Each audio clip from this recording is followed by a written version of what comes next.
looks like it's going to be day 2 of no microphones running in here. They definitely have some sort of interference after last night's flawless broadcast with them.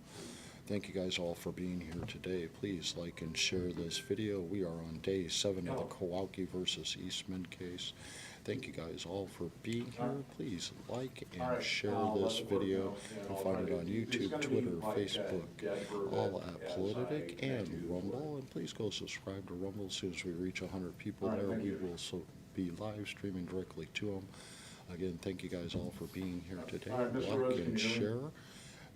Stewart Rhodes will be the first person taking the stand today. He will be here virtually, telephonically over the phone. Again, please like and share. This is your chance to participate in a trial that never should have happened. Thank you once again for being here. And again, can't emphasize enough. Share this video far and wide. My end of the line is going to go dead for just a little bit, okay? The clerk's walking in now, so you're on cross.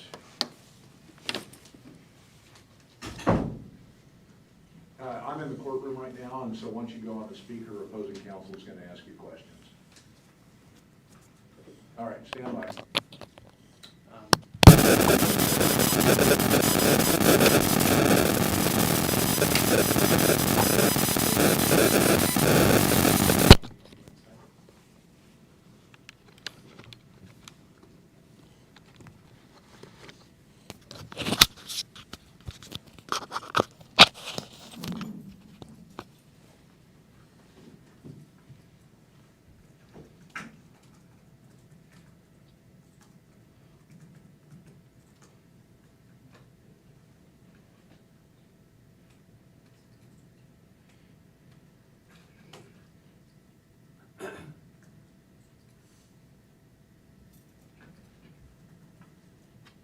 Your meeting ID, followed by pound.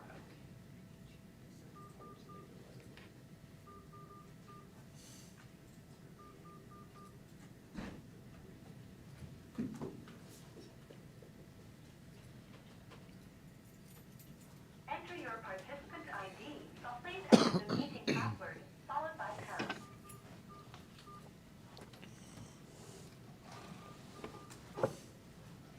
Are in the meeting now. There are 9 participants in the meeting. You have been added to the waiting room.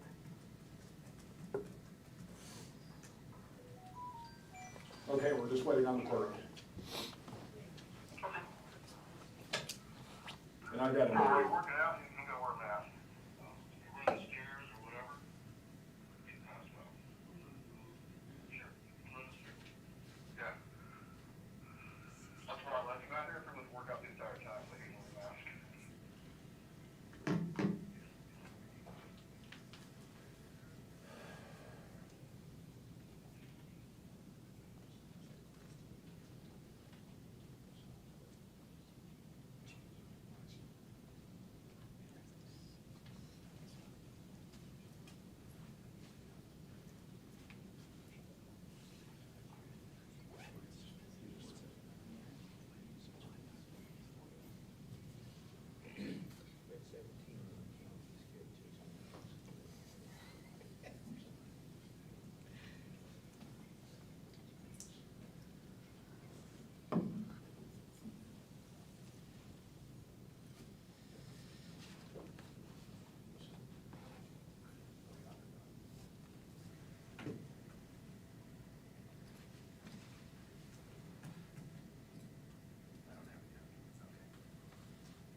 Drive, Superior Court for the State of Alaska is now in session. The Honorable Judge presiding.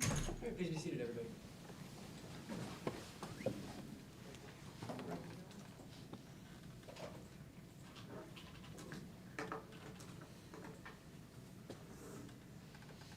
Good morning, everybody. We're on record and Kowalke versus Eastman, 3 AN 227404CI.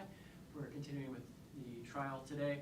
We have the parties present with their attorneys in the courtroom. I can see Ms. Harrison from the division on the Zoom. Are the parties ready to proceed? Yes, Your Honor. Yes, Judge, and Mr. Rhodes is standing by. Excellent. Is he in the Zoom now? Mr. Rhodes, can you hear us?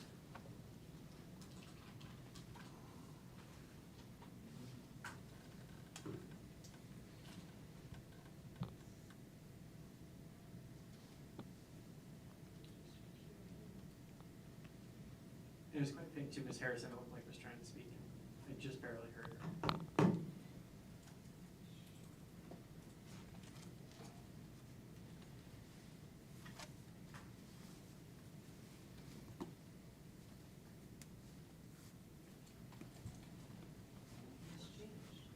Mr. Rhodes, can you hear us?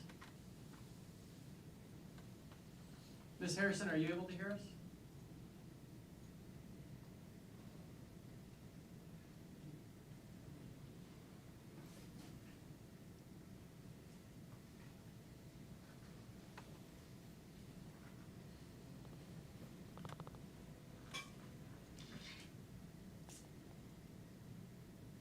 The court is still trying to connect you into the courtroom. Are you still there? All right, thank you. They're still there, Judge.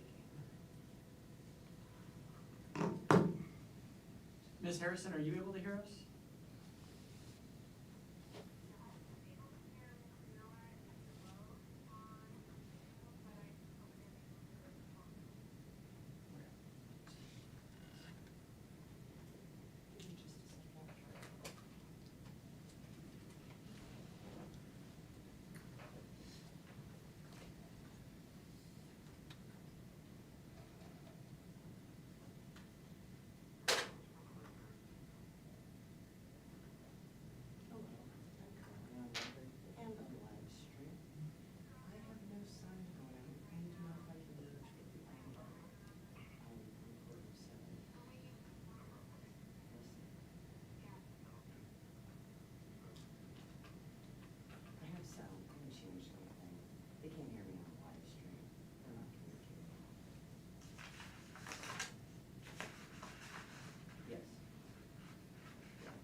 can't get this thing to connect on top, I'm gonna put you on hold for just a second.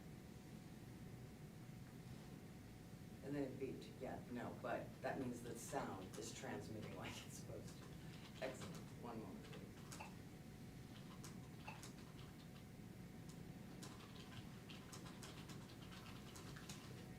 Give it a shot. All right, Mr. Rhodes, are you able to hear us? Can you hear us now? Yes, I can. All right, let's go back. I was able to hear that too, Your Honor. Thank you. Thank you, Ms. Harrison.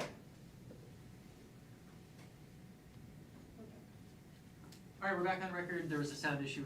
It sounded like the volume was just very low from the connection, so we should all be working now. Mr. Dedukian, let's have you just see if Mr. Rhodes can hear you. I think we're. Mr. Rhodes, can you hear me? Yeah, if you speak up a little bit louder, I'll probably hear you better. I'll do my best. All right, you may proceed. You just broke up. Mr. Rhodes, yesterday you said that you were testifying from Virginia. Where exactly in Virginia are you? At the Alexandria Detention Center? And that's because you were convicted by a jury of seditious conspiracy and other felony charges? No, I was here before that. I was held in solitary confinement for 10 months prior to trial. Okay. You were So indicted. much for presumption of innocence, right? Well, you were indicted of seditious conspiracy and other felony charges in January of this year, correct? That's correct. And last month you were convicted by a jury of seditious conspiracy. Yes. And so was And obstruction of an official proceeding. okay. And so was your co-defendant Kelly Maggs, right? Yes, he was convicted of all charges. I was not convicted of 2 of the conspiracy charges. Okay. And what was Kelly Maggs' position in the Oath Keepers? He was the Florida chapter leader and the leader of the Ali Alexander security team on January 6th. And you're also aware that 9 Oath Keepers in total have pleaded guilty of charges for their conduct on January 6th, right? Wasn't aware of the number, but I was aware that some had. Okay. Were you aware that 3 Oath Keepers have pleaded guilty to seditious conspiracy charges? I was aware that 2 had. Who's the third one? Well, the 3 are Joshua James, William Todd Wilson, and Brian Ulrich. Do you know all 3 of those individuals? Okay. Do you No, I don't know Brian Ulrich, but I know the other 2. Okay. And Joshua James was in charge of the Alabama chapter of the Oath Keepers, right? Yes, and he was the leader for the team assigned to Roger Stone on January 5th and 6th. And William Todd Wilson, he was a county leader of the North Carolina chapter, right? Yes. You attended your entire trial in Washington, D.C., Yes. and you had some of the best criminal defense lawyers in the country representing you, right? I wouldn't say that. Okay. We're no Jerry Spence's and no Alan Dershowitz's. I'm not sure I caught that. You said. They're not bad. Okay, and they were expensive. I said they're not Alan Dershowitz or Jerry Spence. Okay. And you took the stand in your own defense, right? I did. You're right. And you gave the jury the same account of facts that you gave to the court yesterday, generally speaking, right? Yeah, generally speaking, yes. And you told the jury specifically. Tell the truth, the whole truth, and nothing but the truth. I understand. There's a little bit of a delay, I think, so I'm going to try my best not to speak over you. Okay, and I'll wait a moment before I answer too. Go ahead. All right, so you said you gave the jury generally the same account of facts you gave the court yesterday. That included telling the jury that the Oath Keepers were in D.C. on January 6th to provide security details, right? That's correct. And you told the jury that there was no plan in place for any Oath Keepers to enter the Capitol building on January 6th. Yes, that's right. And you told the jury that the Oath Keepers who did enter the Capitol building on January 6th did so off mission, right? That's right. And is it fair to say that the jury did not believe your testimony since they convicted you? I object to the calls for speculation. Sustained, he doesn't know what the jury. All right. The jury concluded, Mr. Rhodes, after hearing all of that testimony that you gave, that you were engaged in a criminal conspiracy to oppose by force the authority of the U.S. government, right? I think the jury punished me for my speech. Okay. Let's talk a little bit They were about not instructed on the Brandenburg Standard, and they were not told that they should not consider free speech as a criminal act. And unfortunately they did. And the criminal act that the jury found that you committed was to engage in a conspiracy to oppose by force the authority of the U.S. government, right? Which consisted only of my free speech. That's the only evidence presented. Okay. Well, let's talk a little bit about that speech. And I want to focus on the aftermath of the presidential election in November of 2020. So in the immediate aftermath of the election, you urged your followers and the Oath Keepers to not recognize Biden as a legitimate president, right? Yes, just like the left did to Trump. Exactly the same. That's right. And you repeatedly referred to President Biden and Vice President Harris as, quote, Chi-Com puppets, correct? Yes, correct. Just like And, Trump was called a Russian puppet. okay. It's And, good for the goose, good for the gander. all right. And you came up with a plan that would keep President Trump in power and prevent the transfer of power to President Biden, right? No, that's not correct. Well, you came up with recommendations for President Trump to follow that would have kept him as the president, right? I have advocated that he expose the criminality and the illegality in our government, including the election, but not just the election, across the board. Okay. You had a meeting. In the hopes of inspiring the legislature and the courts to do their duty, actually. But let's get one thing clear. If President Trump had taken your advice and the legislature had, quote, done its duty, the end result would have been for President Trump to stay president, right? That was the end result that you were. Actually, no, because if it's an unconstitutional election, then neither Trump nor Biden could have been the winner. You can't have a winner of an unconstitutional election. The solution would have been either to follow the chain of succession down to the Speaker of the House and the President Pro Tempore of the Senate, or to have the states select their own electors, which they always reserve the power to do, or to hold new elections. So that's not quite true at all. Okay, well then let's look at what you actually said at the time. You had a meeting for the Oath Keepers on November 9th. That was a virtual meeting using the GoToMeeting platform, right? Yes. And the name or title of that meeting was Oath Keepers National Call Members Only, right? I think so. I don't have it in front of me. Okay. And unbeknownst to you, that meeting was recorded by somebody on the meeting, right? Excuse me? Unbeknownst to you, that meeting was recorded by somebody on the meeting, right? That's correct. And a transcript of that meeting was presented to the court in your case and admitted into evidence, right? Yes. A partial, because there was not wasn't a recording of the full meeting. Okay. So during that meeting, you had told the Oath Keepers who were on the call, quote, "There's no such thing as another election in this country of any meaningful sense in term if you let this stand," right? I'm sorry, say that again? During that meeting, you said, quote, "There's no such thing as another election in this country of any meaningful sense in term if you let this stand," right? Yeah, I think I might have said that, because if you don't have constitutional and lawful elections, you don't have a free country. And when you said let this stand, you were referring to the fact that Biden had won. No, I'm referring to the unconstitutional election. The result of which was that Biden had won, right? Still a problem. The yes. result of what you're calling. It's still a problem. I mean, the Supreme Court's now finally going to hear the case, hopefully, Moore versus Harper out of North Carolina, to settle the question.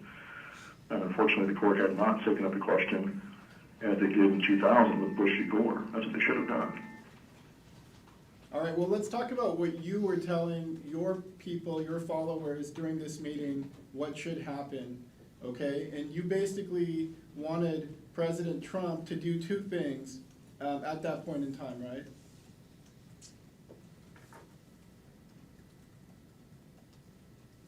Are you asking me or telling me? I'm asking you, you wanted the plan you would come up with that you were advocating to your followers on the meeting was that the commander-in-chief should do, quote, two critical things, right? Well, I can't remember. It's been almost 2 years. Go ahead and read me what I said. All right, did you tell your followers on that meeting that President Trump should invoke the Insurrection Act? I think you testified to that yesterday. Yes, yeah, I'm sure I did. And you also recommended that the president expose dirty secrets or declassify all of the dirty secrets, right? That's correct. And during that meeting, you talked about the dirty secrets as, quote, some pedophile who's in Congress and then another one, and put the videos online and let the people watch them. That's what you wanted the president to do. Among other things, yes. Okay. And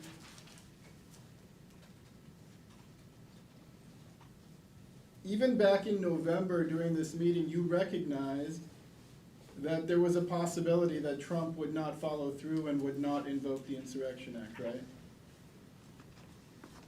I can't remember what I said on the meeting. It's been a long time. Do you remember saying during the meeting, quote, the Chinese are implanting their puppet in the White House?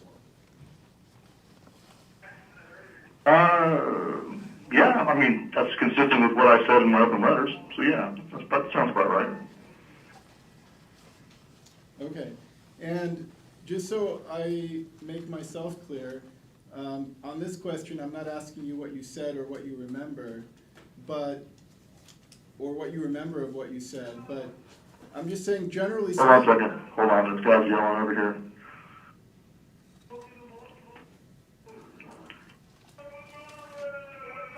Hey, Ada, I'm on the phone. Sorry.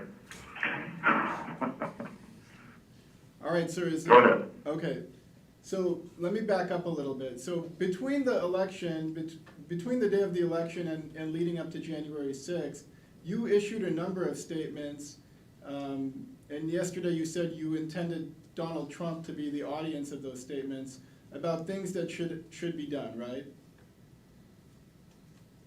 Yes.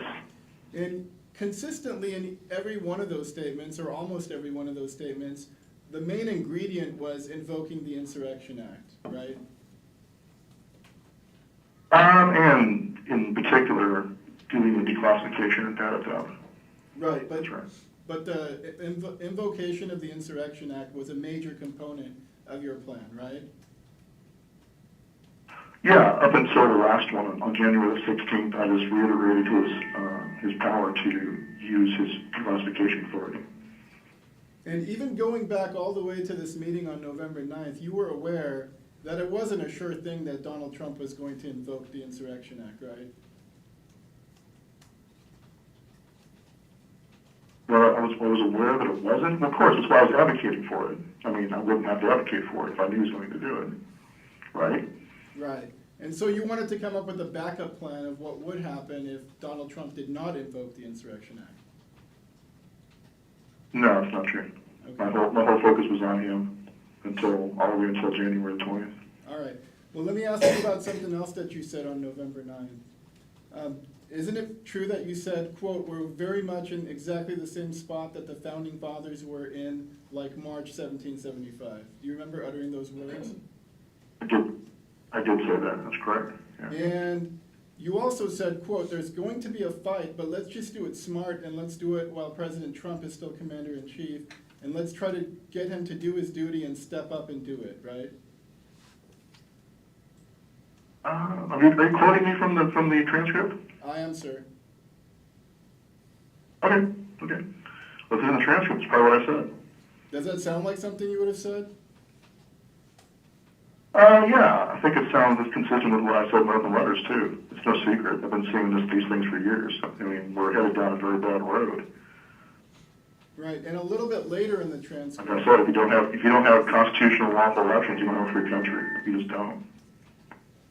A little bit later in the transcript, you said, quote, "We're going to defend the president, the duly elected president." By that you meant Donald Trump, right? I don't have the transcript in front of me, so I'm supposing it would be him. Yeah. Okay, and then you said. But like I said, I don't think that you can have a winner of an unconstitutional election. So at the time, we were focused on the fraud on the ground. But as I went back and read the text of the Constitution closely, I realized in Article 2 that you can't have a constitutional election if you violate state laws. So it just doesn't happen. Right, the Supreme Court concluded that it was a constitutional election, right? No, they didn't. They didn't hear the case. Okay, Texas sued Pennsylvania under the Supreme Court's original jurisdiction, and the Supreme Court ducked their own original jurisdiction. And Alito and Thomas pointed out that they have no discretion to do that. They did it anyway. So they ducked their responsibility, unlike Bush v. Gore. They should have heard the case. They didn't hear it. Not a single court in the country concluded that the election was unconstitutional, right? The Supreme Court didn't hear it. So how do you prove a negative? Okay, that wasn't my question, but I'll move on. So after you talked about defending the, quote, duly elected president, you said, "And we call on him to do what needs to be done to save our country." And we've already talked about what that meant. And then you said, "And if you don't, guys, you're going to be in a bloody, bloody civil war and a bloody, you can call it an insurrection or you can call it a guerrilla fight." You said that during the meeting, right? I'd have to see the transcript, and really I'd want to hear my audio. I don't really trust the words of a government snitch. I just don't. Okay, but the transcript you said was admitted into evidence at your trial, right? Yeah. And that doesn't sound like something you would have said during the meeting? I mean, it sounds similar, but my perspective is that we're preserving the Constitution. I mean, so I wouldn't even call it insurrection. I would call it a counter-revolution against an insurrection. That's why I wanted to invoke the Insurrection Act. I consider the left to be an insurrection. And that language of calling it a bloody civil war or bloody revolution, that's the same language you used in your open letters that we're going to talk about in a second, right? Yeah, I think I might have said something along those lines. You also said that the, quote, "the goal is I'm to..." not advocating it. I was pointing out that this is where it's going to lead. There's a big difference between advocating something and wanting something and predicting something. Okay. You also said during the meeting, quote, "The goal is to get to the point where you can eventually fight in the open, right? Conventional warfare to defeat the regime." You said that during the meeting. Do you remember saying that? No, I don't remember saying that. Where was that at? Well, I'll tell you, it's on page 16 of the transcript. Which transcript are you looking at, counsel? I don't have the transcript in front of me. Which day? The context. It's the transcript of the meeting that, About what day of trial? I'm not talking about trial, I'm talking about the go-to meeting transcript that's at Exhibit 21.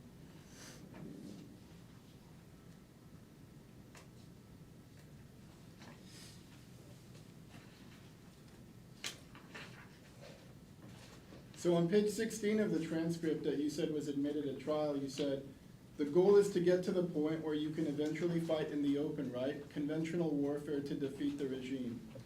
And when you say defeat the regime, you were talking about the Biden regime, right? I don't have the transcript in front of me. I don't even know the context.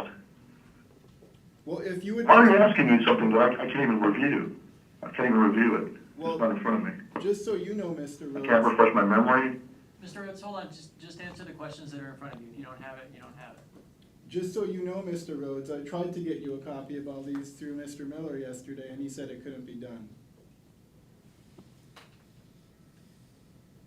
You also talked during the November 9 meeting about having done a leader's recon into Washington, D.C., right?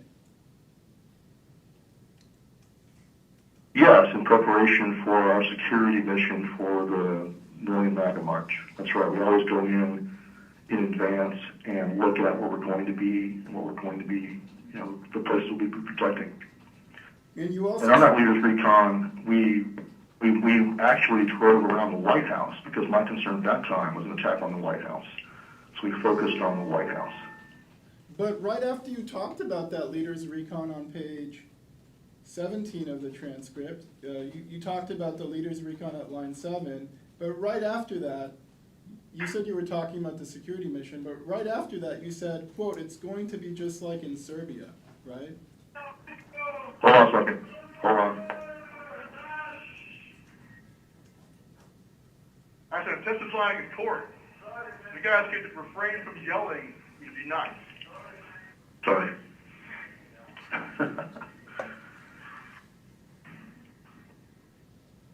Go ahead. So I was saying that right after you talked about the recon mission, on that same page of the transcript, 2 lines later, you said it's going to be just like in Serbia. And you were talking about the storming of Parliament in Serbia at that point, right? I don't know. I don't know what I was referring to because I don't have the context. Well, you've brought up Serbia several times between the election and January 6th, didn't you? Yeah, as an example of a fraudulent election and the people not accepting it, yes, I did. But after that, I stopped talking about that and focused on the president's actions, what he could and couldn't do. Okay, but what My happened? motivation for telling people about that was to inspire them to not give up, to not give up. You told your followers on that meeting to go watch videos of, quote, how they did it in Serbia, right? That's right. And what happened in Serbia was the storming of Parliament. Among other things, yeah. There were mass demonstrations. Okay. During the same meeting, you told your followers what kinds of gear they should take to Washington, D.C., and you talked about wearing gloves, a cup, a helmet, and, quote, get ready to fight. You said that, right? Yes, because Antifa likes to hit people in the head with bricks and clubs and other hard objects, bike locks, things like that. So we always bring helmets whenever we're dealing with Antifa, nationwide. You said, quote, if you've got stab-proof body armor, wear that, you know. You said that, right? Yes, that's right, because there have been some Proud Boys who have been stabbed, and also a black lady they were protecting had been stabbed in Washington, D.C. So would that include something like a tactical backpack? What's a tactical backpack? I don't know, there's been some testimony about it, but I'll move on. And then you concluded that paragraph by saying... A backpack is a backpack. There's no such thing as a tactical backpack. Okay. You concluded that paragraph on page 18 of the transcript at lines 20-21. You said, quote, so be ready to scrap if you're going to go into D.C. Do you remember saying that? That's right, because Antifa likes to attack people. And so I only want guys that are capable of defending themselves and others to be in D.C. That's correct. And then you concluded your... Although we've never had an actual fight. They just never close on us. So, but you should be ready in case they do. Absolutely. All right. And then this is the way you concluded your meeting on November 9. You said, quote, let's go to D.C. together. I'll be right there with you. I want my bikers. I want my fucking street fighters. I want my brawlers, okay? You ready to go into D.C. and brawl? You remember saying that, those words? I mean, I might have. I guess that's in the context of in case Antifa attacks us or those we're protecting. Yes. Okay. Not to go in street brawl against Congress, just Antifa. Okay, so moving on from that meeting, yesterday you testified about some encrypted chat groups that you were part of. And one of those chat groups was the leadership chat group, is that right?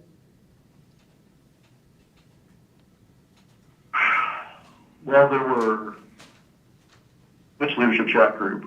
There were chat groups for different things. Well, let me ask you, you were... What's the title of the chat group? Was there testimony during your trial about a, quote, old leadership chat group? Okay, yes, that's right. And wasn't there also testimony during your trial about a Friends of Stone chat group? Yes, And Stone in that chat group refers to Roger Stone? that's correct. On November 7th of 2020, that this would have been even before that virtual meeting, you told the old leadership chat group, this is from your trial transcript for the court and counsel, page 7370. You told the old leadership chat, quote, the answer must be to refuse to accept, acknowledge, respect, or obey any of these imposters or their pretend legislation, and get your gear squared away and ready to fight. Do you remember saying that in a chat? I remember saying something like that, so yeah, that sounds about right. And counsel, what exhibit are you on? It hasn't been admitted as an exhibit or marked, but I emailed it to you and the court yesterday. It's the transcript from November 7, 2022, the PM portion of the trial of the case against Mr. Rhodes.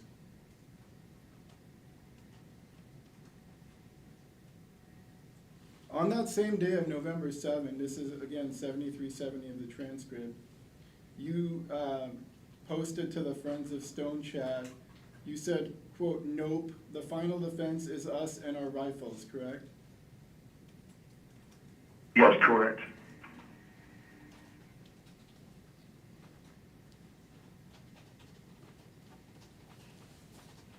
On page 7371 of the transcript, you also posted, quote, Trump has one last chance right now to stand, but he will need us and our rifles too, correct?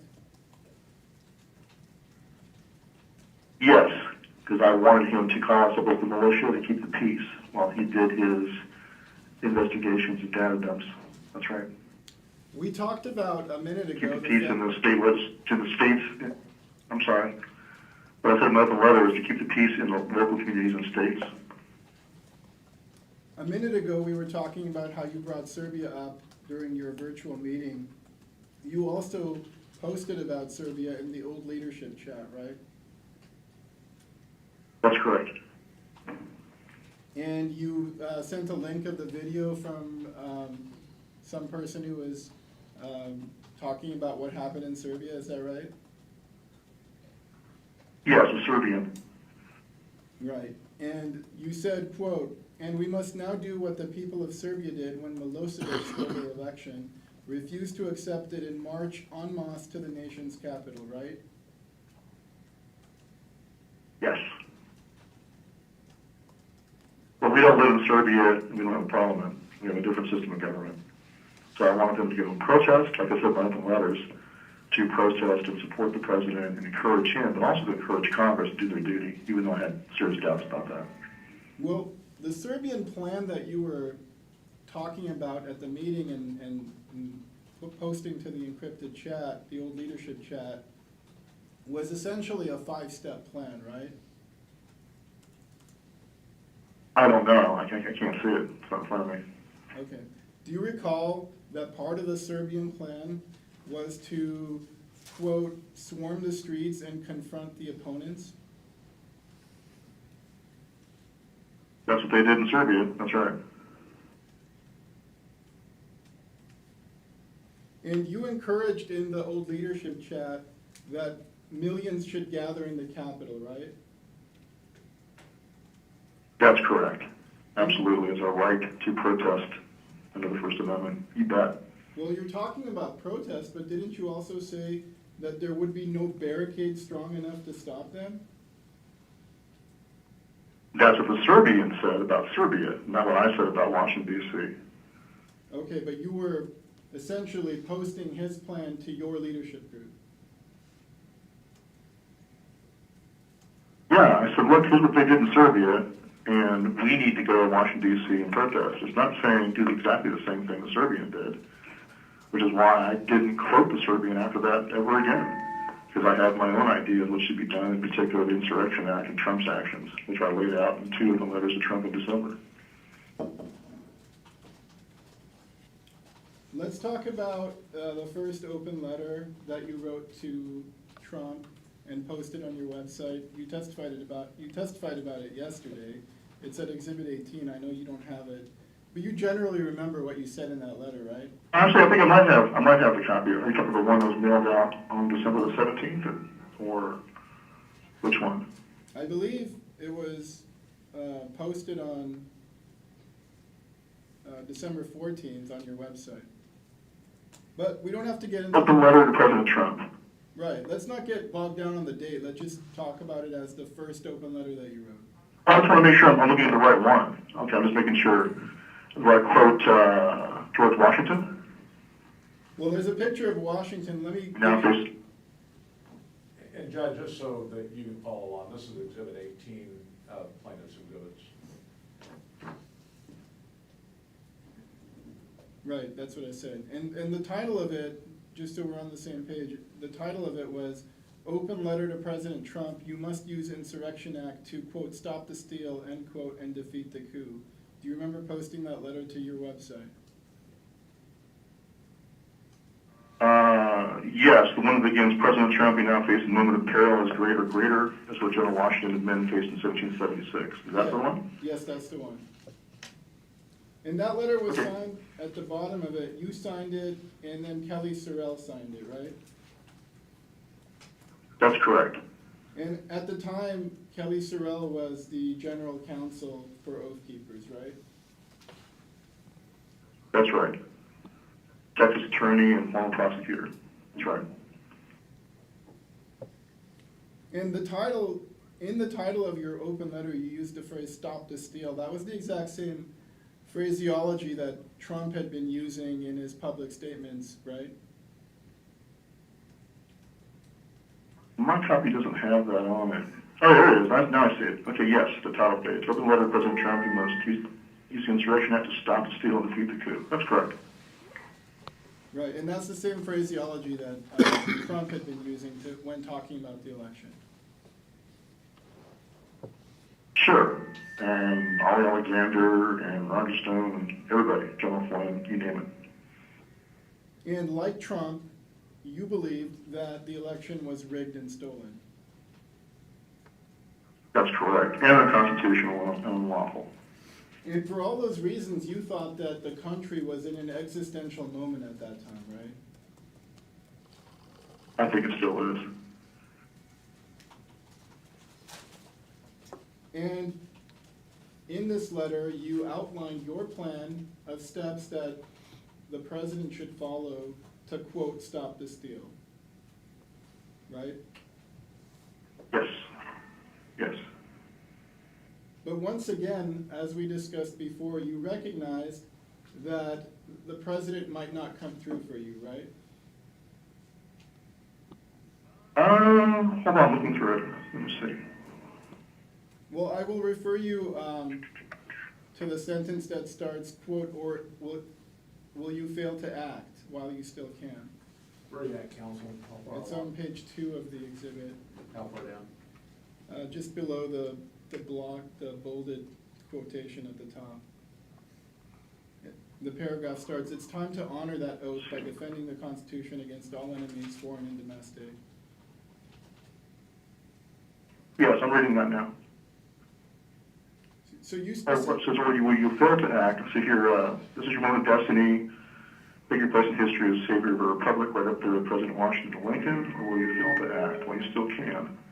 Leave office in January 2021, leaving we the people to fight a desperate revolution, civil war against an illegitimate usurper and his Chicon puppet regime. That's the question you're referring to? right, my question is, you were telling President Trump that if he failed to act by following your plan, we the people would have to fight a bloody revolution at that point, right? Objection mischaracterizes what the exhibit says. Overruled, he can speak to what the exhibit says, it's also. I was ready what it said, or will you fail to act while you still can and leave office January 20, 2021, leading we the people to fight a desperate revolution civil war against an illegitimate usurper and his tri-complex regime. That's what I said. Okay. In your conclusion statement. I don't think it's a foregone conclusion. I think that's the road we're headed down, unless the Supreme Court fixes the fundamental problem of the unconstitutionality of that election. And now have a case in front of them, Moore versus Harper out of North Carolina, where they might just do that. I hope they do.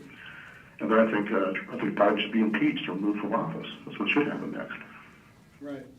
Let me refer you to the conclusion of your open letter. On the exhibit, it starts at the bottom of page 3 and goes into page 4.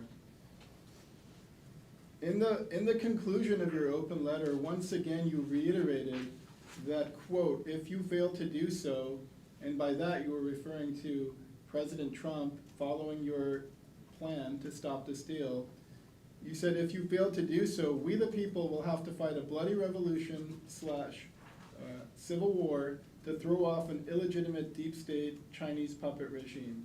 You reiterated that point in. I don't see that. Where's that at? Do you see the conclusion section of your letter? Okay, I'm looking at it. Hold on.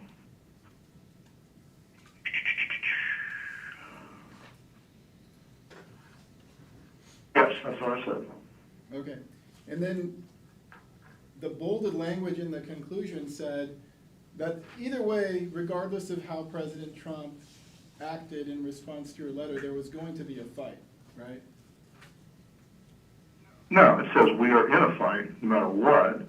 Let's get it done with you as Commander-in-Chief. That's what it says. Okay. Sometime later, you posted a second open letter on your website, right? For the court and council. It's exhibit On December the 23rd, that's right. It's at exhibit 19.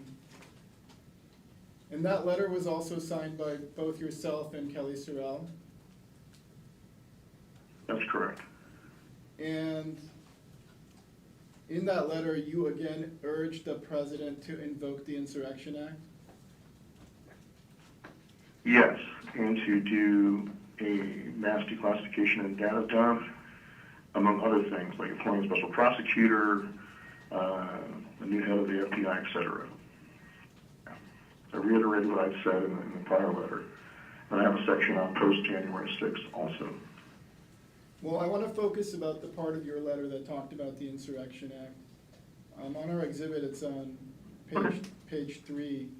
You had a bolded section of the letter that the heading was, invoking the Insurrection Act now will pressure both the states and Congress to finally do the right thing.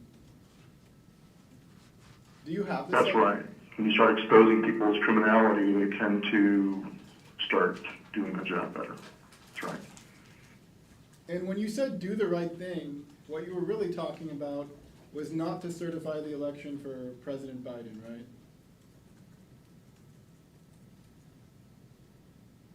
Yeah, it's unconstitutional. I think what they should have done is send it back to the states to select their own electors because the election was unconstitutional.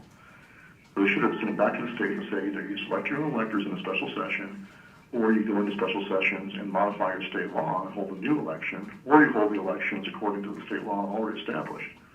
So either way, the state for the remedy. Right. The end result of all of which would have been President Biden would not have become president, right? I don't know. It's hard to say. I mean, if the states want to come back together in special session and pick Biden, they might have picked electors for Biden. Who knows? I just want it done constitutionally. Okay, that's the fundamental point. Whoever the winner is must be constitutional. You said that you wanted the president to invoke the Insurrection Act in order to, quote, put the fear of God into all the deep state minions, right? I said this will put the fear of God into all deep state minions, including any of the compromised Republicans at every level, both in the states and the U.S. Congress, when embolden the Patriot office holders to again push for doing the right thing. The states still have time to decertify the election, slave electors, but time is running out. Sure, expose criminality, they tend to start rolling over on each other and running for the hills. So yes. Are you denying now today? Not using violence. Okay, right now I'm not asking about the violence, I'm asking about something else.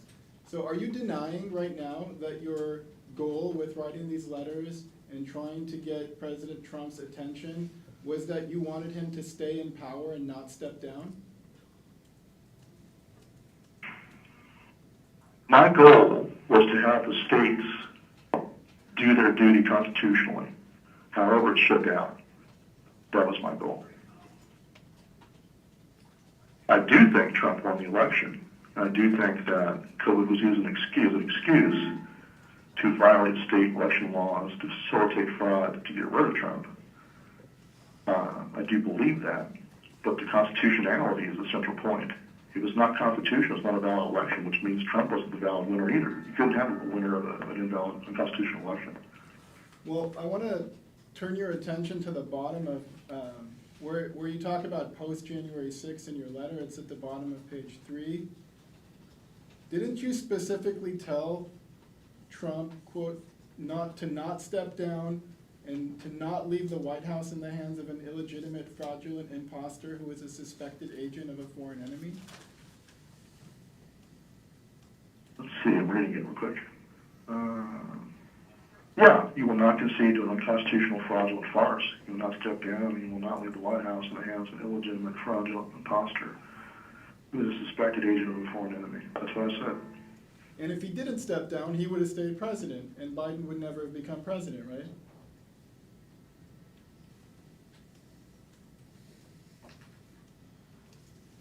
Let's see here. When I say along with the mass classification and public data dumps see below, the best thing you can do right now to show the American people and military service members under your command the reality of our predicament is to play the following video for them. It was a Chinese professor bragging about how they control the inner circle of the American elite at the very top.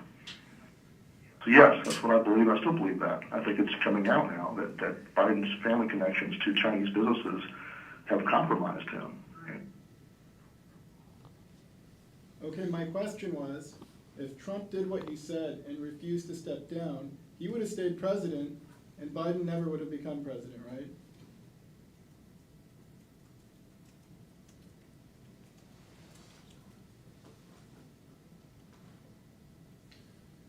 We're at an hour, Judge, and so we may. He needs to answer the question. I think he dropped off. Did he drop off? That's the point, Judge. Yeah, Okay, we're thank at you. an hour, so I thought we had 2 hours today, but yesterday dropped at an hour as well, and so it may be the jail that's just cut off the connection. Let's see if he calls back in. And Right. Judge, I think I won't have too much, maybe 15 more minutes or so. It's probably going to be from his tablet, that's my expectation. And we may have to just push through with that level of connection. Okay. But it was helpful to get a better record, at least for an hour today.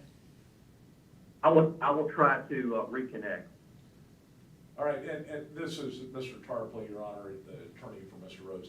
Mr. Tarpley, if you aren't able to reconnect, have him call my phone for the collect. I will try to reconnect through the attorney line. Very well. Thank you, Mr. Tarpley. And I'm going to leave him connected on my phone.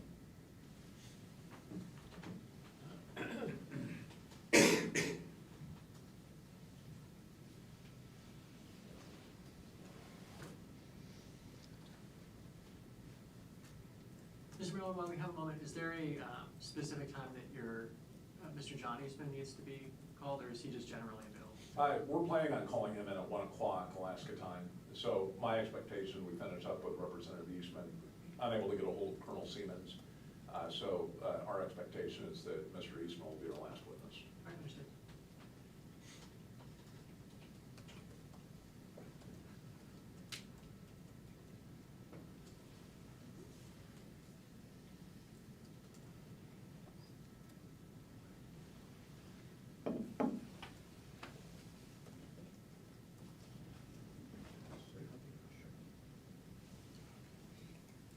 All right, we're gonna go off record while we wait for the phone call.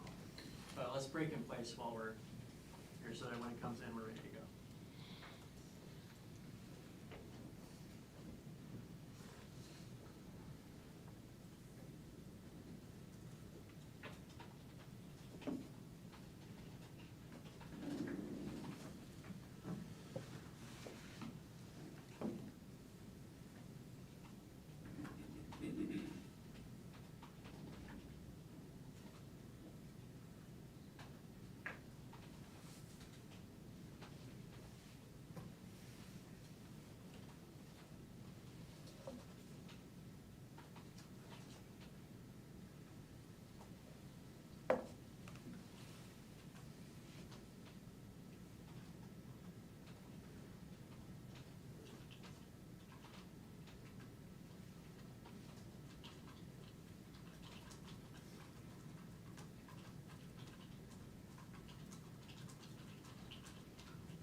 Okay, Joe?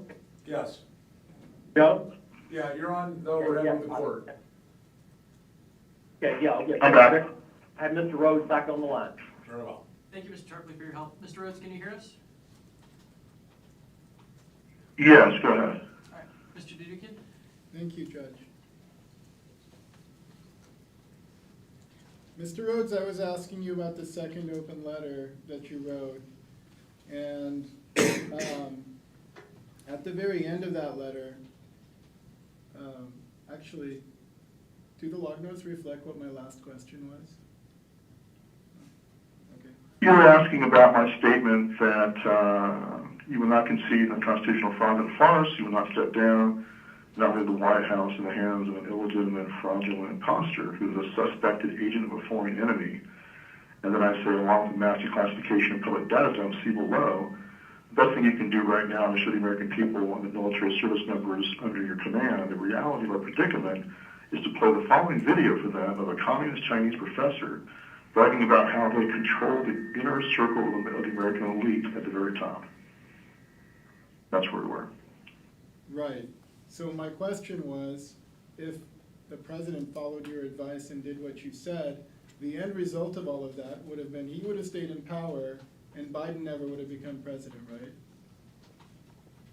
No, the end result would have been an actual constitutional election to determine the winner. I wanted him to hold a new election, and we gave advice on how to do that. Who the winner would have been, I don't know. How can you know?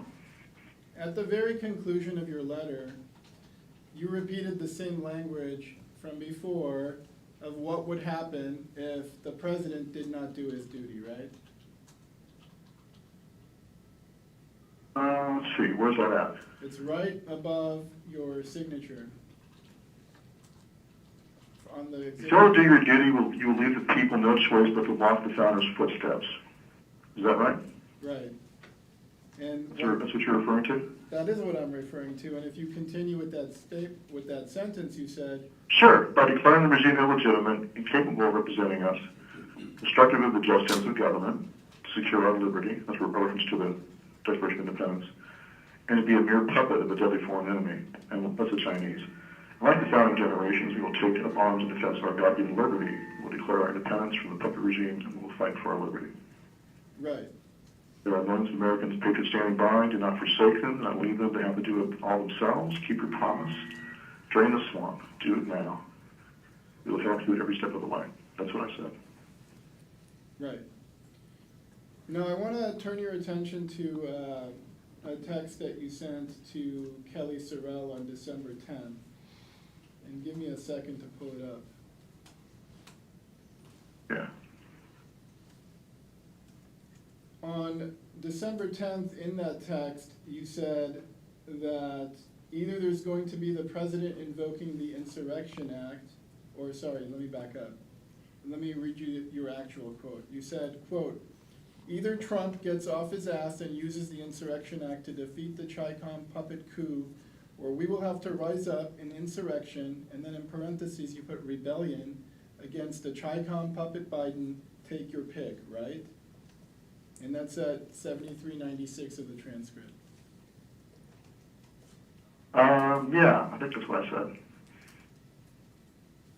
Speaking of the future, that's correct.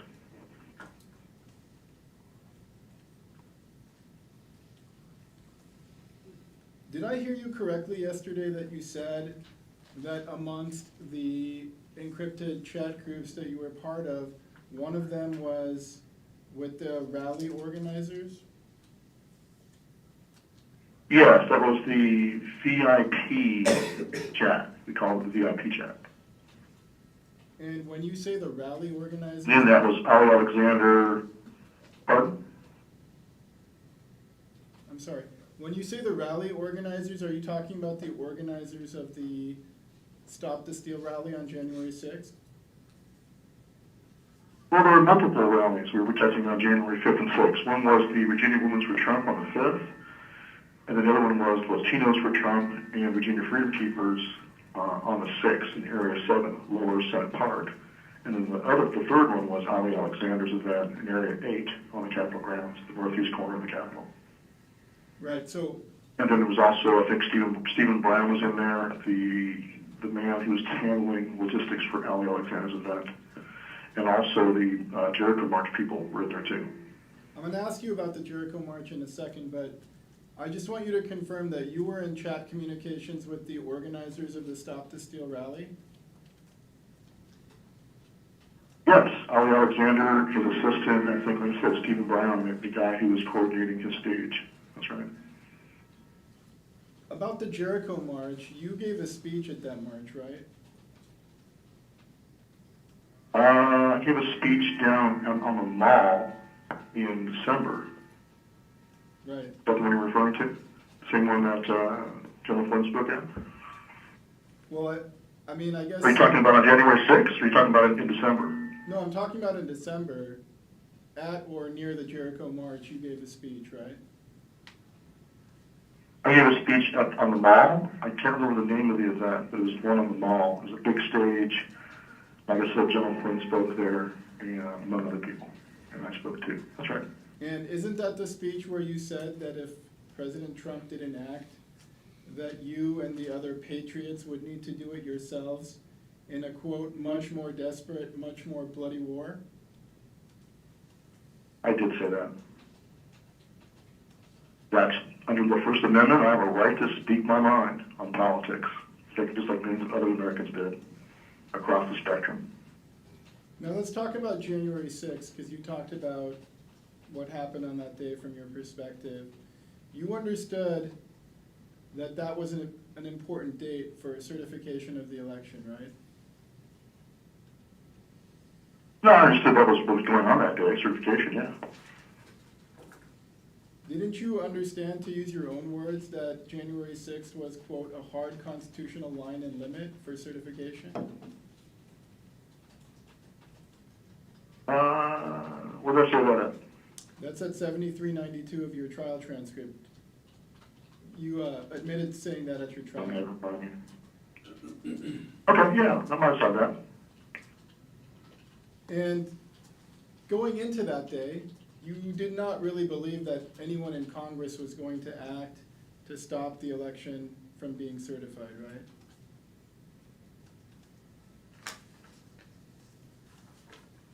I believe that they would do much the same as they had done in other critical votes, and the Republicans would not really stick to their guns. I could say that, yeah.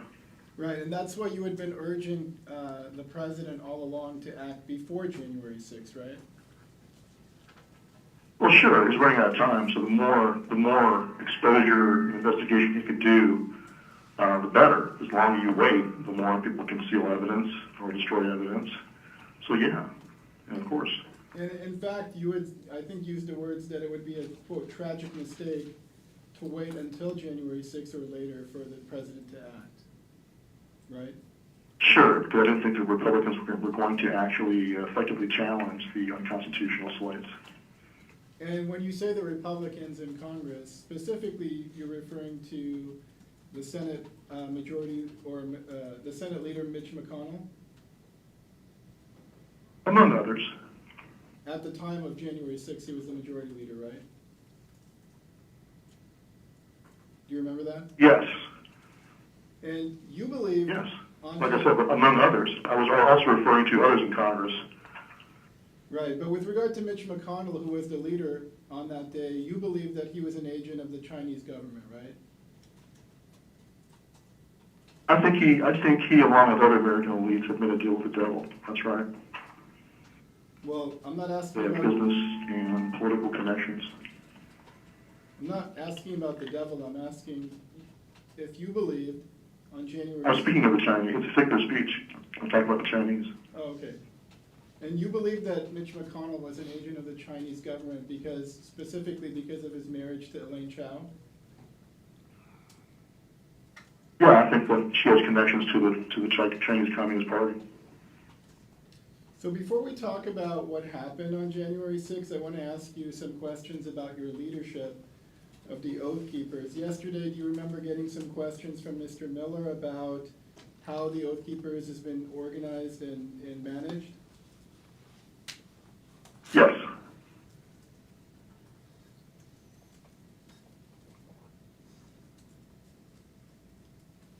it true, Mr. Rhodes, that you testified at your trial, quote, "I prefer that when cohesive teams come up to an op, they run as a team under the immediate leadership of their own team leads.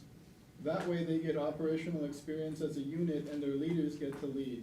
Do you remember saying that? Yes, but then I said also under the command of the people that I put in charge. So if I understand correctly, and from your testimony at your trial, you were the overall command leader for the January 6th operation, right? No, that's not correct. The overall command leader was Don Siekerman, retired police officer from Pennsylvania. His number 2 was Michael Green, another former police officer. Don Siekerman became ill with COVID, so Michael Green took over operational command. He was the operational leader on January the 6th. So it sounds I like, was not. I always put law enforcement in charge, like I said yesterday. so it sounds like there was a command structure in place on January 6th then. Yes, Michael Green was an overall command, and then under him were the team leaders for each particular mission. Josh James was assigned to the personal security detail for Roger Stone. Kelly Banks was in charge of the detail for Alvin Alexander and his speakers, and escorting them back to the Area 8 rally on the Capitol grounds and to secure that rally. And our South Carolina team was tasked with protecting the Latinos for Trump rally 2 blocks north of the Capitol. And these operational leaders that you referred to, they were appointed by you, correct? No, they were appointed by, coordinated by Don Siekerman and by Michael Green. And you were aware before January 6th that these individuals had been appointed command leaders for the operation? Yes. Well, I appointed, let's be clear on this, I appointed Josh James, the point of contact, the coordinator for Alabama, and I appointed Kelly Meggs, the coordinator and point of contact for Florida. When it came to their particular missions on January 6th, what teams they were assigned to, or what operations they were assigned to, that was up to Don Siekerman and Michael Green. All right. Now, leading into January 6th, you posted on December 31st in the old leadership chat that, quote, "On the 6th, they are going to put the final nail in the coffin of this republic unless we fight our way out. With Trump, preferably, or without him, we have no choice." You remember making that, posting that chat? Which chat was this? It's a chat that you posted on December 31st to the old leadership chat. You talked about it at 7404 of your transcript. Yeah, I mean, if it's an accurate transcript, then yeah, that's what I said.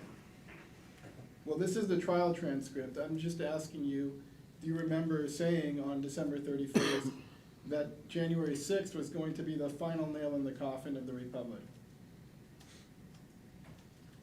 Yeah, I probably said that. And that you said that the... But nonetheless, on my December 23rd letter to President Trump, I did tell him, as a section called post-January 6th, the things that he should still do, even if, in anticipation of Congress not sending those certifications back to the states. So I said, if you fail to act before January 6th and Congress at that time fails to defend the Constitution and stop the steal, as we expect them to, then we urge you to immediately take the following actions. So I was planning on Congress doing what they did, and I still wanted President Trump to do what he could do.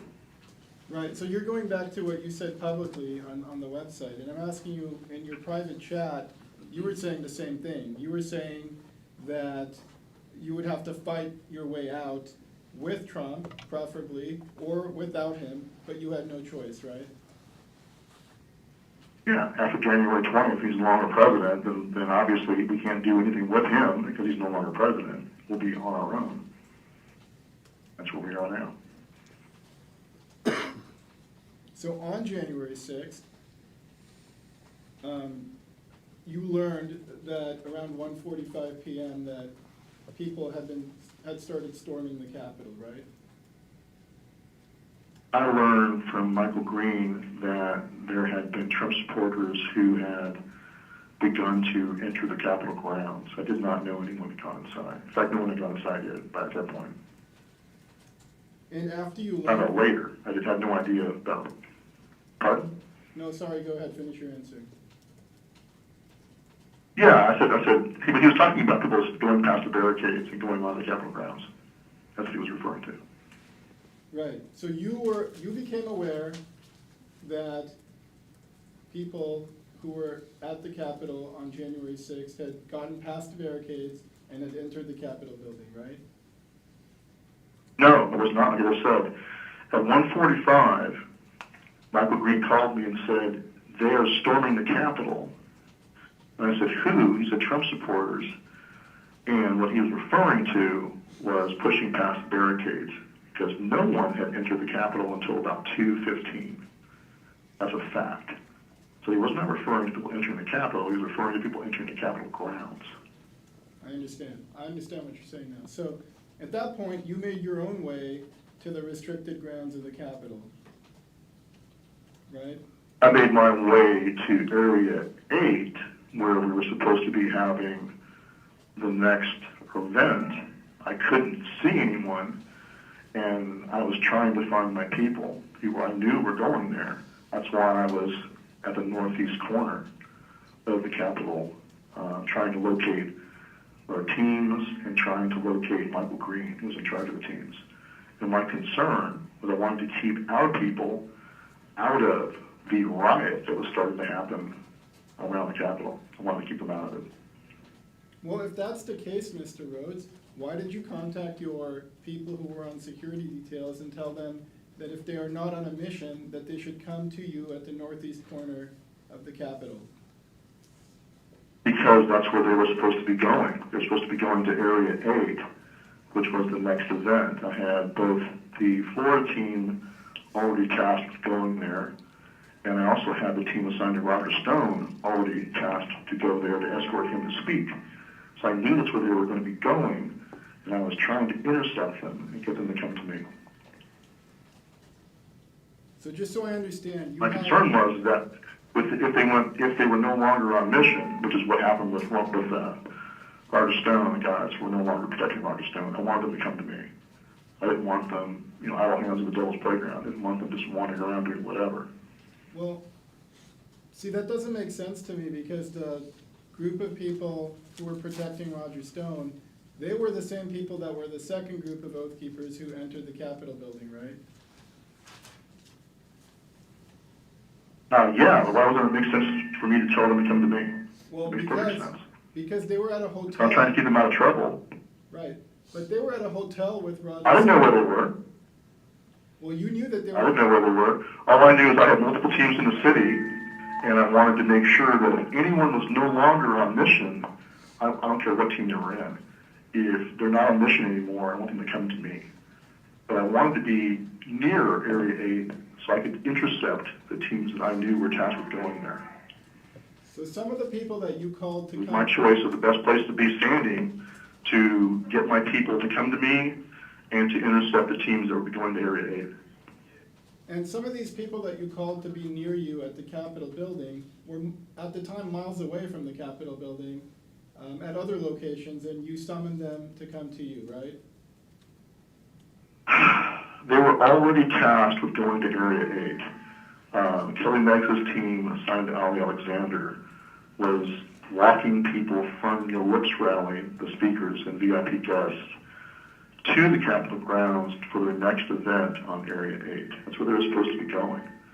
And the team protecting Roger Stone was likewise supposed to be taking Roger Stone to Area 8 on the Capitol grounds, the northeast corner of the Capitol grounds, for the Stop the Steal rally. So I knew they were going to be going there. That's why I put myself near, or in between them and the Capitol. I wanted to be where they were going to be going, but also wanted to keep an eye on what was going on at the Capitol. At some point, you posted to the encrypted chat, Pence is doing nothing as I predicted. All I see Trump doing is complaining. I see no intent by him to do anything. So the Patriots are taking it into their own hands. They've had enough. You remember saying that on the encrypted chat? Yes, I did say that. I was speaking as a third-party observer watching the Trump supporters. That's right. And somebody on the group asked you if it was Antifa that was storming the Capitol, and you said, no, it's patriots like the Sons of Liberty, right? That's right, because there was dispute about whether the people that were around the Capitol were actually Trump supporters. I said, well, I'm right here. I can see that these are just pissed off Trump supporters. And that's what I was looking at. Okay. And then yesterday you said that you became aware that 2 groups of Oath Keepers had entered the Capitol building, correct? I became aware on the day that Kelly Meggs' team had gone in because he walked up to me afterwards and told me, he said, we went inside. And I said, well, why'd you do that? That was stupid. And he said, well, we did it because someone had been shot. We heard someone had been shot. We went inside to render medical aid. And then he said that while they were inside, they also assisted police officers. That's what he told me. And Did not know the second team had gone in until days later when Josh James told me that he had gone inside. And he told me he'd gone inside to assist police officers. so the first group that entered the Capitol included William Todd Wilson, correct? I don't think so. I think he was by himself. I didn't know he had gone in until much later. Oh, wait a minute. No, you're right. Actually, he was not with the Kelly Meggs team. He was on his own. But he walked up to me.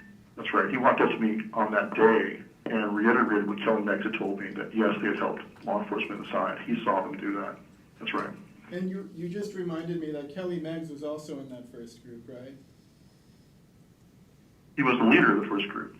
He was the leader of the Ollie Alexander security team assigned to escort people from the Ellipse to Capitol grounds for the Stop the Steal rally on Area 8. And the second group included Joshua James, right? Joshua James, yes, he was the leader of that team, the one that was assigned to Roger Stone. And your testimony to this court is that these individuals who entered the Capitol went off mission and were stupid for doing so? That's correct. And that was my testimony at trial, and that's what even the government's own witness said, too. He said, Dolan said that Mr. Rhodes called it stupid. Going inside was stupid. But That's correct. But you realize that some of these individuals, like William Todd Wilson and Joshua James, have pleaded guilty not just to trespassing or illegally entering the Capitol, but they specifically pleaded guilty to seditious conspiracy charges. Were you aware of that? Of course, I'm aware of that. And you are aware, sir, right, that by pleading to the higher charge of seditious conspiracy, they subjected themselves to a far greater sentence than just trespassing or illegal presence on the Capitol. They were threatened with life in prison.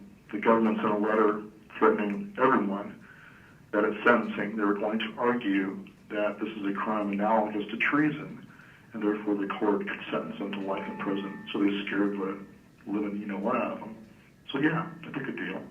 They were afraid of going to prison for life. Were you aware that, for example, William Todd Wilson, in his stipulation of facts submitted to the court, said that he, quote, agreed to take part in a plan developed by Rhodes and others, including regional leaders, to stop the lawful transfer of presidential power by January 20, 2021? Again, I know that there's already been a ruling on this, but we've objected to the admission of these statements, truth of the matter asserted. I know you've already ruled on that, but what Mr. Rhodes just testified to is yet another reason why we believe the court should reconsider that ruling as to why these individuals entered into plea agreements. On the one hand, threatened with life imprisonment, do they take the deal or not? And so this is the problem of going down this path. Mr. Just, is there an objection to the question? Because we have a limited amount of That time. is the objection. Okay, the objection's overruled. I understand the dynamics of plea agreements. I can certainly consider that, but the statement itself, the question is just whether he's aware of it. So, Mr. Dukin, you may continue. Yes, I'm aware of yes, I am fully aware of the practice of threatening people with life in prison to coerce a confession for a crime they did not commit. Very much aware. All right, let's talk about the aftermath of January 6th. So that evening, around 7:30, you posted to the DC Op January 6, 21 chat group quote, thousands of ticked-off patriots spontaneously marched on the Capitol and sent the message that they will not live under an illegitimate Chi-Com puppet regime. You can't handle that, hit the door, you ain't seen nothing yet. You remember posting that? That's right, I said that.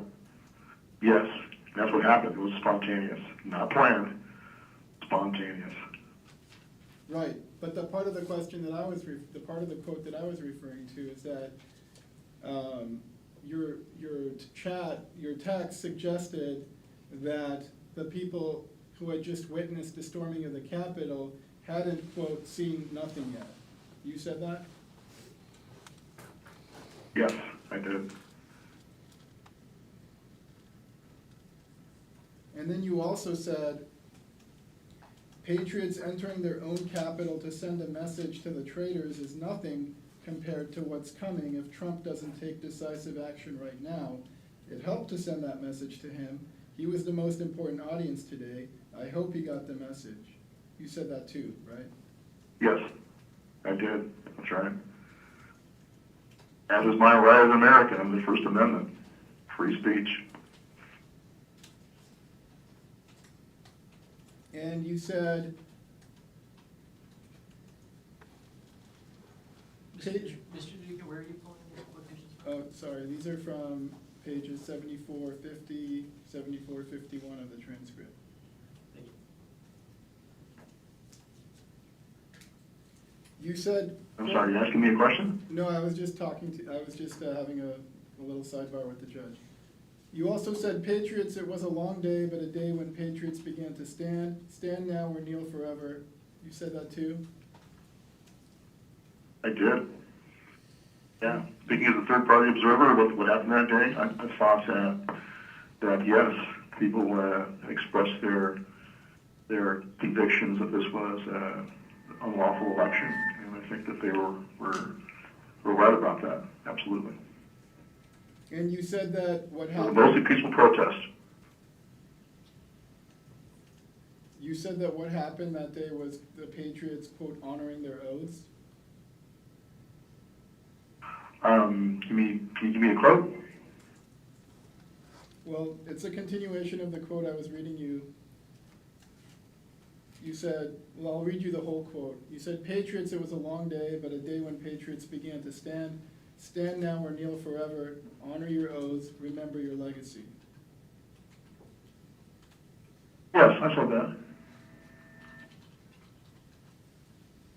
And what page were you reading from, counsel? It's the same page, 7452.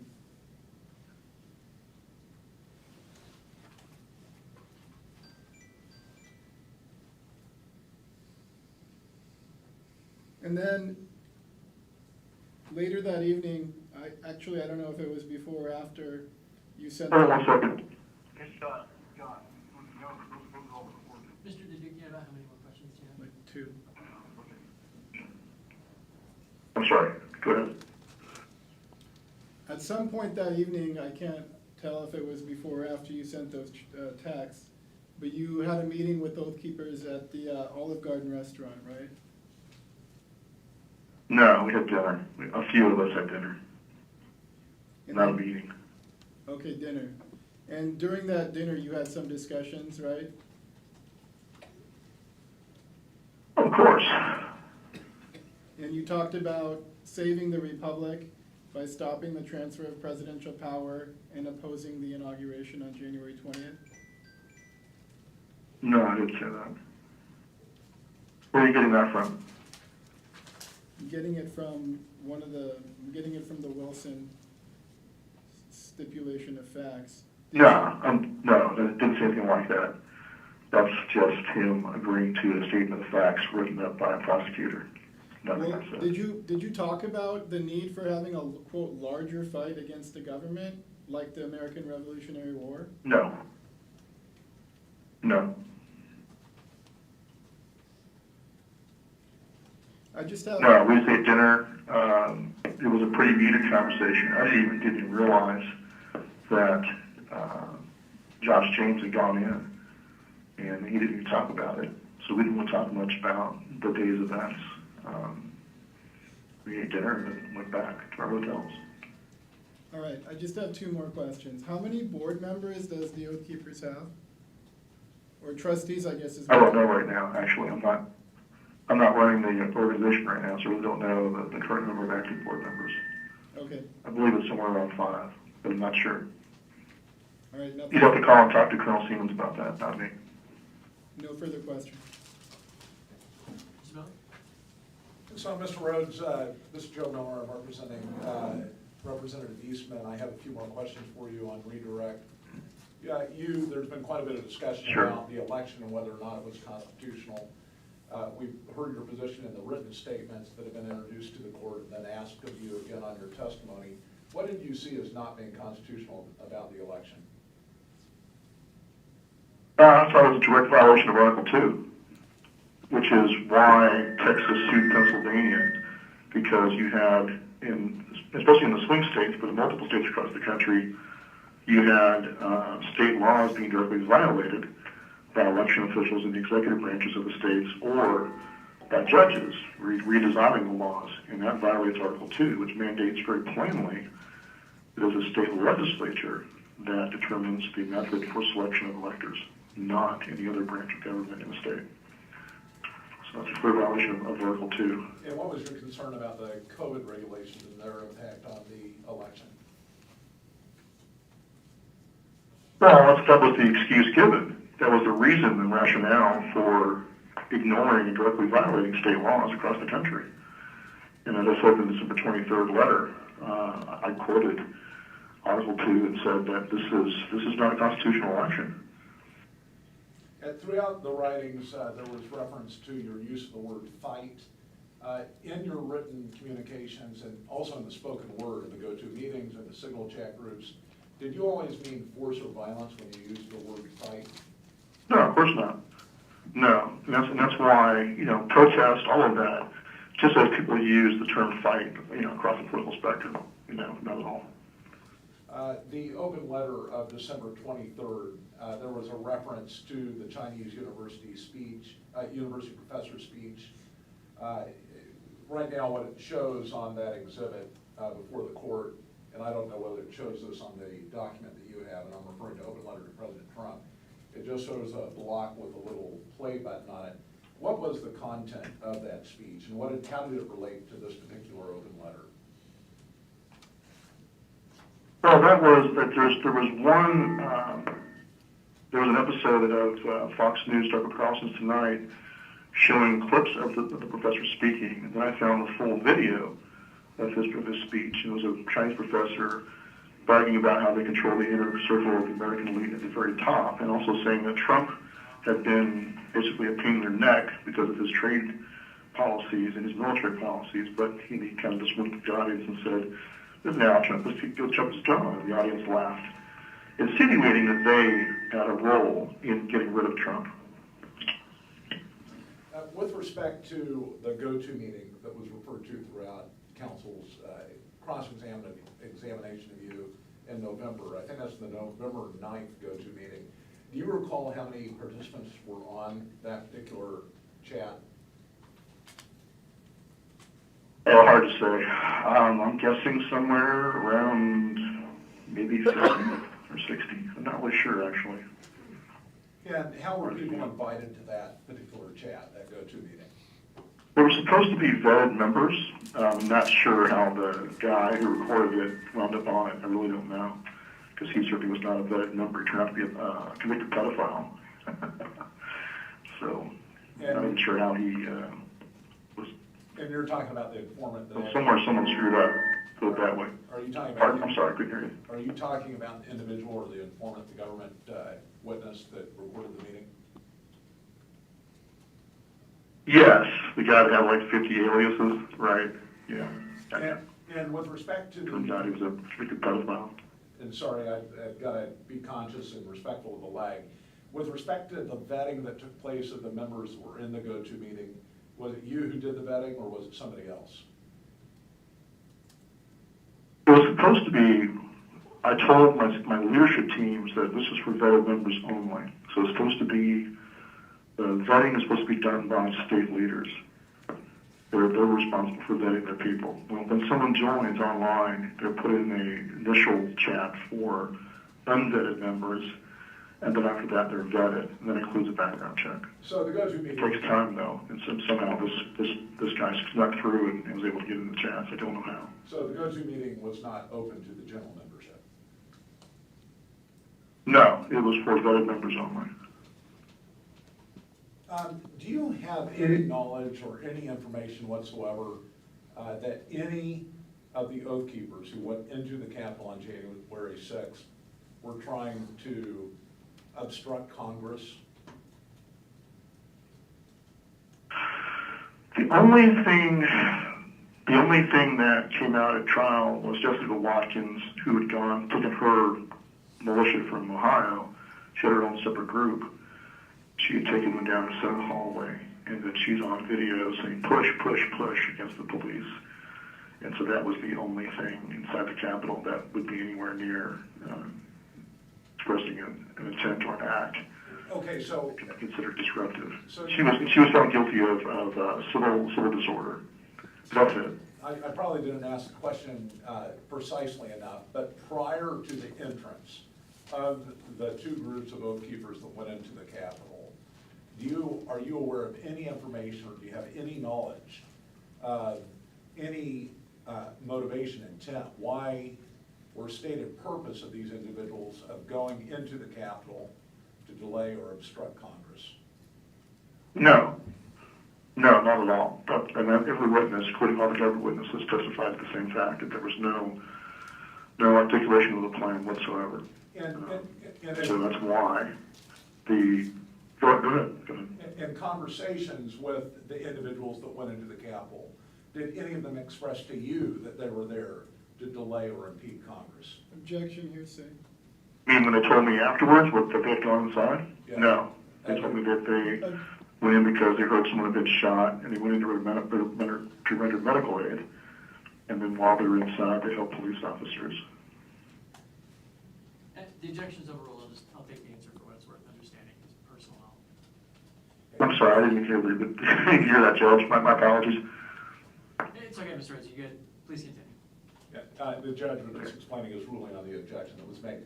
So the first group is the one that you knew from personal knowledge, or at least from what you had been informed, had gone in because apparently somebody had been shot. The second group, I think you've already provided testimony about that. Again, any information at all that the second group went in to impede or delay Congress in any way? No. Although, in the second group, Josh James did lose his military bearing and lost his temper and grabbed a hold of an officer and screamed at him to get out of my Capitol, but that was entirely on him. I don't think there was any plan. I think he just was being an idiot that day, and that was his own losing his temper. So that was it. So let's talk a little bit about kind of the plan and start with the individuals that were present at the Capitol on January 6th. Do you have an estimate of the numbers that were there in Washington, D.C. on January 6th? Oh, total Oath Keepers in D.C., probably about 100 altogether. No, not Oath Keepers, I'm just talking about the crowd in general. Oh,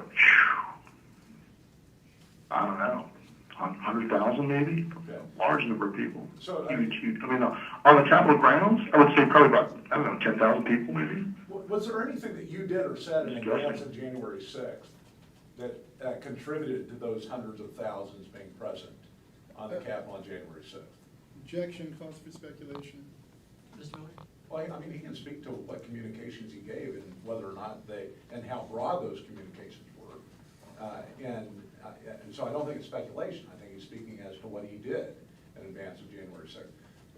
Part of plaintiff's position here is that, these communications somehow are ascribed to the Oath Keepers as a whole.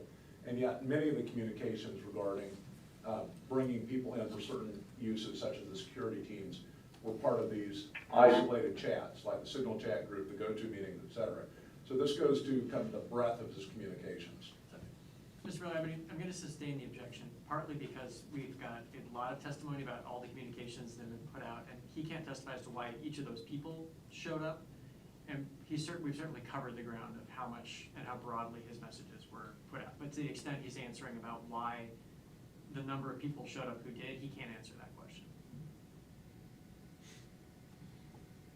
Okay. Did you ever ask anyone to? I can tell you what I said in my announcement that we're going to be in DC on January 6th. I could tell you that. Mr. Rhodes, we've you want. largely covered that area about what the announcements that have gone out. So Mr. Miller's going to ask you another question. So did you ever ask anyone to go in? Okay, good to go. Yeah, sorry, Mr. Rhodes. Did you ever ask anyone to go into the Capitol on January 6th? No, of course not. No. And did you ever ask anyone to delay or obstruct Congress's certification of the election? No, not whatsoever. No. No.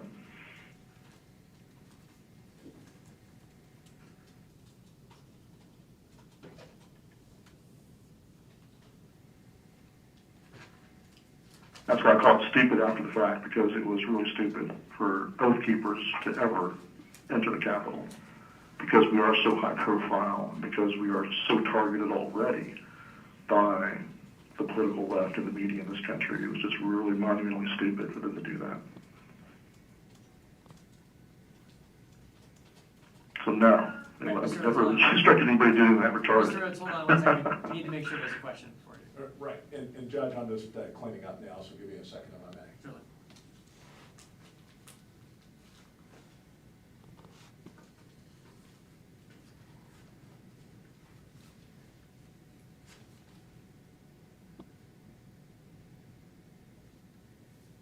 You mentioned several times, Mr. Rhodes, that you felt that your speech that you're being criticized for, and in fact were also convicted over, was protected speech under Brandenburg.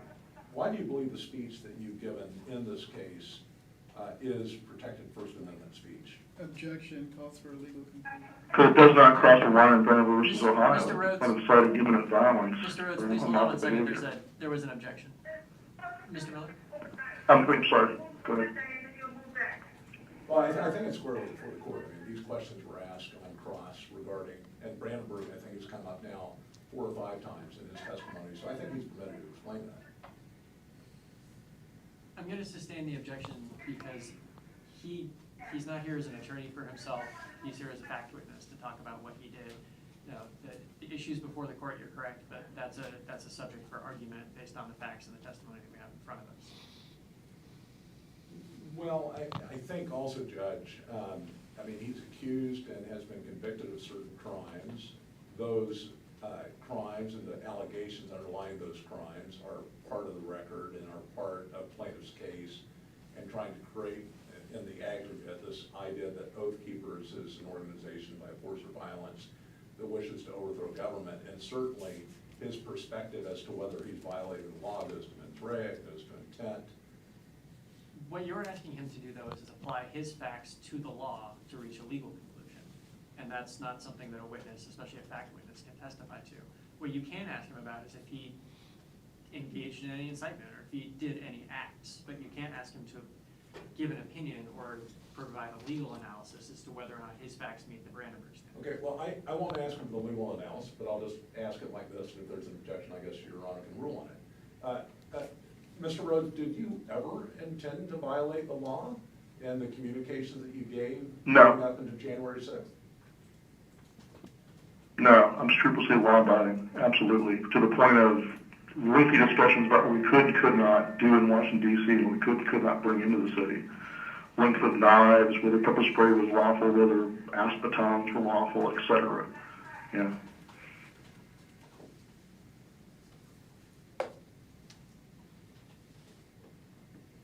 All right, that's all I have at this point, Judge. Any reason that we shouldn't excuse Mr. Rhodes? No, Your Honor. All right, Mr. Rhodes, thank you for being available and for bearing with us through a number of phone calls. You may be excused. Thank you, sir. Thank you, Your Honor. All right, we're at 10:45. We've been going for a good portion this morning. We'll take a break to allow folks to reset. I imagine we're going to continue with Representative Eastman's testimony when we come back. That's next. All right, so we'll 11 o'clock. We'll come back on record. Stand recess.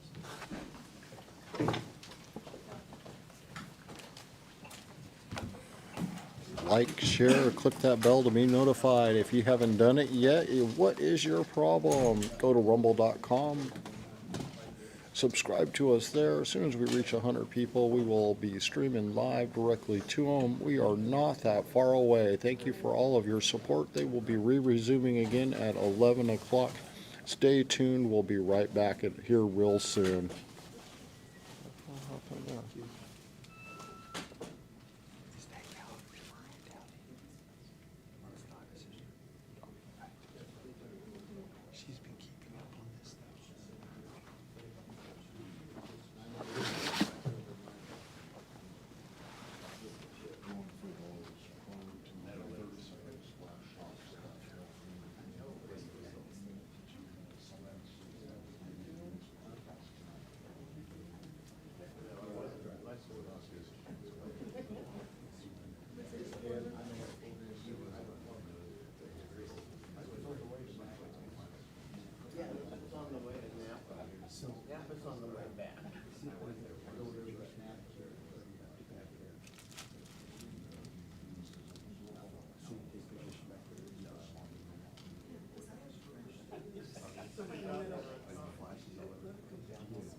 I'm gonna double check that on my lunch hour. All right. But yeah, I anticipated All right. something. Thank you.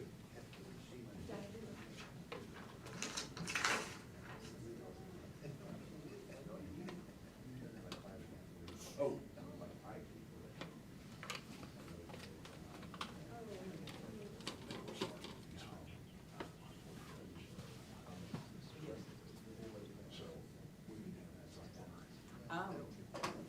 I think, Judge Francis will not ask you about that. We're just gonna leave that out. We don't need that Good, information. good, thank you.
And have the dogs watching them, and what a thing to say it is, right?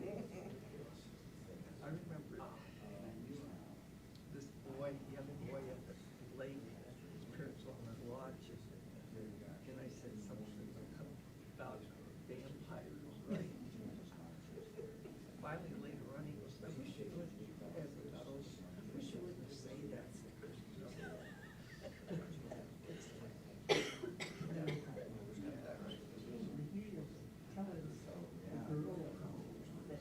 He wanted to let the dog wear a tutu. You know, that's pretty. I'm going to.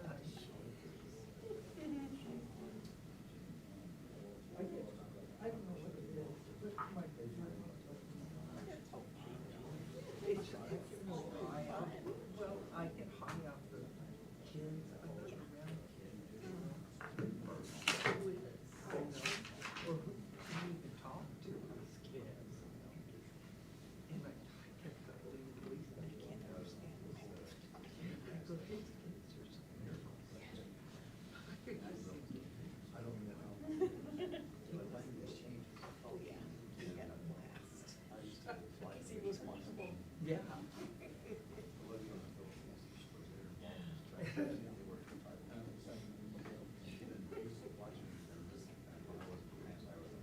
Was that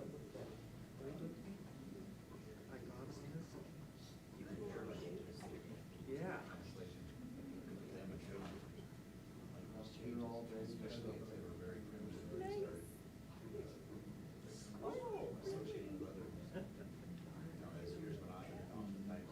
Second, but first most successful production that they ever done. I say second because Richard Moss was yesterday was the first. Sold out every performance during the Wizard of Oz one. My kiddo was in that one. This one is their second time in history that they've ever had a completely sold out production from artists. I was in all the scenes, but My dad used I to was do in it. the so Oh, okay. I was a security guard. And the same thing. My dad used to do, playhouse and stuff. It takes, special person to be an actor. You just gotta be brave Didn't enough want to to do do the that. acting, yeah, he wanted to help me build their set. Yeah, my audition, I see on, full on already. That's why I threw it over the lake.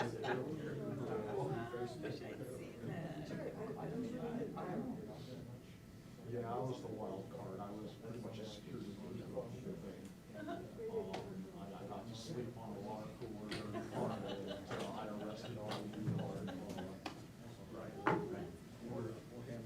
All the little funny stuff that goes on in it. Yeah, I'd never seen that till last year. I need to switch screens real quick.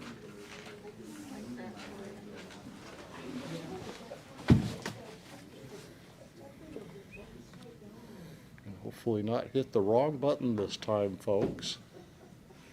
You may not know it, but I disconnected the broadcast accidentally. If you haven't liked and shared this video, why not? You guys are slacking out there, I'll tell you.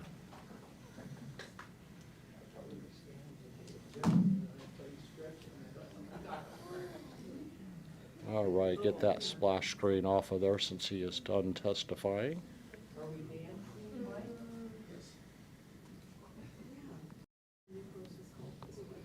Thank you all for being here today. We are in day 7 of the Kowalke versus Eastman case. Thank you all for being here. You can find this live on Twitter, YouTube, Facebook, and all the other channels that you may want to find your favorite showings on. Hopefully soon we'll have the website back up and running. We are real close to making that happen. You'll be able to watch this live there too at the same time.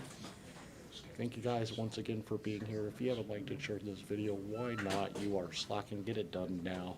Thank you guys for all tuning in, and they will be beginning here in just about a minute. We got to listen to Stewart Rhodes for the entire time this morning. David Eastman will be the next up on the stand. And you guys, I hope you're all ready for Christmas and you're staying warm. Woke up to another balmy negative 33 degrees at my location this morning. Negative 18 here at the courthouse earlier. It's now only currently negative 5, warming up just a bit. Keep on hoping that Hawaiian heat wave, that Pineapple Express heads our way. All right, looks like the clerk has just walked in. It will be just minutes now before they get started. Again, take a moment, like, share.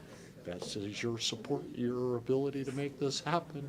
If it wasn't for supporters like you, we wouldn't be here. I wouldn't be here. Thank you so much, you guys. See you a little bit later.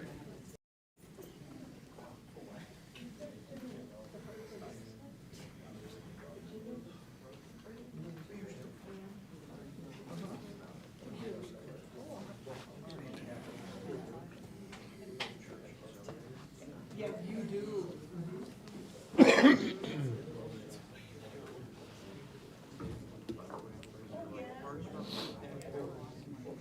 Peel it off the paper.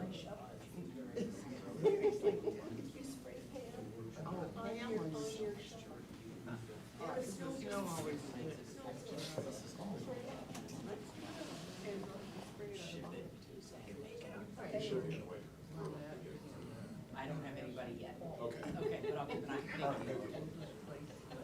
Well, they talked about all the good things that were done here to warm up. They talked about all the good uses of government. Oh, yeah. My brother, it's called the Constitution. There are times,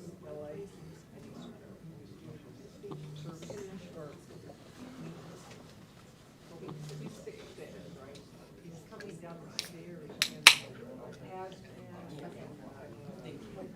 Yeah, by your They name. all, the FBI and everything, and they, because they worded that veterans reported in the vote system, and so I, everybody had to run out.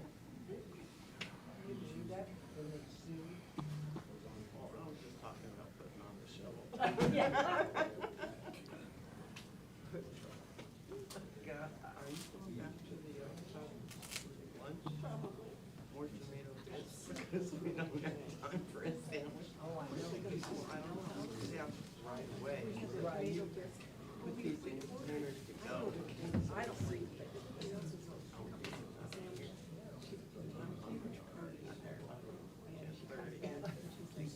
Well, I don't want to do sandwiches, they were like bowls of soup all around. Is there another place to go? Oh, yeah, you could just order. You could just order your own soup. Appreciate you. Yeah. I'm just trying to wake up. Joe, you're. Oh, no. Yeah, you changed colors. Yeah, that's what happened to Vegas. At least, yeah, that was there, so.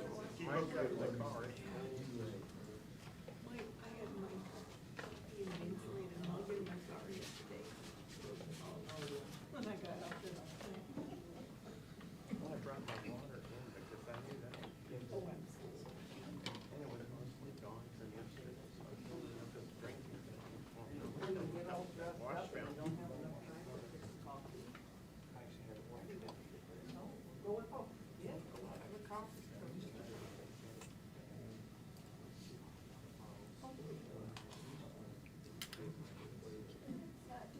But you need coffee, don't you?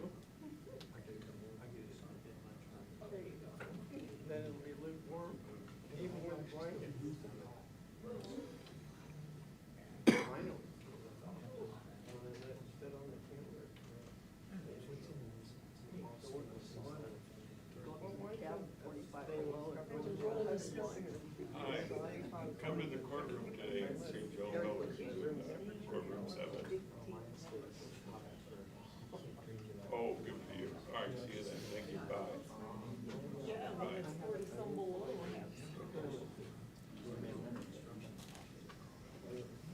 You're looking good today, okay?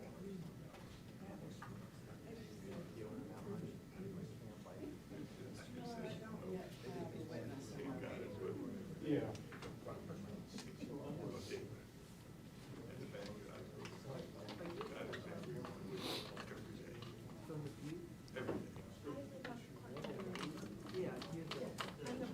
Yeah, Brian, our peer court state of Alaska. All right, please be seated.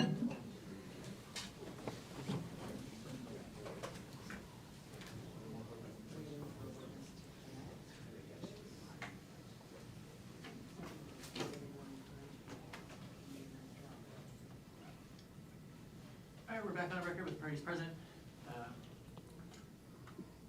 Mr. Miller, are we ready to proceed? We're calling Dr. Eastman next, and he should be joining now. I think I see him there. So. All right, Dr. Eastman, can you hear us? Yes, I can. All right, this is Judge McKenna here in Palmer, Alaska. We have the parties present here, Mr. Miller representing Representative Eastman, Mr. Dedukian representing Mr. Kowalke. Are you ready to testify? Yes, I am. Can you please raise your right hand? Do you swear or affirm that the statements you will provide in today's hearing are the truth, the whole truth, and nothing but the truth? Yes. All right, please put your hand down, and just for the record, could you tell us both your first and last name and spell both for us?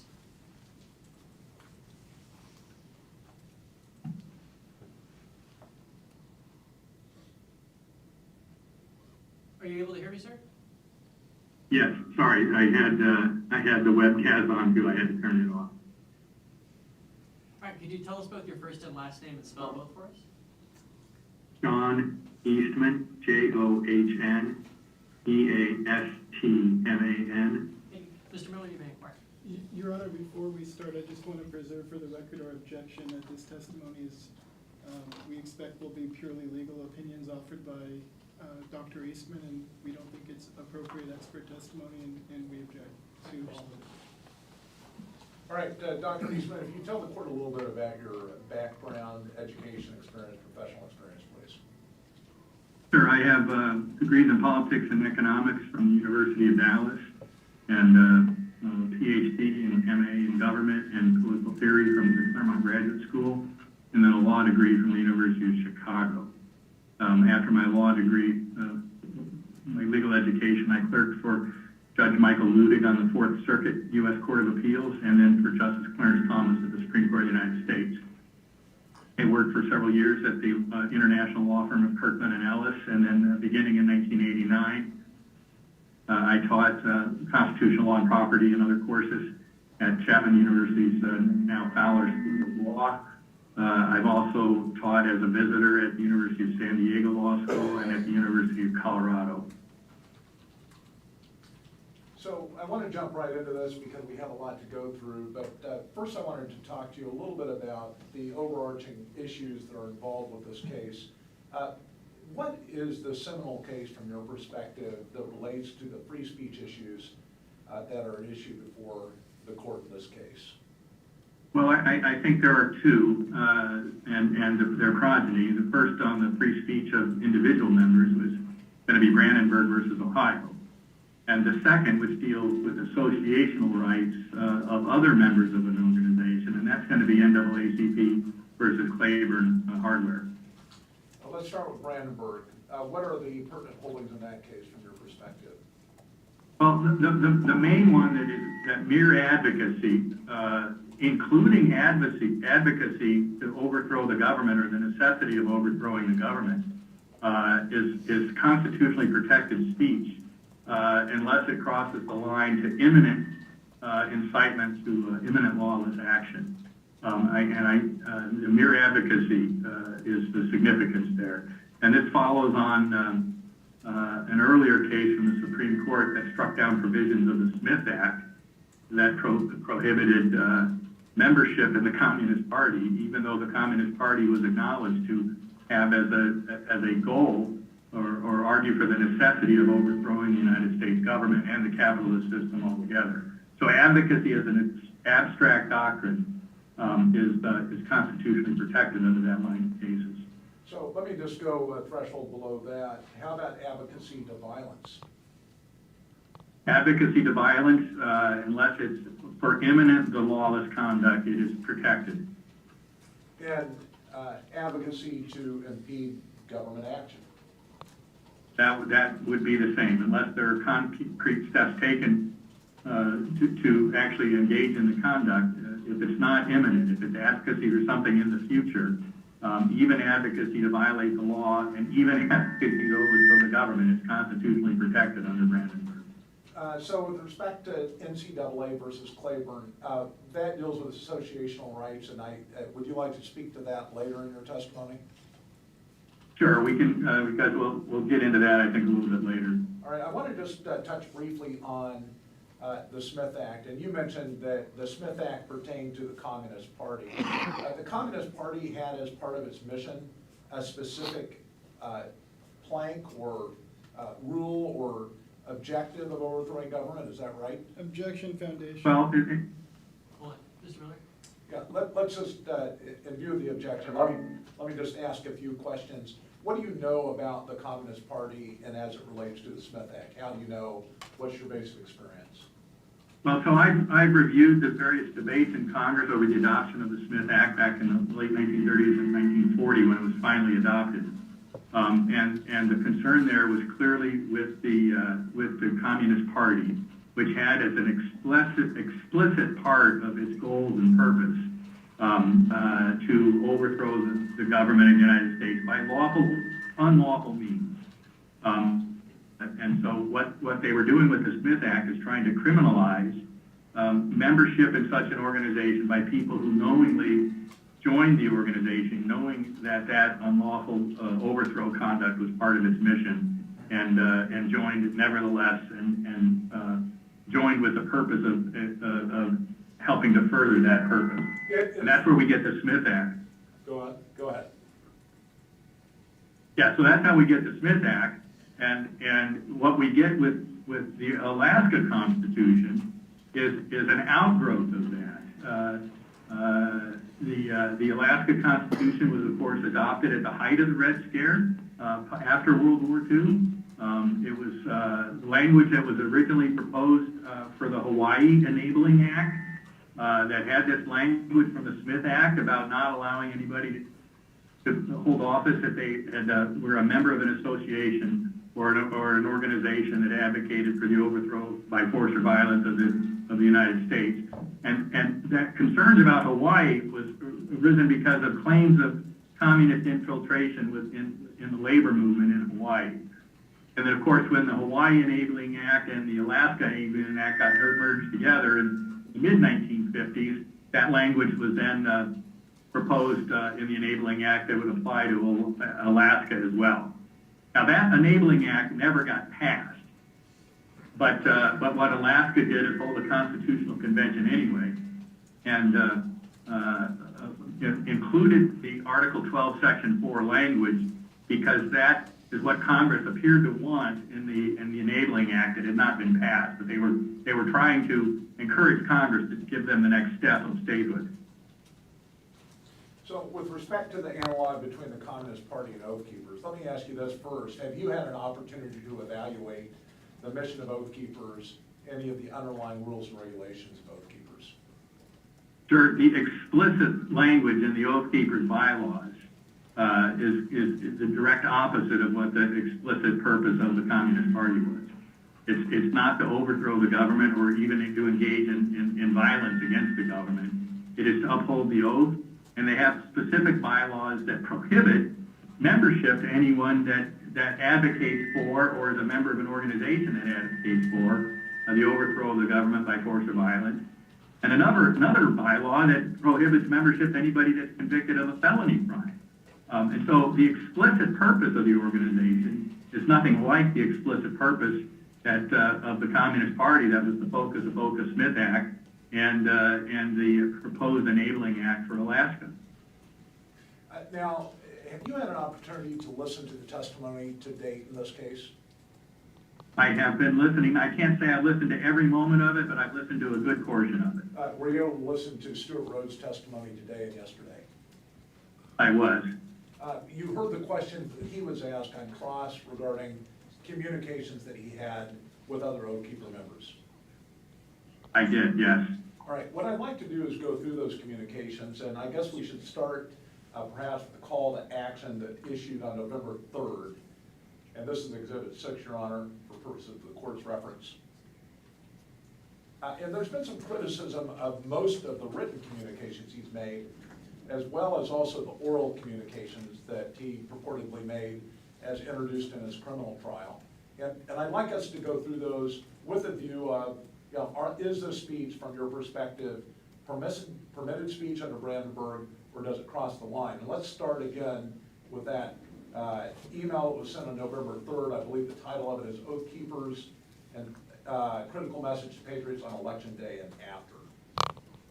Yes, and I have that as Plaintiff Exhibit 6. Okay, and looking at this exhibit, the speech that was raised by plaintiff's counsel, what is there concerning speech here? Is there speech from your perspective that crosses the line? No, not even close. Most of that email is, you know, pure speech. It's like we have an open insurrection against our Constitution by being waged by the American Marxist left, by the Democratic Party, etc. And we all of these are now engaged in an assault on our republic. That's just pure political speech. Most of the email is about that. There are a couple of calls to action in that email, and which would go beyond pure speech. But the calls to action are all calls to lawful conduct. Noting, for example, that we've got Oath Keepers who are going to be poll watchers or watching for potential violence and intimidation against conservative voters. It says, we encourage all of our members to assist in the local areas in keeping an eye on the election and to keep it as clean and legitimate as we can in the face of what might be likely attempted intimidation and violence by leftists. Of course, that's a perfectly legal call to action. And in several places in that email, Report suspicious activities, carefully work with all local and state laws and regulations on activity at or near polling places, and that's what we did in 2016, and that's what we'll be doing again today. Again, a call for action and an explicit recognition of compliance with existing state laws. There's another passage in there that says you will be under a microscope, so be sure you are in strict compliance with the rules. Make sure the rules are followed. So that entire email consists of either pure political speech, constitutionally protected, or calls to action where the action is to comport with the laws that are in place. So there's nothing remotely that would qualify as unprotected speech in that email. Let's turn next to Exhibit 21, which is the go-to meeting transcript dated November 9th. Have you had opportunity to review that transcript? Yes, I have. Okay, and there have been a number of provisions within that transcript of speech that at least plaintiff's counsel has viewed as being problematic. Do you believe that any of the speech in Exhibit 21 crosses the line?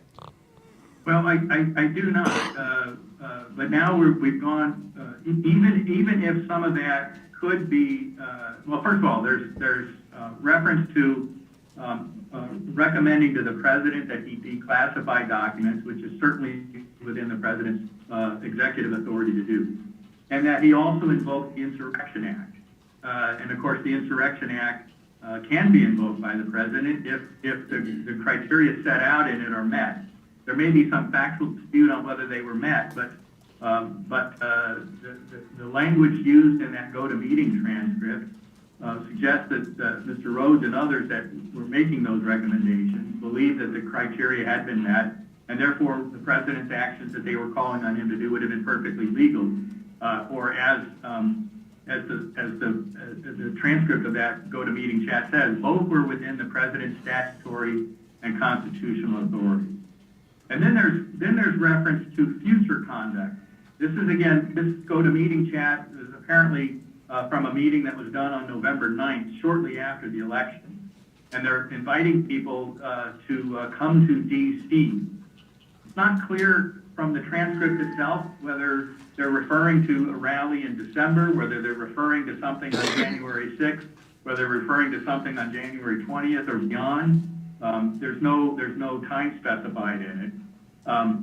It does talk about violence, but it's a reaction to violence that they expected or they anticipated might come from Antifa.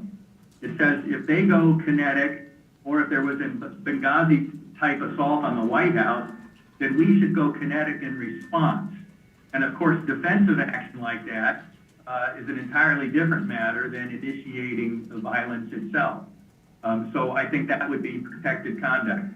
But in any event, it says we're waiting on a president's orders. And I think part of the discussion here turns on the ability of the president to call up the militia. And from what thus far, particularly by the plaintiff experts in the case, there's been a great deal of confusion about what the word militia means. Under the Constitution, we have the militia, and the Congress can authorize the president to direct how the calling up the militia can be done. The statute for the militia recognizes two different kinds of militias.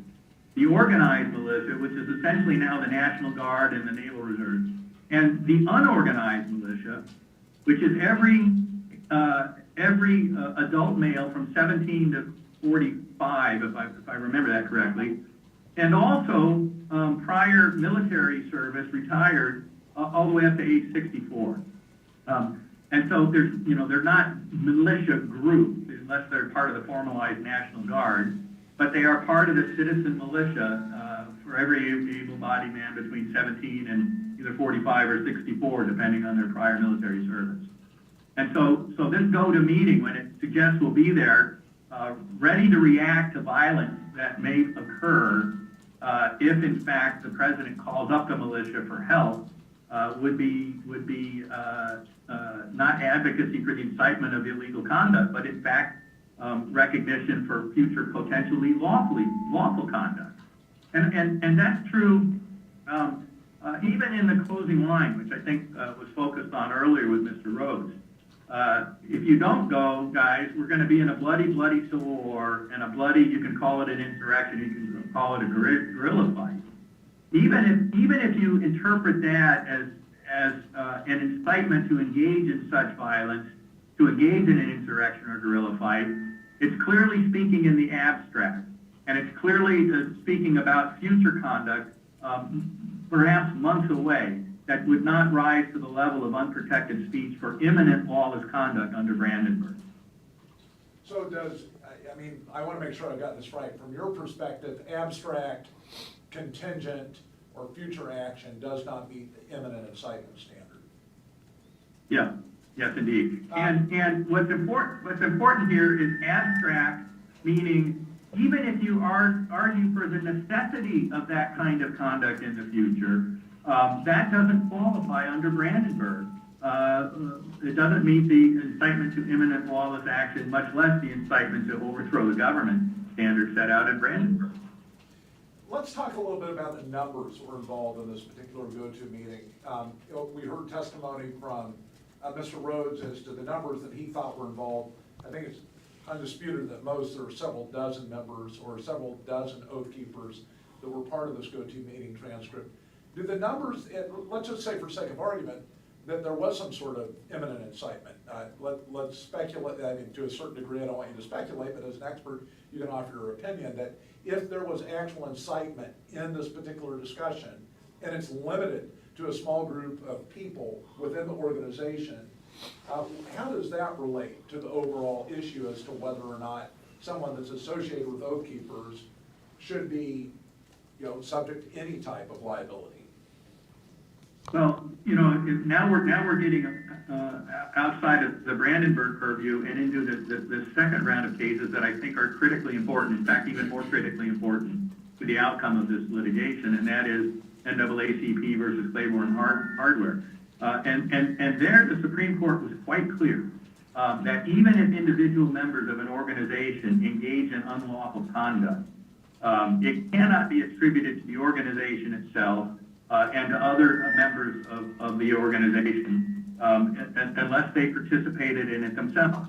And I think that's the critical point. And the fact that there were only 50 or 60 or several dozen or however many individuals involved in that group meeting chat, even if it could be to rise to the level of advocacy for lawless action, and even if further than that, it can be said to rise to the level of imminent lawless action, which I don't think it does, and that would be protected by Brandenburg. But even if both of those were true and it's outside of Brandenburg, it's still only that small group of people, and it would violate the First Amendment's protection for freedom of association to attribute that to other members of the organization who were not participants in that, and to hold them accountable for things. And that's the significance of the Claiborne case. Is there anything else in the content of the go-to meeting of concern or that you'd like to address?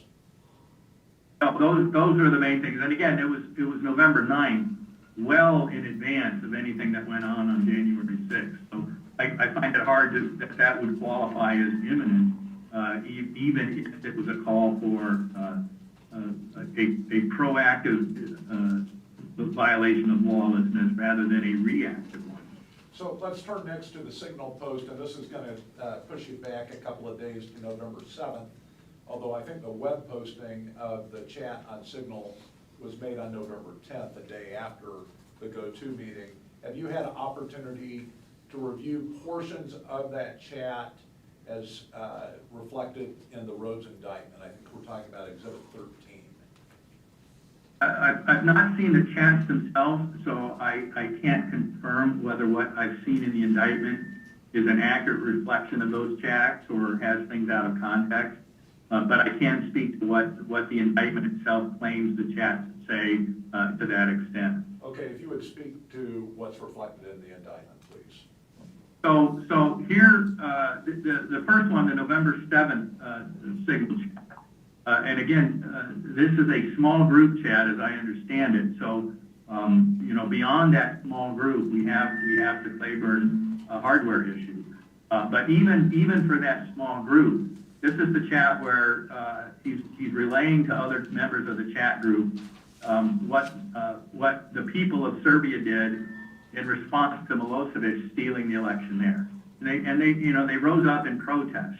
And there are a number of things that the Serbian a person with whom Mr. Rhodes was in touch with had said they did.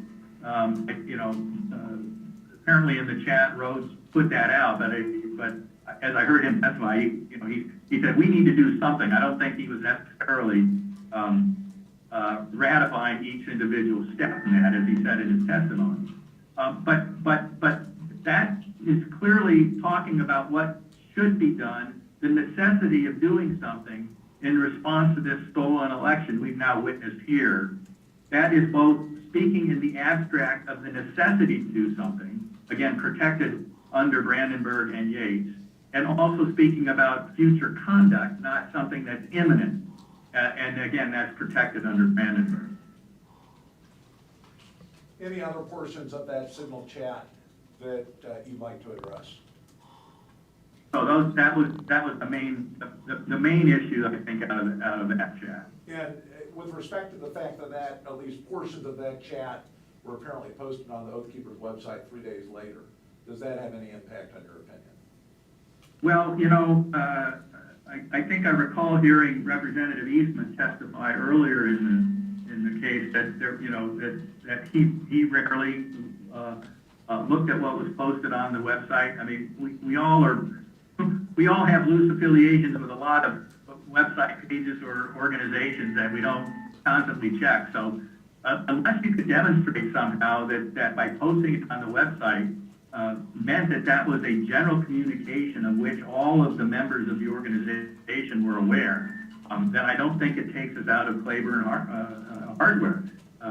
We've got even if you take that as a call for violent action, and even if you take it as a call for imminent violent action, beyond the group of people that was aware of it, you'd still have to get over the hurdle of Claiborne hardware, and I don't think this does. All right, let's turn next to the, I think it's been in the parlance of this hearing called the first open letter. This is Exhibit 18, Plaintiff's Exhibits, and I believe that the date is December 14th of 2020. Did you have opportunity to review this particular exhibit? I did, and I find two kinds of factual issues in these statements that trigger this constitutional analysis that I've been talking about. The first are several statements about telling the president, you must act now. You must act now as a wartime president pursuant to your oath to defend the Constitution. Do not concede, do not wait till January 20th, strike now. And that, of course, when you're telling somebody to act now, that is imminent. But it's not imminent to engage in lawless conduct. It's imminent to act pursuant to authorities he has under the Constitution. Please hold on 1 second. So I apologize for interrupting, but unfortunately, when you raise your voice, because of the location and speakers here in the courtroom, it causes a lot of feedback. So if there's a way that you could either just speak softly or lower your microphone volume a little bit, it would help us avoid feedback here in the courtroom. I will try not to get so animated. Is that better? That's a little better, yes. Thank you. Okay. All right, and so there was an effort of the court to interrupt you with that concern about the feedback, so why don't you try to start back at a minute or two ago with your answer. There are portions of the first open letter that implicate a request for imminent action on the part of the president. Act now as a wartime president, strike now. But it was imminent action for the lawful exercise of powers that the president had under the Constitution or under the Insurrection Act or what have you. It was not an imminent call to lawless action. So that's purely protected speech. It is imminent, but it's imminent request for action to engage in lawful conduct that the president has as president. There are some passages that, however, are not for imminent, but they are calling on future conduct. if you fail to act while you're still in office, we the people will have to fight a bloody civil war and revolution. And this is vintage Brandenburg stuff of speaking of the necessity of what might come in the future. And even if you can interpret we will have to fight a bloody war as we'll have to be the initiators of it rather than responding to things that are being done against us. It's still something that's in the abstract and in the future. It's not an invocation or an incitement to imminent law of the fact. And that's the very kind of thing that Brandenburg says is protected speech. Is there anything else about this first open letter that you'd like to address? Well, I think it puts a lot of the speech in the context of being reactive. There's an unlawful combination and conspiracy being waged against the people of the United States to deprive the people of the fundamental right to vote. And the question is, what can we do about it? And you know, the step one is the president has the ability to do something about it with his existing powers. And if he doesn't, at some point in the future, we might have to do something about it ourselves. First, of course, is not an incitement to lawless action, but to lawful action. And the second, even if it can be interpreted as an incitement to lawless action, it's abstract, and in the future, it's not imminent, and it's therefore protected. And with respect to, even if it were incitement to lawless action, with respect to Article 12, Section 4 of the Alaska Constitution, would it amount to overthrow of government? Well, this is another thing that I think is extremely important here, and I know there's been a lot of testimony about the plea agreements and also the now convictions, although there's not been a sentence, so they're not treated as convictions yet, and they're certainly not had an opportunity for the appellate process to run the course, so they're not final convictions. But for the plea agreements, guilty pleas, for the charge of seditious conspiracy. The seditious conspiracy statute covers a lot of conduct that can be treated as seditious conspiracy. Conspiracy to interfere with law enforcement. Conspiracy, as was found by the jury verdict in Stewart Rhodes' case, to oppose the authority of the government. But there's another section or another clause in the Citizen Act that is conspiracy to overthrow the government by force or violence. And I've looked at all of the indictments and plea agreements and statements of offense and guilty verdicts now against the various Oath Keeper members that were charged in the January 6th events. And not a single one of them even alleges, much less has proof of conviction of that component of the seditious conspiracy statute. So I think there's a big difference between opposing the authority of the government.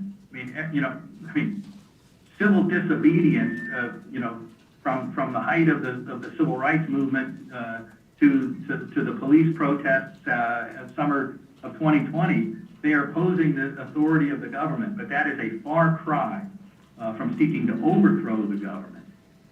And Article 12, Section 4 of the Alaska Constitution, as with its predecessor language in the Smith Act, specifically refers to overthrowing the government. And you have to look at it in the context of the Communist Party's explicit efforts to overthrow the government and replace it by an entirely different governmental system to understand the import of that language in Article 12. And nothing in this open letter, even the things that might be interpreted as an incitement to lawlessness, or even an incitement to sedition to oppose the authority of the government, rises to the level of overthrowing the government. All right, let's move next to the second open letter, and I believe that is dated December 23rd of 2020, and for the court's convenience, Exhibit 19. Have you had opportunity to review this communication? Yes, I have. All right, and what's your opinion as to the content of it, whether any of the speech there crosses the line? Well, again, we've got two different kinds of statements there. We've got one that's imminent, urging the president once again to act now, don't wait until January 6th.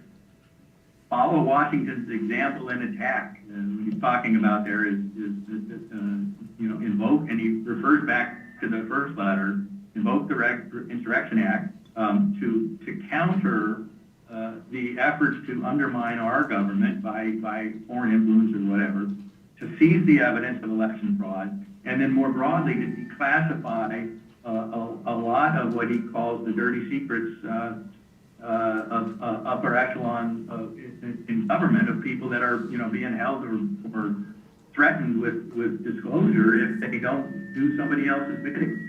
So that is, again, act now is imminent, but the things that they're asking the president to do are, again, things that are within the president's authority to do.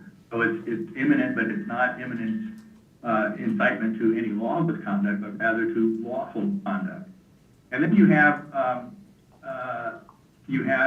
what's called the post-January 6th. If Congress does certify President Biden as elected, declare that the certification was unconstitutional, the legislature's failure to act, SCOTUS's failure to act was a failure of their duty to uphold the Constitution, and call up the militia to conduct a fair and open election. That's, again, future conduct. It's several weeks away, so it doesn't qualify as imminent. And there's no particular action or plans that be put in place that would take it out from under the Brandenburg protection. And because of the reference to the Insurrection Act and the ability of the president to do these things, it's asserted to be lawful conduct in any event. So both as abstract, we're going to have this necessity to do this if you don't act now, but that's an abstract urging of the necessity of taking these actions at some point in the future, what the situation we're going to find ourselves in. And again, that's vintage protected under Brandenburg. So is there anything else in this open letter that is important to address from your perspective? No, those are the two main points, and I think every statement in those letters fits with one or the other of those two categories. Let's turn next back to the indictment again, Exhibit 13, and this, I believe, again, is the original Rhodes indictment, where there are a number of communications reflected in the indictment that have been admitted. And again, assuming, based upon the court's earlier determination, that these documents are admitted for the facts asserted, let's look at some of the communications in December that you've not yet commented on. Specifically, and I'll allow you just kind of at your own discretion to address each of them, but let's start at paragraph 34, and this is on page 14. Okay. Yeah, that's in December. And again, all we have is the allegations by the Department of Justice in the indictment. I've not seen the chat itself, but assuming they're accurately portraying those chats, this is the one where he says, we have to scare the shit out of senators and convince them that it will be torches and pitchforks if they don't do the right thing. And I want to focus on two parts of that. If they don't do the right thing is encouraging elected officials to do their duty to prevent a stolen election, or what Mr. Rhodes viewed as a stolen election. So that's a call for lawful conduct, not unlawful conduct. But the other part of that is if they don't do that, it'll be torches and pitchforks. Certainly sounds like a threat of violence. But again, it's in the future. If you don't do X, it's contingent that it's gonna be this. And it's not, it doesn't necessarily say we're gonna be the ones taking up torches and pitchforks, and it's not a call for that, but a recognition or a prediction that that's what's gonna happen. That's speaking in the abstract about something that may happen in the future as a contingency. And again, in my view, that's vintage protected speech on Brandenburg. And in this indictment, there are also other references to leadership chats that occurred toward the end of December. Do you have opportunity to review those as well? I have. So we've got things, sorry, Judge, I started talking too loud again. If Biden's installed, we'll have to do a massively bloody revolution against him. That's, I believe, from December 22nd. Clearly future conduct in the abstract, and again, even speaking of the necessity of engaging in that kind of conduct at some point in the future is an abstract statement that Brandenburg tells us is constitutionally protected speech. Several of the other chats have things that are similar to that. Well, let's just go back to the bloody and desperate fight. I think we're on paragraph 23. Does the statement that purportedly was made by Rhodes, that can't be avoided, change your analysis? Well, by saying that can't be avoided, he's making a prediction rather than inciting to do that. This is what I'm predicting is going to happen.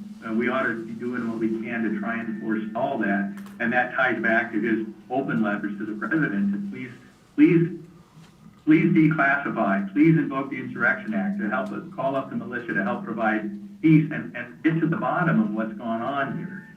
So yeah, it does.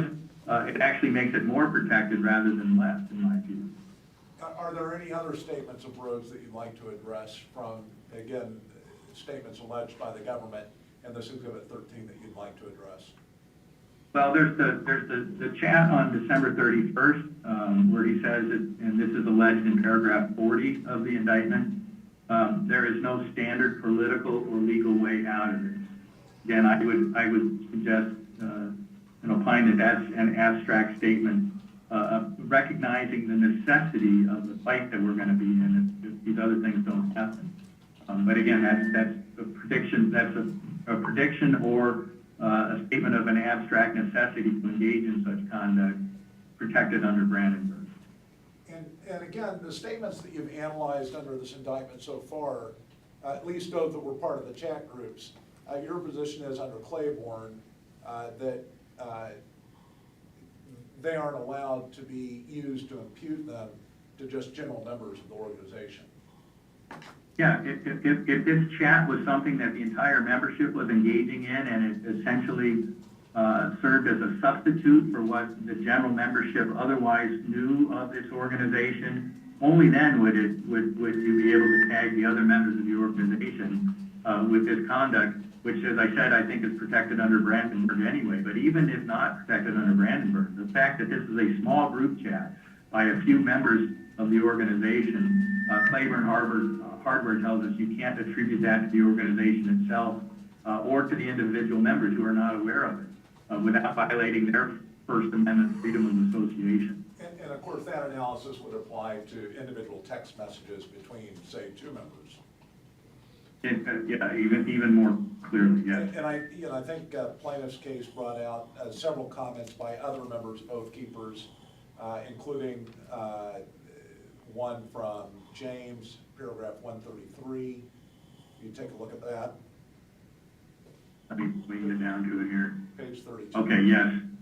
Yeah. Where James messaged. After this, if nothing happens, it's war, civil war. So I think you've got two problems on trying to hold Representative Eastman accountable for that. One, you've got the Claiborne Hardware big problem that this is a small group chat or a text message. And it's also, if nothing happens, it's civil war. That's future and that's abstract. So protected at both under Brandenburg and with respect to Representative Eastman under Claiborne Hardware. Let's turn next to the transcript that was recently provided to the parties in this case by opposing counsel. I believe it's the transcript from the trial. There were a number of references to it and the cross-examination of Mr. Rhodes. Have you had opportunity to review the transcript that was referenced? I've had opportunity to review parts of it, but of course I heard the questions about it during Mr. Rhodes' cross-examination. All right. So I can be more accurate to talk about those portions of it. At least the portions that were raised before the court in cross-examination of Mr. Rhodes.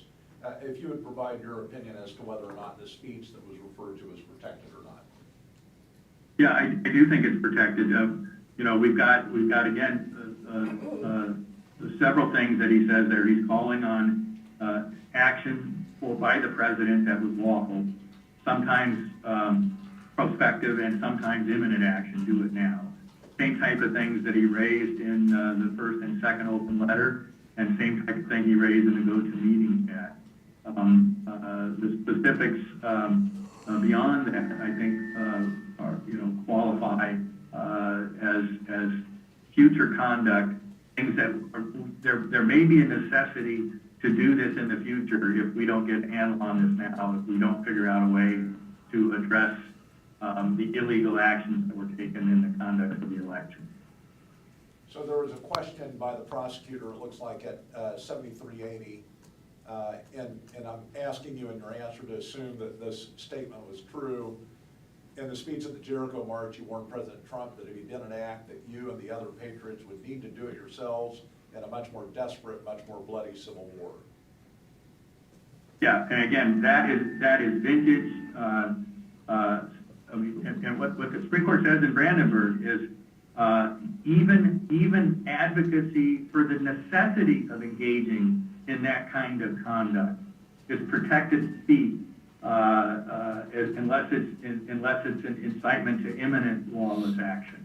And so talking about what I mean, it's contained in the sentence itself. If you don't do this, at some point we will. There are two problems with treating that as unprotected speech under Brandenburg. First, it's based on a contingency that may or may not ever happen. That, by definition, makes it something on the abstract.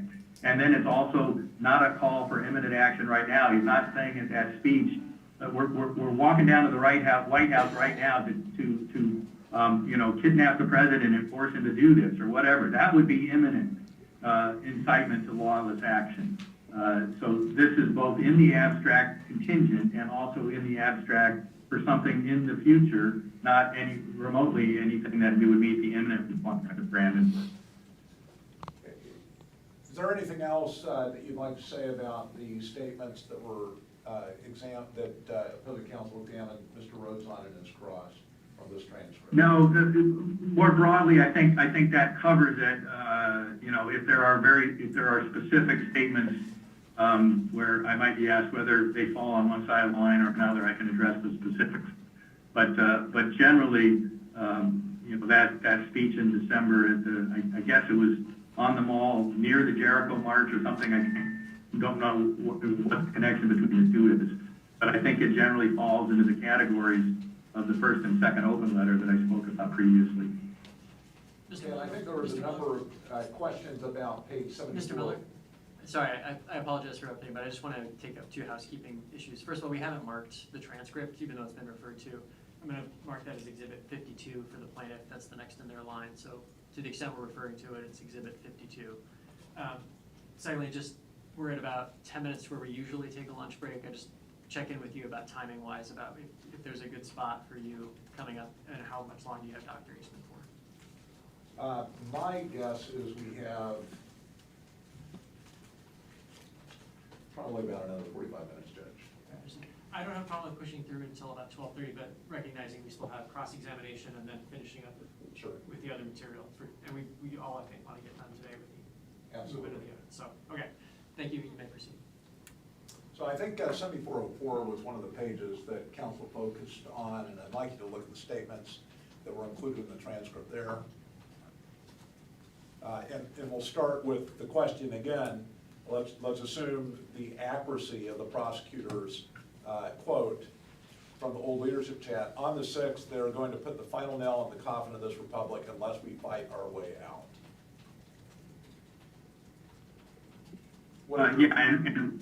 Go ahead. And when was that supposed to have occurred? That statement? It says in the, if you just want to refer to the transcript, it's there at 7404. Here on December 31st, a week before January 6th, you told, I'm just quoting from the transcript itself, you told the old leadership chat, quote, on the 6th, they're going to put the final nail in the coffin of this republic unless we fight our way out. With Trump, preferably, or without him, we have no choice, end quote. And that's at the top of 7404.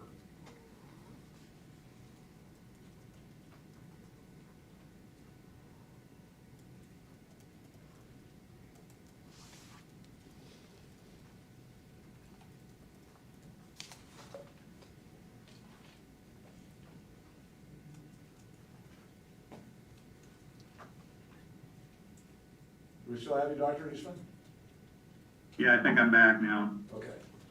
Are you at 7404? Hang on, I gotta pull it up. My computer froze up here just a second.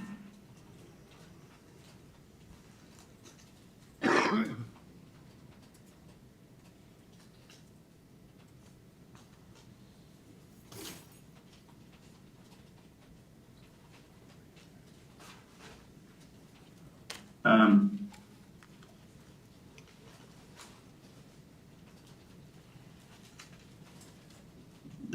7404. At the top.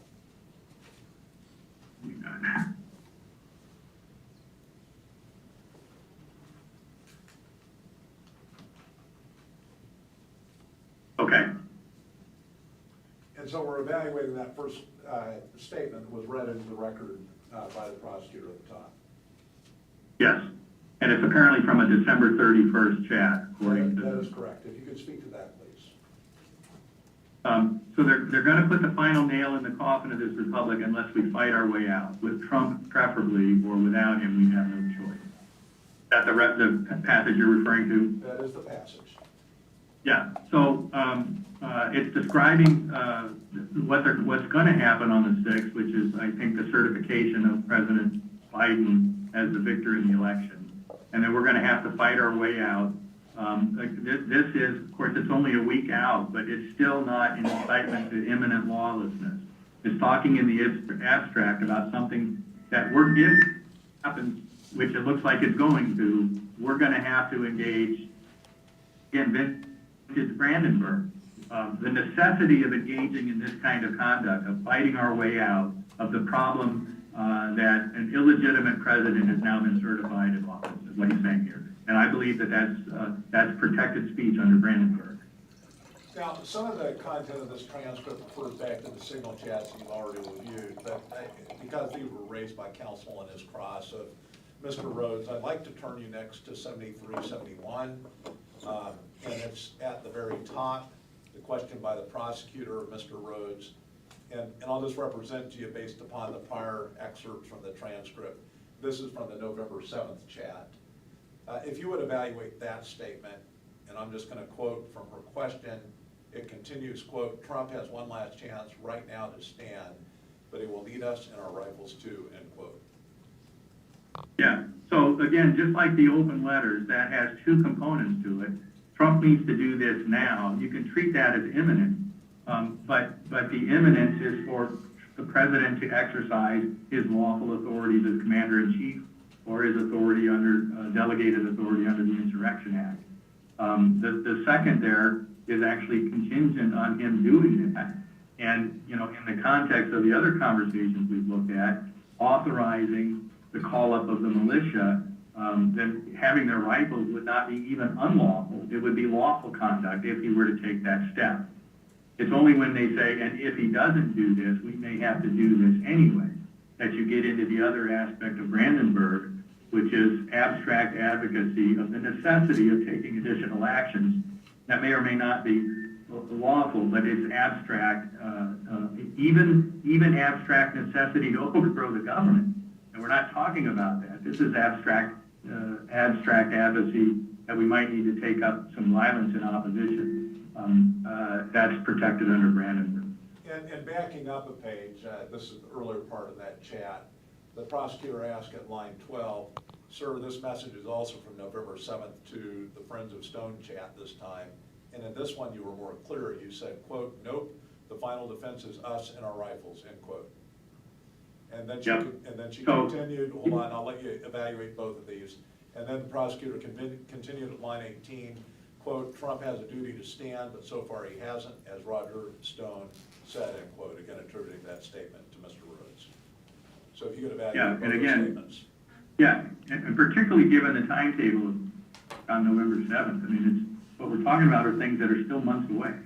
So it's neither imminent, and even if it qualifies as the necessity of taking up arms ourselves if the president doesn't do this, that's abstract discussion of the necessity of doing these things. It's not an incitement, and certainly not an imminent incitement to take those actions now, and therefore protected under Brandenburg. All right, I'm just making a final review of this transcript to see if there are any other statements that I'd like you to evaluate. All right, let's talk about, again, this is a reference made by plaintiff's counsel in this case at page 7450. Let's actually turn to 7451.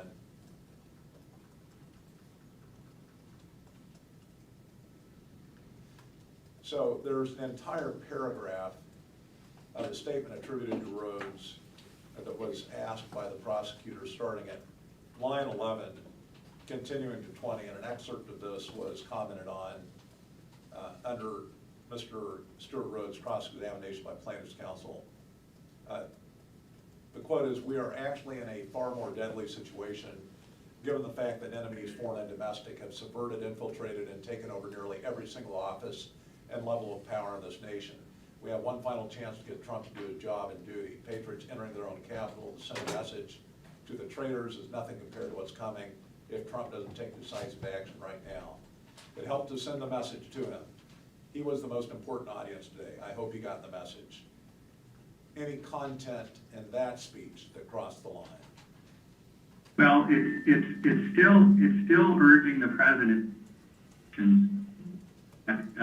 as commander-in-chief, he had the authority to do. I assume we're still referencing back to declassified information that would show how much infiltration or subversion in the upper reaches of our government has been.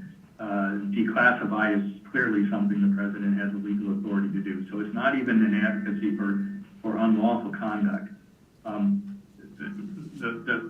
The Patriots entering their own capital today to send a message to the traitors is nothing compared to what's coming if Trump doesn't take decisive action right now. And again, just like the prior open letters and go-to-meeting chat, I think there are two problems with treating that as unprotected speech. It's both contingent if Trump doesn't take decisive action right now, and it's abstract, we will need to do this in the future. So it's not imminent, it's contingent, and it's abstract. And so I think on both fronts, it's protected speech under Brandenburg. And again, I'm not sure if this was clear in my question or not, or whether you knew through your prior review, but that's from the chat on January 6th. And in like manner, the next statement that appears at the bottom of 7451, starting at line 23, the quote again from the prosecutor, quote, "Patriots, it was a long day." The quote actually starts at 25, the question starts at 23. But starting at line 25 and then continuing into 7452, "Patriots, it was a long day, but a day when patriots began to stand. Stand now or kneel forever. Honor your oaths. Remember your legacy." That's even further from the line. Is that your opinion? Yeah. Well, it is, it's even further because, there's no particular action or incitement to lawless action taken there. Stand now to oppose the threat to our country. Stand up for your oath, or kneel forever. That's clearly an abstract statement. And revisiting, look, if we don't get this problem solved and fixed, these other things might become necessary. Stand up now, get yourselves ready to stand up now. We've got to fight this, but there's no imminent call for any particular action here, and therefore this is, in my view, vintage protected speech under Brandenburg. So let's turn next to the email from January 4th, and this is Exhibit 14 of the exhibits before the court in this case. This is an email that's entitled "Call to Action, Oath Keepers Deploying to DC to Protect Event Speakers and Attendees." And Judge, my client needs a break. Can we take 5 minutes? I know we're going to go off for lunch at 12:30, so I apologize. So, no, that's a perfectly fine request. We can take a 5-minute break. We'll come back at 12:05. All right, thank you. Okay.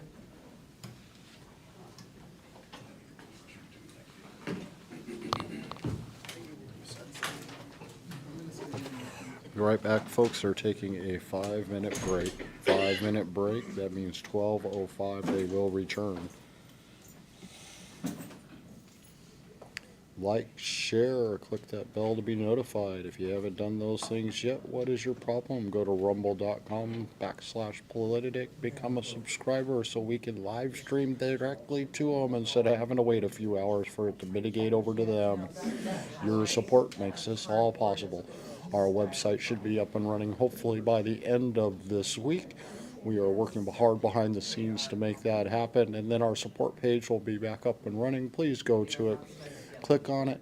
All proceeds go right back into what we're doing here. Our next step will be to upgrade our boom mic and hopefully stop these interference problems that we have at different locations, like here at the courthouse today, where we can't plug it in without a lot of static. But as you guys all caught the broadcast that happened last night, it was crystal clear, so obviously it's not my equipment, it's gotta be outside interference. Again, take the time, like, share, we'll be back at 12:05. Yeah. All of this. Yes.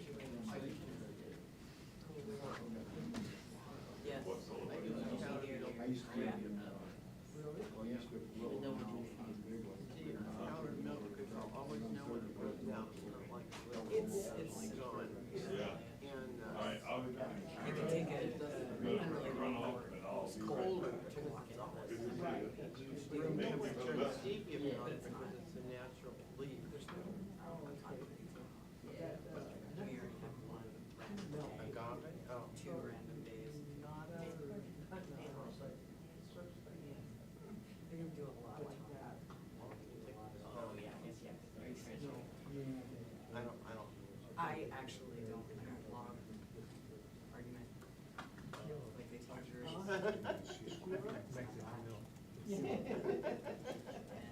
And argument, no, I hit a timestamp and I say,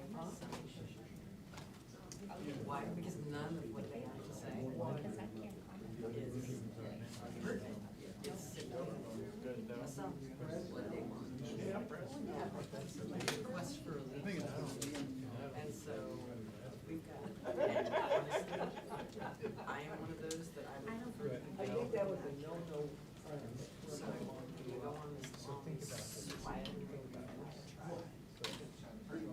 minutes about a specific line in transfer. You get a timestamp that says witness continues to review plaintiff's exhibit 42 as to you look at it, you find it. I don't have anything to do with it. He said,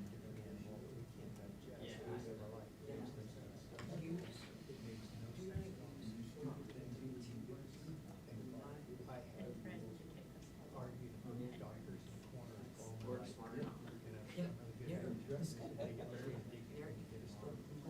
No, I married a farmer. I grew up on a dairy farm. Oh. And I can tell you, I can tell you that when those homogenized, Chilling. School of service.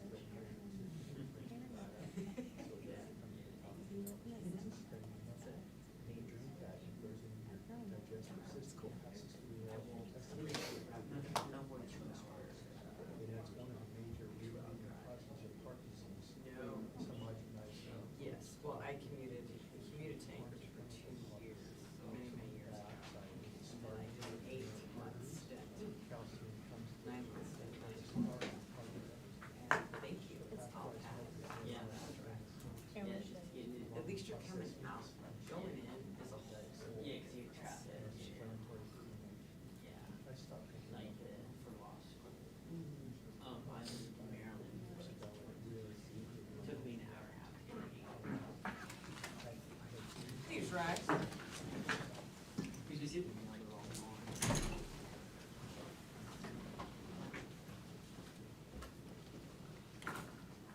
Dr. Eastman, do we still have you on the line? Yes. Are the parties ready to proceed now? Yes, Judge, thank you for the break. Of course. You may. Okay, Dr. Eastman, I think where we broke off, we're turning to Exhibit 14. Do you have that in front of you? Yes.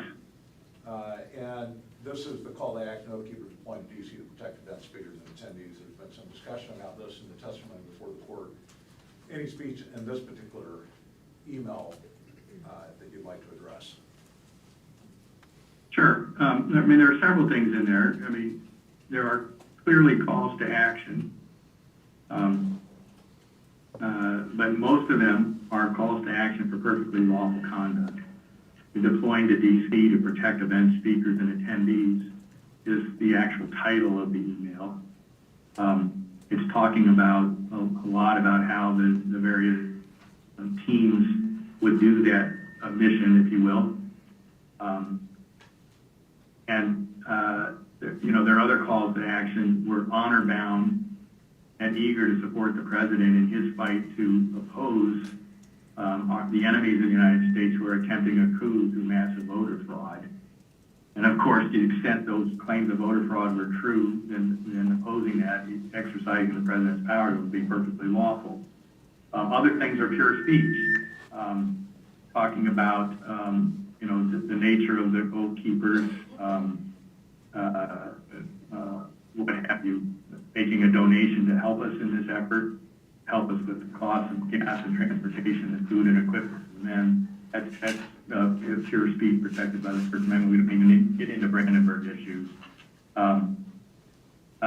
So I don't find anything in this email even close to the line.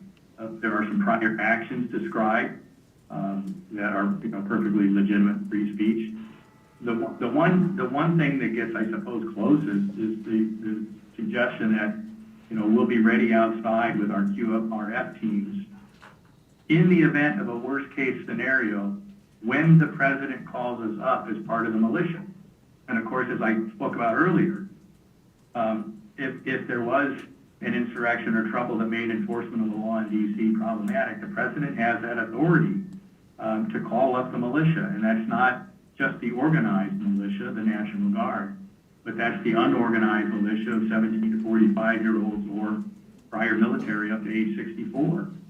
So, first of all, it's contingent in the event of a worst-case scenario, but it's also specifically tied to the president issuing an order that would make coming up to assist in those efforts perfectly lawful. It goes on to talk about the normal practice of Oath Keepers, about vetting their people. I think Mr. Rhodes talked about that, and where they missed one on one of the calls. They're undergoing a background check. Anyway, there's nothing unlawful spelled out in any of those. Prepare your mind, body, and spirit for battle, and above all else, be prepared to stand. This is 2 days before January 6th, but it's still speaking in the abstract. There may be a necessity to engage in certain conduct to defend the republic. Even if you don't accept that they had any valid basis for doing that, they're speaking in the abstract. That's not specific call to take up arms or engage in lawless conduct. So I find that throughout the email, I don't find anything that crosses the line. And Dr. Eastman, you're breaking up a little bit. Your speech is a little bit choppy, and I know it's kind of a problem with the feedback we're getting too.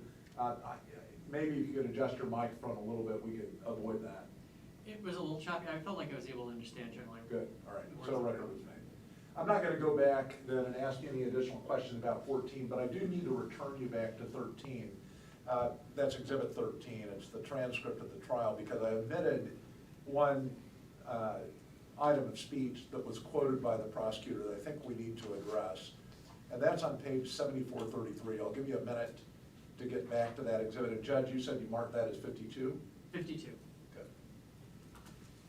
7433. 7433. And it's the question. I'm getting the feedback now as well. Let me take out the microphone and just try and use the computer microphone and see if that makes it better. Give me 1 second. Very well. How's that? Is that better? I think it's much better. Okay, I can't hear you as well, but I can. It's passable, so that'll work. All right. Well, if you don't hear a question that I asked, just indicate to me, and I'll repeat it the best and try to make it clear for you. So take a look at page 7433. Correct, and we're going to start at line 14. Once you're there, let me know. Okay, I'm there.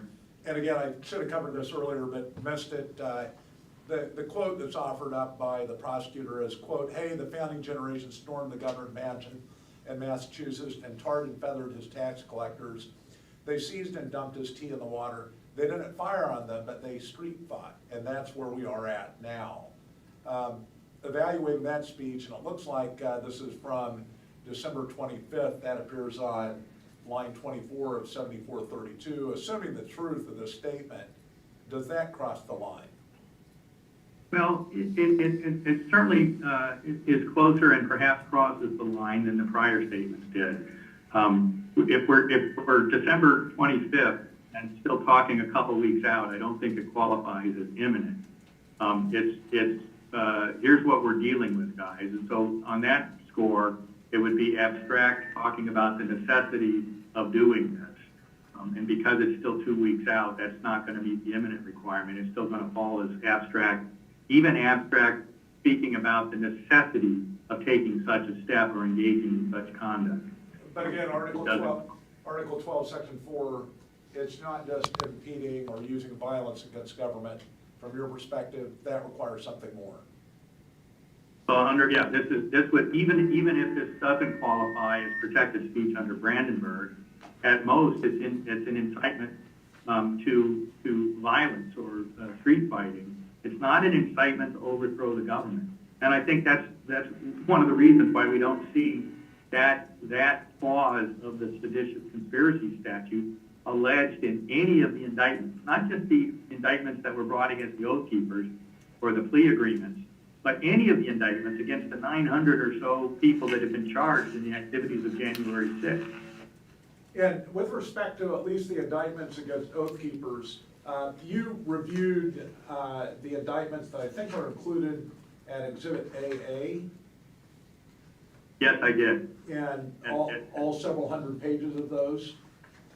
Yes. And As far as I can tell, those are the last superseding indictments for all of the various Oath Keepers, as well as the several Oath Keepers that entered into guilty pleas and their corresponding statements of offense. And again, in your review of all of those indictments and plea agreements, there was no reference that you saw in your review to any allegation that any of those defendants attempted to overthrow government. No allegations about overthrow at all. No charge that under that component of the seditious conspiracy clause. And Judge, we aren't admitting for the truth of the matter, but we would move the admission of AA so the record is complete. In AA, it's a 391 pages. That is correct. Mr. Deducci? I don't have an objection to that. All right,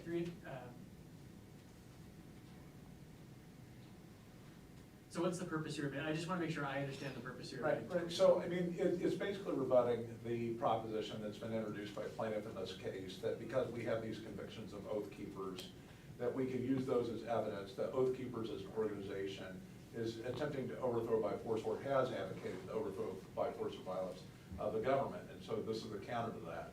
There's nothing in the totality of the indictments and plea agreements to make any reference to overthrow of government. That's the purpose. Understood, and Exhibit AA is admitted. Okay, is that all that you have on Exhibit 14? And then again, we're kind of skipping over now to the last exhibit that you addressed before this chat. Anything else on 52 or 14? No. All right, let's turn next to 43. This, I think, has been referred to as the red alert message. The date on it is January 14th. Have you had opportunity to review this exhibit? I have. All right, same question as the other exhibits that you've gone through today. Yeah.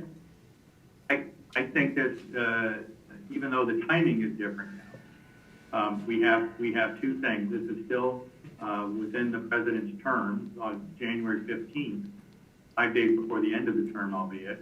But the invitation is to declassify the document that would expose the dirty secrets, and that's clearly within the president's authority. So, you need to do this now. You've only got 5 days left. That would qualify as imminent, but it's not imminent incitement to lawless conduct. It's encouraging soliciting the president to take a lawful step to help expose what may be, quote, dirty secrets in the upper echelons of our government. The second piece of it is about future conduct. Patriots, this is the message to Patriots at the second half of it, prepare for a communications blackout, but get alternative means of communication in place now. Now, then you get prepare to nullify or don't comply or defy or engage in mutual defense and resistance against this illegitimate regime. Now that, it's in the future, prepare to do this. And so it's not an imminent call of the lawless conduct. It's in the abstract. It's talking about, and it may go beyond just the necessity of doing these things. Start preparing to do these things, but it's still in the future, and it's civil disobedience at best, not an incitement to overthrow the government. There's a big difference between resisting the government and overthrowing the government, and this one it doesn't cross that line. Is there anything else in Exhibit 43 that you'd like to address? Well, I don't know who all got this red alert, but if it was a smaller group or just an email without any acknowledgement that it was received or read by a significant portion of the membership, then I think we're still in the Claiborne hardware arena about trying to attribute, even if these are treated as bad acts and an incitement to lawless conduct, quite apart from the abstract nature or the future nature of it, it would not be able to be attributed to the organization itself or to individual members of the association who weren't aware of this particular request. Okay, let's move to, I think, what is the last written communication from Oath Keepers to any members that at least are part of the record in this case, and that's Exhibit AR. And again, a posting, it looks like, from the website from January 16th of 2021. Have you had opportunity to review this exhibit? I have, and the same caveats about it being a web post. One has no idea how many of the 38 or 40,000 members of the organization even viewed it. But there are, again, just as the prior open letters, 2 requests that are imminent to the president. Actually, one, sorry. Declassify and expose the dirty secrets, and then a future thing, and then invoke the Insurrection Act to make arrest of anybody that's been engaged in criminal conduct against the United States, and that too would be constitutional within the powers of the president. This is January 16th, so still within the authority that he has. So that there's nothing there that is an invitation or an incitement to illegal conduct, much less overthrowing the government conduct. Now, at the time that you wrote your opinion in this case, and I'm referring to the opinion at Exhibit L, well, actually, before we get there, is there anything else about AR that you'd like to address with the court? No, that handles it. All right, if you take a look at Exhibit L, and if you let the court know what that is. Okay, hang on one second, let me pull it up.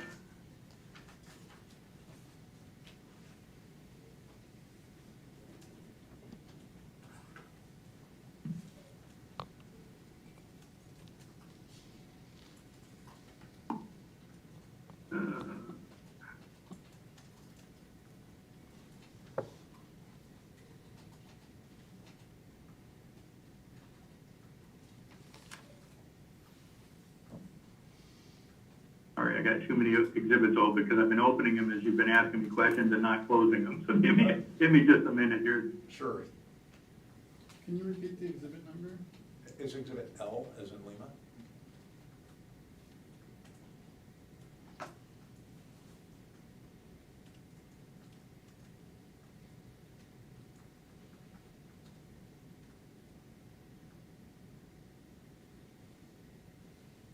Okay, there it is, I've got it. So, in addition to offering an opinion on whether or not Oath Keepers is an organization that by force or violence advocates the overthrow of government, were you also asked to review Mr. Kreiner and Mr. Lewis, their expert reports? Yes. And did you have opportunity to review who Mr. Kreiner and Mr. Lewis were and their associations? Objection, Your Honor. I did, yes. The objection? Your Honor, if Mr. Miller is asking this witness to provide opinions on the reports and opinions of experts on domestic extremism, this witness is not qualified to do that. He's certainly entitled to discuss biases that he's uncovered in his review of their associations with groups that are clearly biased against organizations on the right, such as Oath Keepers. And it's part of his report. There's plenty of opportunity for opposing counsel to object or file a motion in limine with respect to that specific portion of the report. That was not done. I think he's entitled to testify to components of the report. I'm referring specifically to paragraph, at least at this point, what we're gonna ask about is paragraph 20. And Your Honor, if I can just further respond, hearing that, I think it's even more improper because this is a legal expert. He's not an expert on people's biases or associations. And if he's going to, provide testimony on that, it's completely outside of his expertise. I'll inquire in the foundation. Let's get a little bit of foundation. Yeah, sure. So you, in your report, wrote about the experts were called the plaintiff in this case. I think 20 discusses Mr. Kreiner and his background.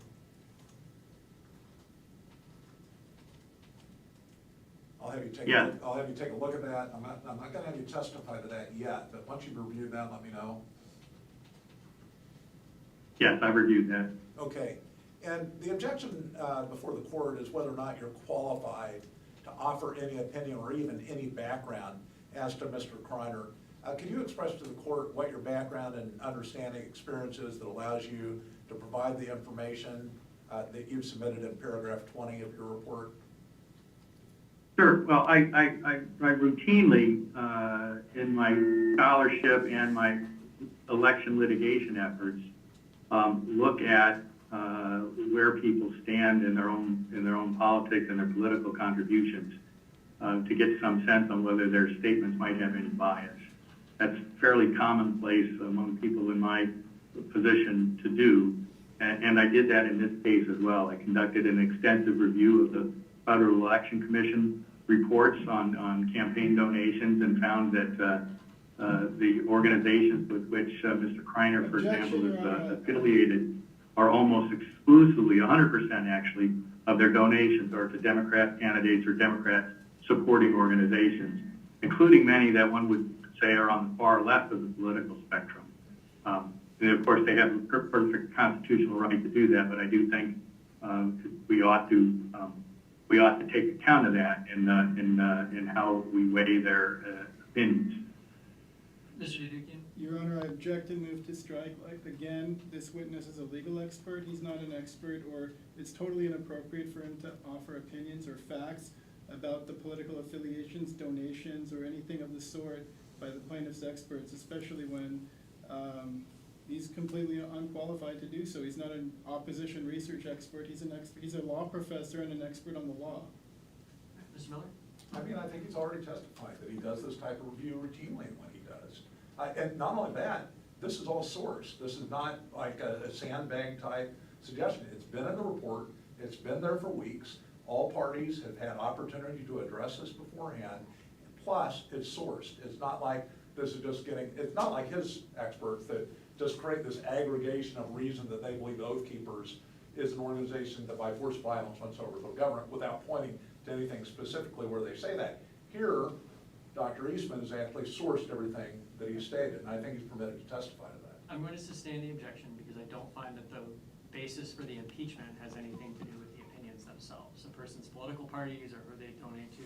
It's not a political case. There's no partisan nature to this as far as the actual, the testimony has been that the Oath Keepers are largely both sides of the aisle, right? They have an agenda that's not partisan. It's not a political issue, and so therefore I don't find it relevant impeachment. So we need to move on. Well, I mean, Judge, again, respecting your ruling, I mean, there was testimony from their expert witnesses that these were extreme right groups. That's a partisan designation. I don't find that, based on what he told me he's going to testify to, I don't find that that's relevant. So we're going to move on. And the core of the case, Judge, is about an election. I mean, so understand. there is direct political overtones to this case. The core of the case is whether or not the Oath Keepers have engaged in imminent conduct or concrete action to overthrow the government. That the political donations of underlying groups that the researchers may or may not belong to doesn't significantly undercut their opinion. I don't find this relevant to their opinion, so we need to move on. All right, Dr. Eastman, let's next move to your opinion that you offered in the case, what you were actually asked to offer as far as your summary of the Oath Keepers, and your review of Oath Keepers and your review of the law and your review of all the documentation that you testified to here today, as well as what you referred to in your report itself. what have you concluded regarding Oath Keepers and whether or not it's an organization that advocates by force or violence the overthrow of government? Objection to the qualifications of this witness to testify about the facts of what the Oath Keepers has done or has not done. I think he's offered opinions on whether specifically identified speech is protected, which is within his expertise. But now that he's talking about his opinions on whether an organization is an extremist group or engaged in overthrow of the government, that's beyond his expertise. It'd be helpful to know what he's basing the opinion on. So essentially, Mr. Miller, can you lay more of a foundation as to where he's coming to that opinion from? Well, I'm not going to ask you to say what your opinion is, Dr. Eastman, but before actually expressing your opinion, if you can tell the court how you've reached the opinion that you've expressed in this case that's already reflected in Exhibit L. Sure. I reached it by looking at the statements of record, any of which has now been discussed in this trial, the bylaws of the organization, and specific communications from the leadership of the organization to the members, as well as communications among a much smaller subset of members of Oath Keepers. And in particular, looked at the bylaws, the communications about membership and what have you, and on that basis, have formed an opinion about the express purpose of the organization and whether that's permissible speech and association protected by the Constitution. Okay, and let me just ask, first of all, under the organization's bylaws, rules, and mission, is it permissible for a member to advocate by force or violence the overthrow of government? No, there's an explicit bylaw, 8.04, if I recall correctly. I may have the number off, that specifically prohibits membership to anybody who advocates for the overthrow by force or violence of the government of the United States. And have you reached an opinion as to whether or not the organization itself so advocates? Objection. Yeah. Same objection as before. He can testify to the bylaws and his interpretation. He can testify to whether speech is protected or not. But if he's offering an opinion on whether the organization seeks to advocate the overthrow of the government, I still contend it's beyond his qualifications. To the extent that his qualifications were explained to me as the review is related to whether the speech or actions is protected, I will allow the opinion. So the objection's overruled. Go ahead, Dr. Eastman. Yeah, clearly, and particularly if we look at it in light of the debates in Congress over the Smith Act, which was the foundation for Article 12, Section 4 of the Alaska Constitution, this organization's explicit purpose is the exact opposite of anything advocating for the overthrow of the government. And to get beyond that and try and infer a contrary purpose of the organization based on the individual conduct of a few members of the organization, it runs up directly afoul of the Supreme Court's decision in NAACP versus Claiborne Harbor. So I don't think you can do that. You can't make that inference. You have to look under the law at what the explicit purpose is in order to treat that as whether the organization itself has a purpose to overthrow the government by force or violence. And my opinion is this organization, in light of its bylaws, explicitly does not rise to that level. In fact, it stands for exactly the opposite purpose. Move to admit Exhibit L. I would have the same objection as before. I don't think expert reports should come in, but if they're going to come in, then all of the reports should come in. So we did return to the record the previous expert, I think, by Mr. Guandolo was admitted at the time. I think we essentially, I reserved ruling on whether or not the plaintiff's expert reports were going to come in. So understanding what the plaintiff's objection is at this point, Mr. Miller? Right, in the same response that I gave to Mr. Guandolo.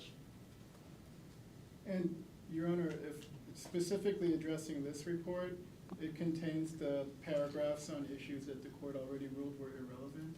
So even if it were to come in, I think certain paragraphs of it would have to be stricken or not considered by the court. Okay. And Judge, I think you can disregard them as if you so decide, but I think the record needs to be maintained. Okay. All right, so if the purpose of the record and then addressing so that we can move on, I'll admit Exhibit L subject to the finding that I made earlier that portions of it were not relevant to the court's determination. I will admit the plaintiff's expert reports, they were not admitted at the time, but I do find that they would be helpful to me. But I also understand that, that I'm going to be focusing on the testimony. That's really the court's focus. And again, I'd object to plaintiff's experts' reports being admitted because they were not timely admitted or offered into evidence. I understand, and I'm going to let them in. Understood.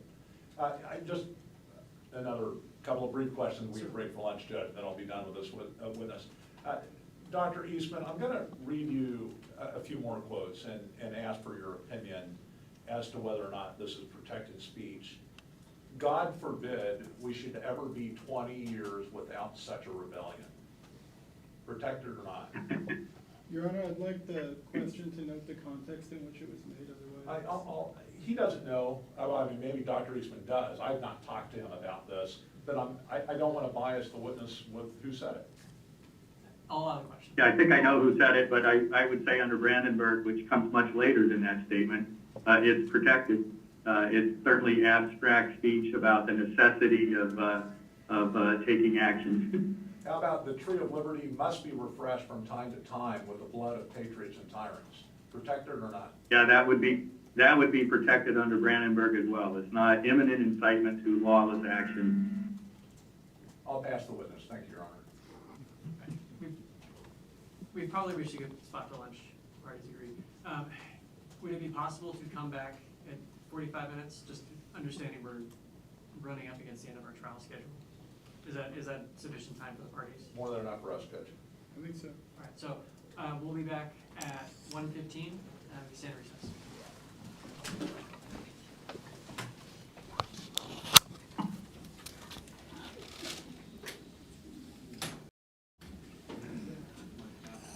Alrighty, y'all heard it live here. They will be back at 1:15. This is the Kowalke versus Eastman case.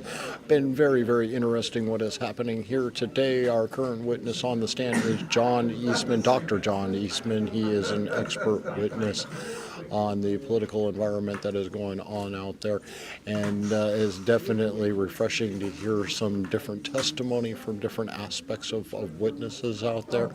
Much as his testimony has been wanted to be stricken from the record, the judge is not having any of it. This is basically a case that is based upon what people have to say, not necessarily the evidence that has been submitted, but more by their words and actions for everybody out there to see.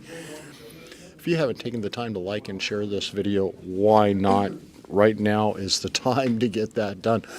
How slow is this video feed? I am just hearing myself starting this now, which has been almost a minute later. Like, share this video. They will be beginning again at 1:15. I am actually going to leave this broadcast up and running right now, but I am going to disconnect the microphones so that I can get them recharged during the break. Do appreciate you guys all being here today. Again, like and share this video. If you have not done that yet, why not? You're the reason why social media and big tech is winning the battle of censorship out there, because you're helping them censor videos like this one by not liking, by not sharing, by not making sure your friends and family can see what's going on within our great state of Alaska. Again, take the time, like, share this video. I'm going to leave this stream up and running. We'll be back at 1:15. Thank you guys all for being here. You can find this on Twitter, YouTube, Rumble, and Facebook, all at Polititic, and on Facebook, Polititic Unfiltered. Like, subscribe, click those bells to be notified. YouTube, make sure you'll be notified every time. Facebook is a hit or miss. Rumble, I have yet to see them miss a live stream from anybody that has been streaming live on them. Help us reach 100 subscribers so that we can live stream directly to them. Go to rumble.com/politic and subscribe to us there. Click the bell to be notified, and as soon as we reach 100 subscribers, we will be going live with them there. Again, thank you guys all for being here today. Again, like, subscribe, click to be notified. We'll be back at 1:15. Thank you guys all for hanging out. We'll see you here in just a little bit. Yeah, I was going to say, probably won't be here, but I can do it by Zoom. Okay, so I'll just reach out. Are you pretty easy to find if I Do you Google you? have yeah, you should be, or, Yeah, that'd be great. I maybe also put a card. yeah. If I have enough.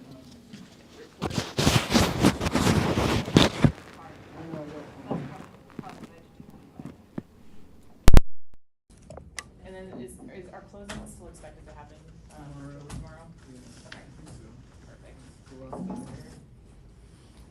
I mean, I go home and I tune in for the rest of it, but I have to like turn stuff daily at my station, so I can't stick around in the afternoon.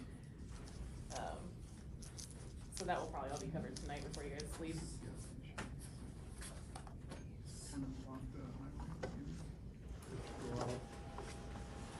Take a right, come through a big intersection, take a left there, and there's a Three Bears gas station. Oh, yeah. And, that's probably the closest. It's like Three Bears Shell. Yeah.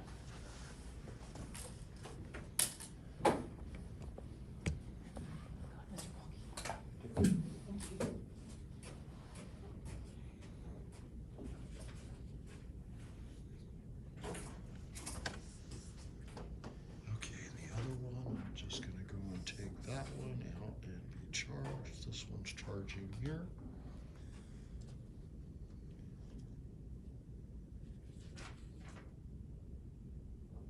Again, we'll be back at 1:15 for those that are still listening in right now. And I'm about ready to go radio silent on my end. Again, please don't forget to like, share, click that button to be notified when we go live.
lock that door up. This is a working lunch for me, but I have to leave the room for a moment.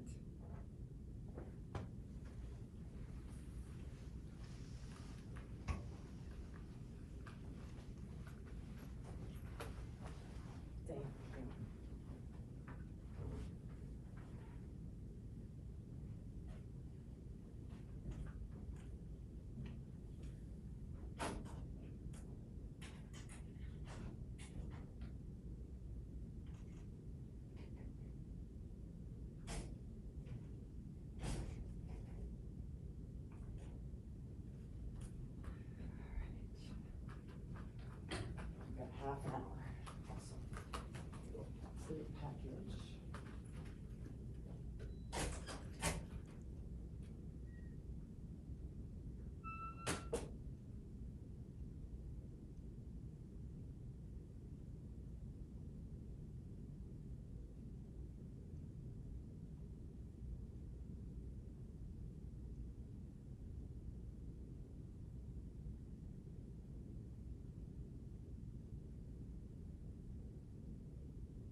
AG.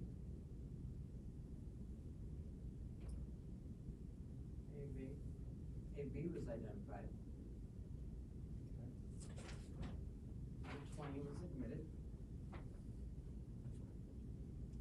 20. Admitted 15.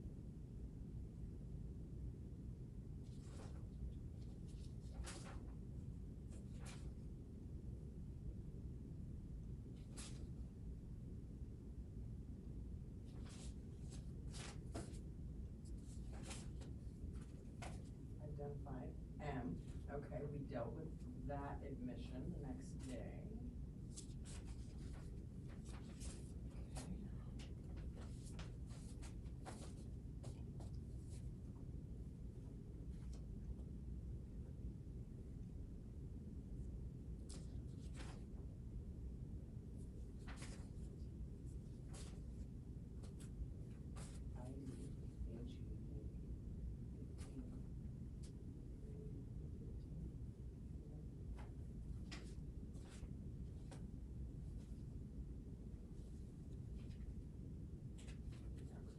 Pages a day, because I'm here right now.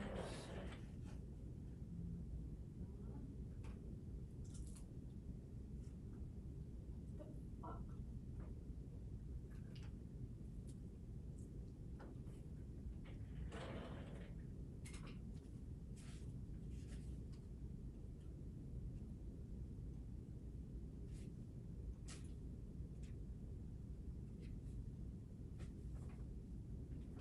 Where the heck is 16? It's not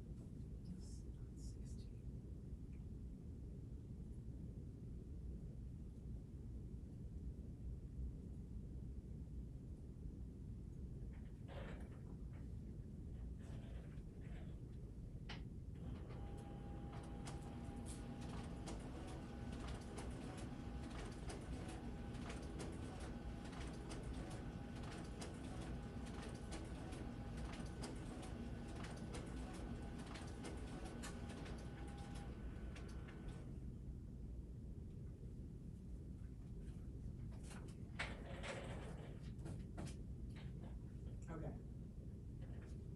M.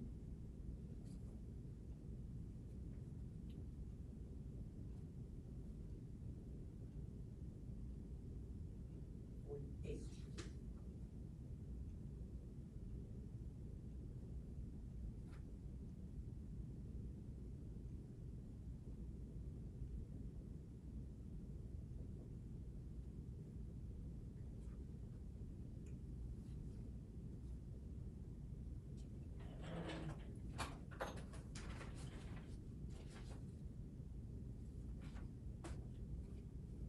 UTT newsletter.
A-R 51.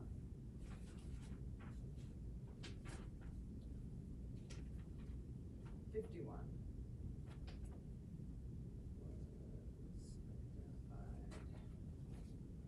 Eight. 8. AF. AF.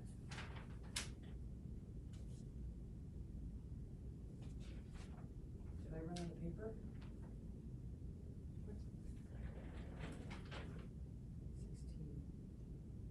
16, reserve limit.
UTT was number 47. Expert. Unidentified, okay. All right, UTT report was 47.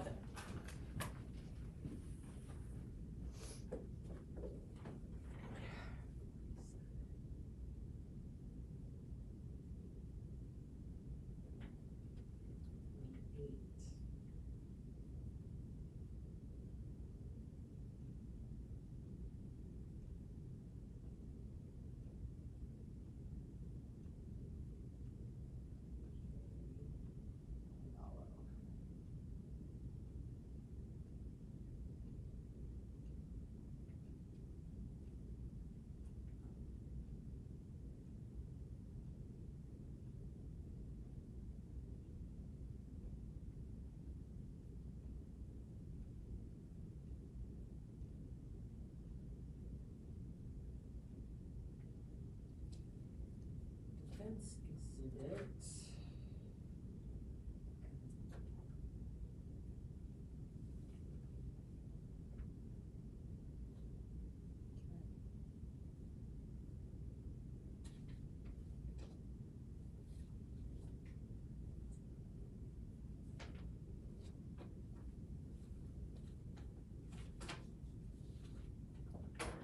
We have 9 minutes left, that's great.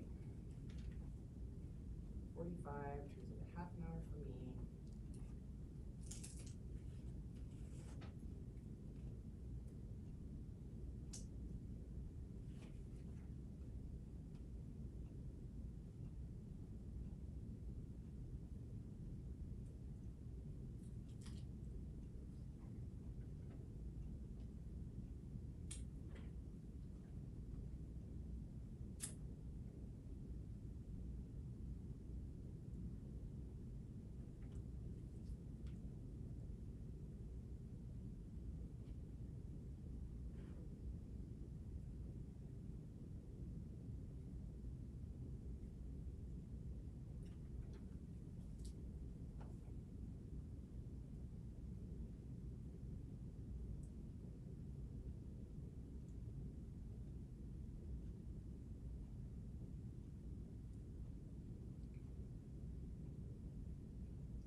Need water?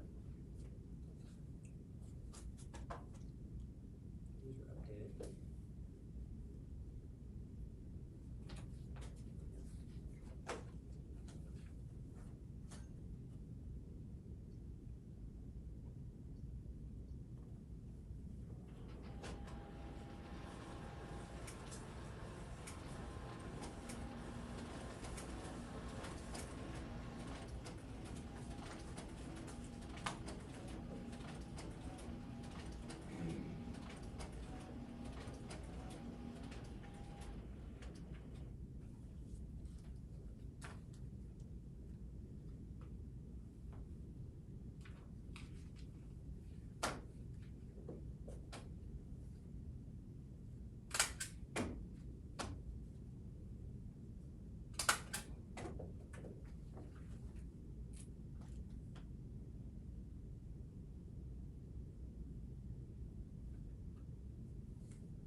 don't have K and L, I have K and L.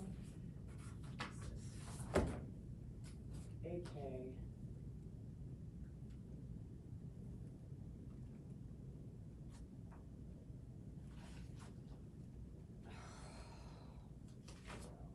AK, is this all AK? And AL.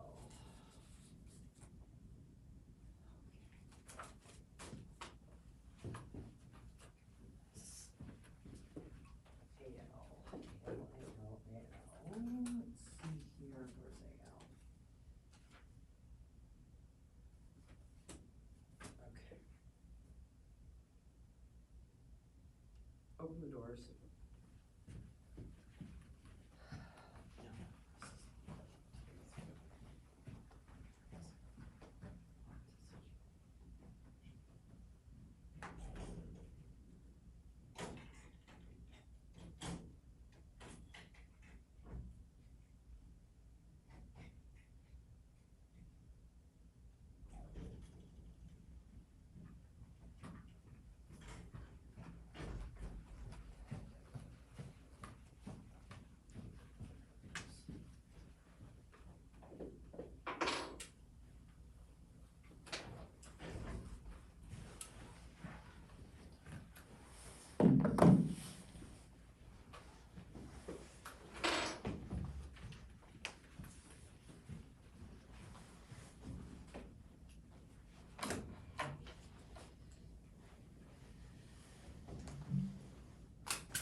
Not tonight, though.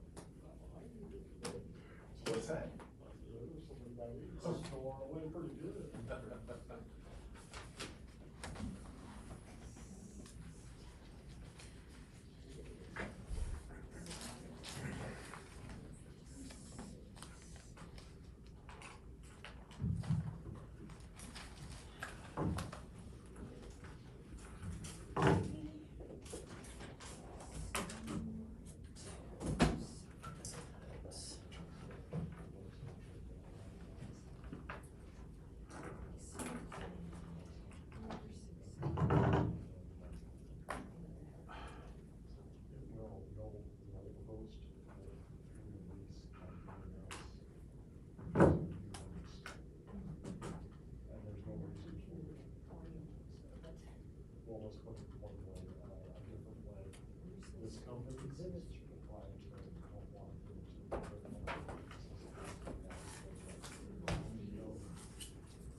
Wow, wasn't that exciting, folks? Sorry about that. Your eardrums are probably going nuts right now, going, oh my gosh, what was that noise right there? That'll teach me to keep the other microphone plugged in and try to charge while it's connected. We are just about ready to begin. We're in part 2 of the Kowalke versus Eastman case. We've got Dr. John Eastman currently on the stand. He will be, I believe, being questioned by the plaintiff. Now the Kowalkes Attorney is going to be up next, and we'll get to hear what is going on. We got to listen to Stewart Rhodes, the founder of the Oath Keepers, earlier today. Definitely a must listen to. All of these days are well worth listening to. You can find them all on Twitter, YouTube, Facebook, and Rumble, all at Politidic. And don't forget to like and subscribe while you're there. Click that bell to be notified. That is the best way to make sure you never miss any of the action.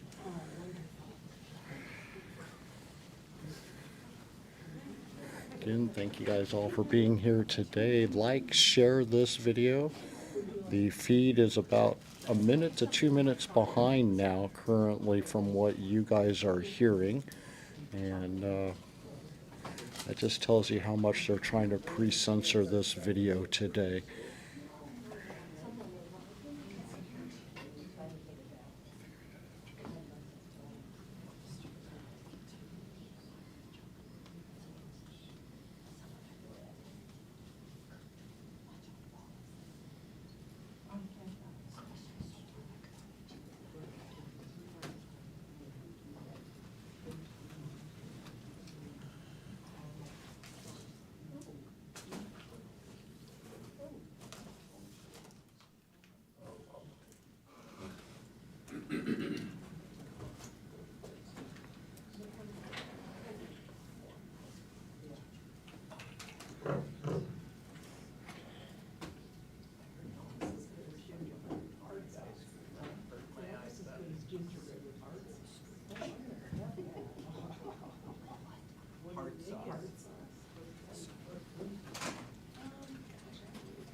We are not yet connected to the courtroom.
Please rise.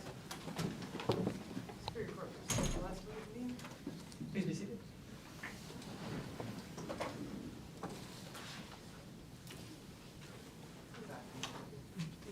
All right, back on record with the parties present. I see Ms. Harrison also from the division there. Dr. Eastman, can you hear us? Yes, I can, and I've shifted headgear. Is this better quality? That Very sounds good. great. Thank you. Mr. Miller? Yeah, I passed the witness, Judge. Mr. Dedukin? Thank you, Judge. Dr. Eastman, can you hear me? Yes, I can. Great. You were retained as an expert for Representative Eastman in this case, right? That's correct. And I believe you're charging $500 an hour for your work. Yes. And how much have you charged up until the present time for your work on this case? Let me see. And I guess I'd object on Mr. Brown's. I mean, this is obviously discovery type inquiries. It's not it's relevant. usual impeachment or for an expert. Okay, very well. Overruled. I think the last bill I sent, it was up to $8,000 for my work as an expert on this case. And has your work on this case been limited to being an expert witness, or have you also worked on Representative Eastman's legal team? Representative Eastman also retained my law firm, and some of the work has been done through that, both by my partner and associates. And how much work has your law firm built to Representative Eastman in this case? I don't have that number ready at hand. Okay. Have you personally drafted any of the legal pleadings that were filed in this case? Judge, again, Yes. objection. Right. I mean, it goes far beyond the scope of direct. I mean, I don't see how this is impeachment. Mr. Dedukian? Your Honor, he's serving in a dual role as an expert and an attorney, whereas his firm is an attorney on the same case. I think that goes to his credibility. To the extent that he has also performed that work, that's fair to inquire into, but the extent or the amount of work that he's performed in his role as an attorney, that's not related to his work as an expert. You should separate that out. But I take the point for impeachment, but we're not going to go into how much work he's actually done. Okay, yeah, my question was, Dr. Eastman, have you drafted any of the legal pleadings that were filed by Representative Eastman in this case? Objection, ask and answer. Yeah. I didn't hear it if it was answered. What was the answer? Yes, I have worked on some of the legal pleadings. And what you did today, testifying to your legal opinions in court, have you ever done that before? I've not served as an expert or in a courtroom, no. I have testified before a number of state legislatures about issues. Yeah, I understand that, but as far as testifying in court and giving legal opinions, this is a first for you, right? Yes. You testified generally today. You said that there were two seminal cases that you wanted to bring to the court's attention that you think are relevant to the issues in this case. And the first one of those cases is Brandenburg, right?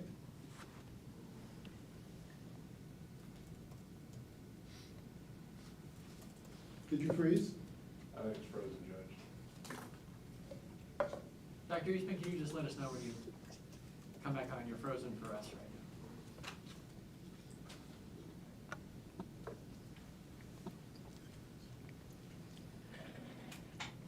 Ms. Harrison, are you still able to hear the court and participate by the Zoom?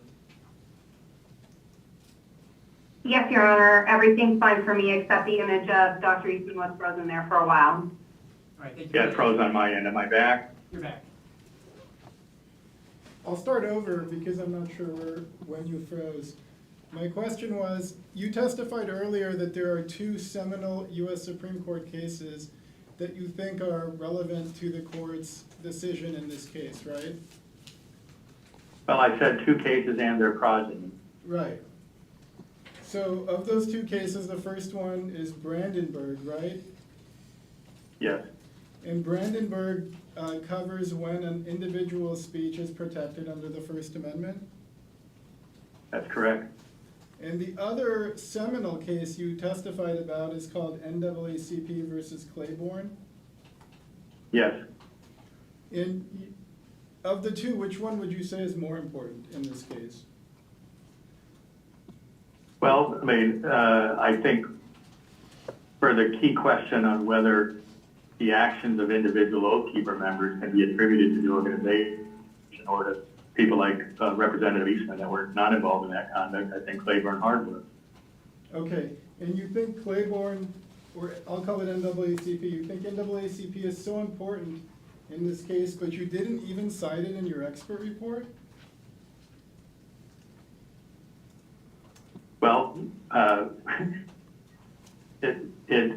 expert report talks about First Amendment rights of free speech. The precondition for getting to Claiborne is if you're going to treat those First Amendment protected speech as attributable to the organization, and I don't think it even gets over that first hurdle.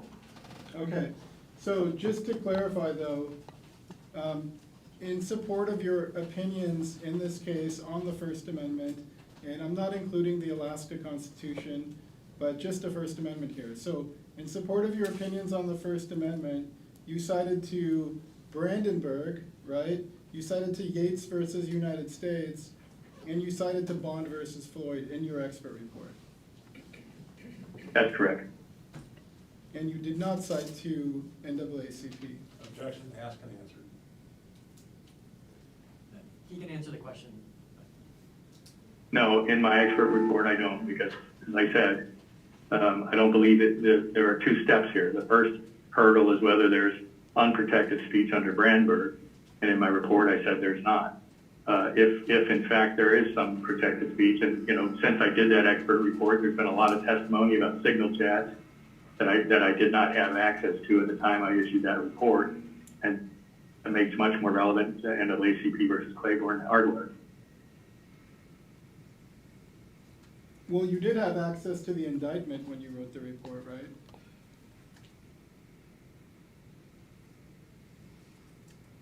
I don't recall when I first had a chance to see the indictment. Okay, let's talk about that first hurdle, because you said that you don't even think that the communications of the Oath Keepers get past that first hurdle. Is that an accurate summary of your opinion? Well, most of them. Some of the signal chats get closer to that line, and as I said, some may even cross that line, which is why Claiborne hardware is so important. Okay, we'll talk about Claiborne hardware in a second, but first I want to talk about the communications, because Mr. Miller walked you through a series of them and asked you individually whether they crossed the First Amendment line or not. My question to you is, you would have to agree, though, that seditious conduct is not protected by the First Amendment, right? I agree with that, yes. So when words cross over into actions to actually overthrow the government, that is not protected by the First Amendment. Well, you've made a jump there. Seditious conduct is broader than overthrow the government. As I testified on direct, there are 4 or 5 different kinds of conduct under the seditious conspiracy statute that qualify for sedition. Overthrowing the government is one of them, and that was never alleged. And I've not seen any evidence offered by you or in any of the indictments or the jury verdicts or whatever that mention.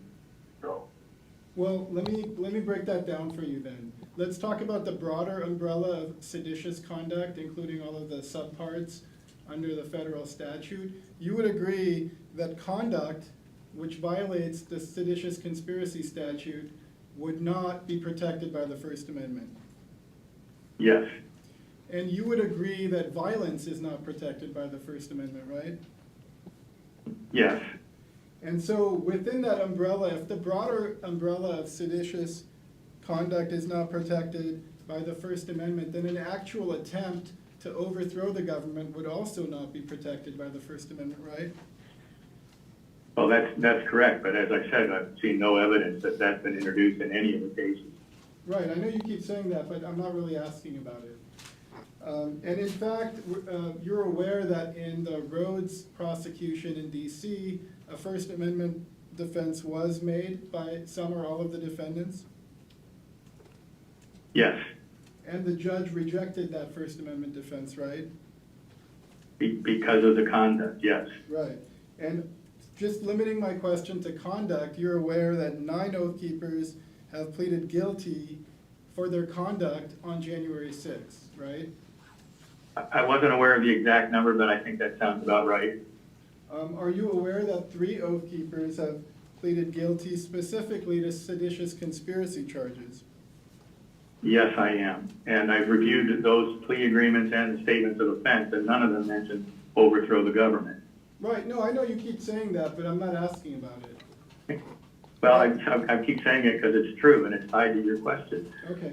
And Dr. Eastman, to the extent that you can confine your answers, you do need to just answer the question the counsel asked. Okay.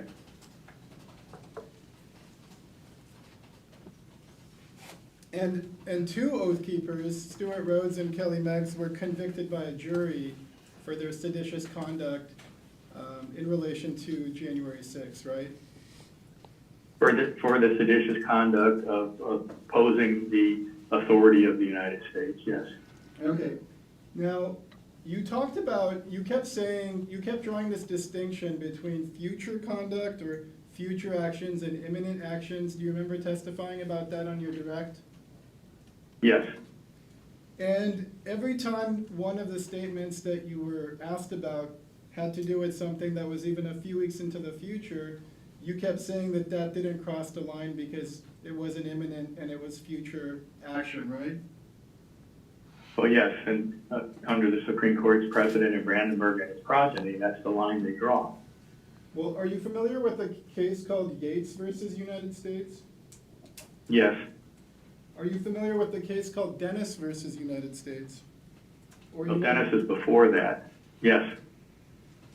Isn't it true that the Supreme Court held in Dennis that advocacy of violent action to be taken at some future time is enough to cross the First Amendment line? Well, and that's before Brandenburg, which cuts back on that position fairly significantly.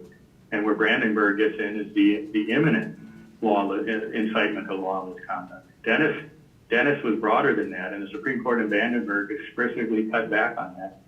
And how does Yates come in the chronology of cases? Was Yates before or after Brandenburg? Where Yates was before Brandenburg, shortly after the adoption of the Alaska Constitution. Okay. Now let's talk about the other case you talked about, which is Claiborne. And I tried to write this down to make sure I was getting it right.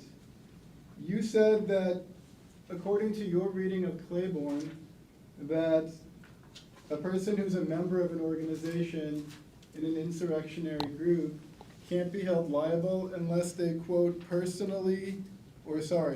unless they, quote, participated themselves in the illegal activities. Is that your understanding of Claiborne? No, that's not quite what I said. What the Supreme Court said is individual members of the group engaging in illegal activity, when the group itself has both lawful and unlawful purposes, that the Claiborne sets out a two-part test, that in order to hold somebody that wasn't involved in those activities liable, they have to have joined the organization because of the unlawful purpose, and they had to have a specific intention to further those unlawful purposes.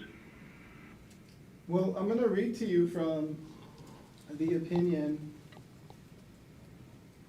at 9:20. So I want to make sure we're talking about the same part of the opinion when we're talking about the applicable test. It says civil liability may not be imposed merely because an individual belonged to a group, some members of which committed acts of violence. For liability to be imposed by reason of association alone, it is necessary to establish that the group itself possessed unlawful goals and that the individual held a specific intent to further those illegal aims. Did I state the standard correctly? Well, I think that's an accurate reading from the opinion, and it's not inconsistent with another part of the opinion that said it even more clearly into the two-part test. But both of the parts of the test are included in what you have here. That the group itself possessed unlawful goals, and the individual that you're seeking to hold civilly liable had a specific intent to further those illegal aims. Those are the two parts. Right. So I think we're in agreement on that. So under that test, it's not required for an individual to personally participate in the illegal aims if they had a specific intent to further those aims, right? I believe that's correct, yes, and I don't think I said otherwise. Okay. And can you cite even a single case that has applied that specific intent standard in the context of challenging the qualifications of a person for public office? So there have been no cases under the Alaska disqualification clauses, and very few state constitutions have a similar disqualification clause. We had a couple of cases under Section 3 of the 14th Amendment, which actually turned on some different standards. So no, I can't cite anything because I don't think there have been cases. Right. I'm going to talk about the 14th Amendment standard in a second, but you're aware that just in the last year, there have been cases in other states trying to disqualify public officials because of their participation in the January 6th insurrection? Yes. And in none of those cases did the court apply a specific intent standard, did it?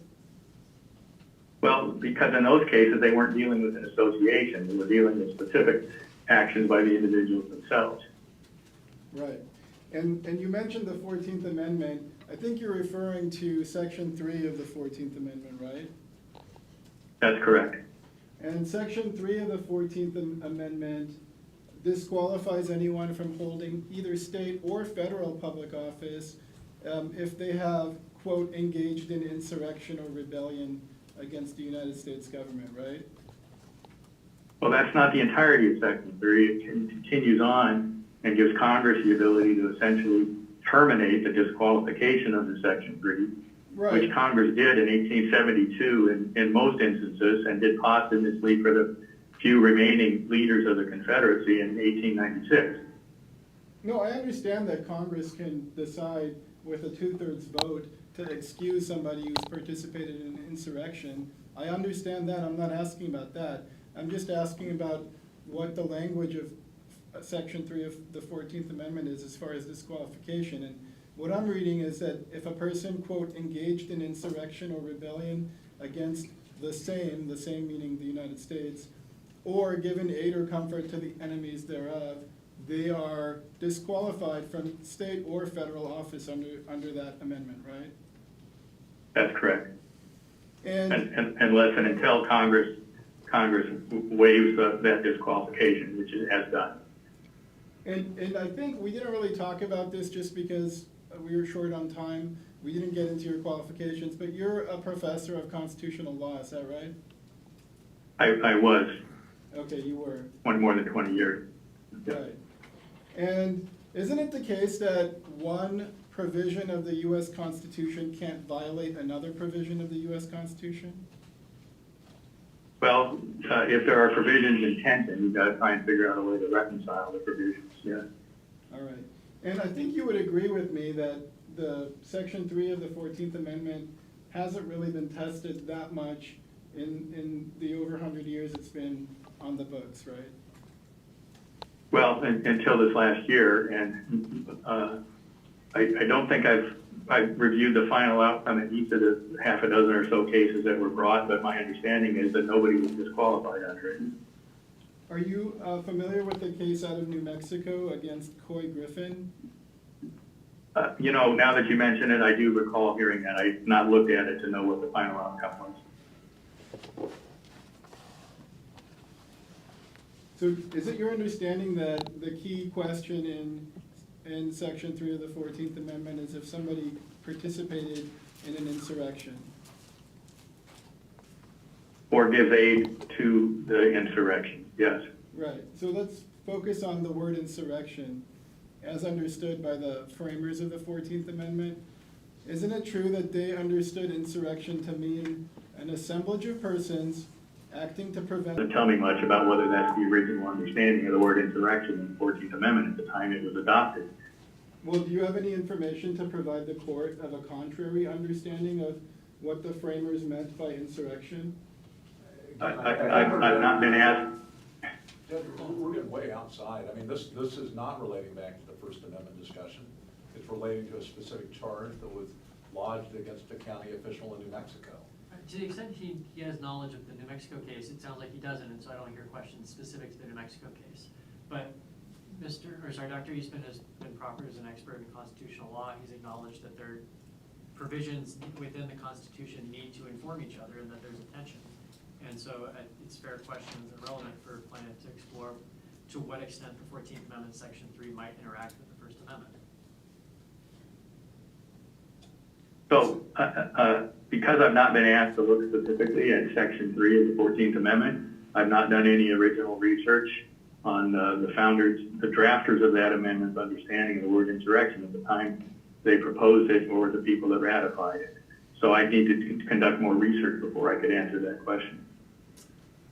Sitting in court today, or virtually sitting in court, do you have any information on whether any violence was required for conduct to amount to an insurrection under the original meaning of the 14th Amendment? Well, just as a matter of basic knowledge, the purpose of that clause was to disqualify those who engaged in the Civil War against the United States. So against that backdrop, certainly the insurrection that they were talking about included a great deal of violence. Okay. Are you aware that the framers of the, sorry, let me back up. Do you know whether the framers of the 14th Amendment understood that intimidation by numbers was sufficient to constitute insurrection? I've not looked at that particular question, no. Have you looked at the question of what the framers of the 14th Amendment understood when it came to being quote-unquote engaged in insurrection? Well, again, against the backdrop of the Civil War, which that amendment was designed to address and to disqualify from office those that had previously taken an oath of office to support the Constitution of the United States and had repudiated that oath by their actions in waging war against the government of the United States. You also testified that in your view and your understanding of the Alaska Constitution, you did not think that Representative Eastman's membership in the Oath Keepers alone was sufficient to disqualify him under Article 12, Section 4. Is that right? Yes.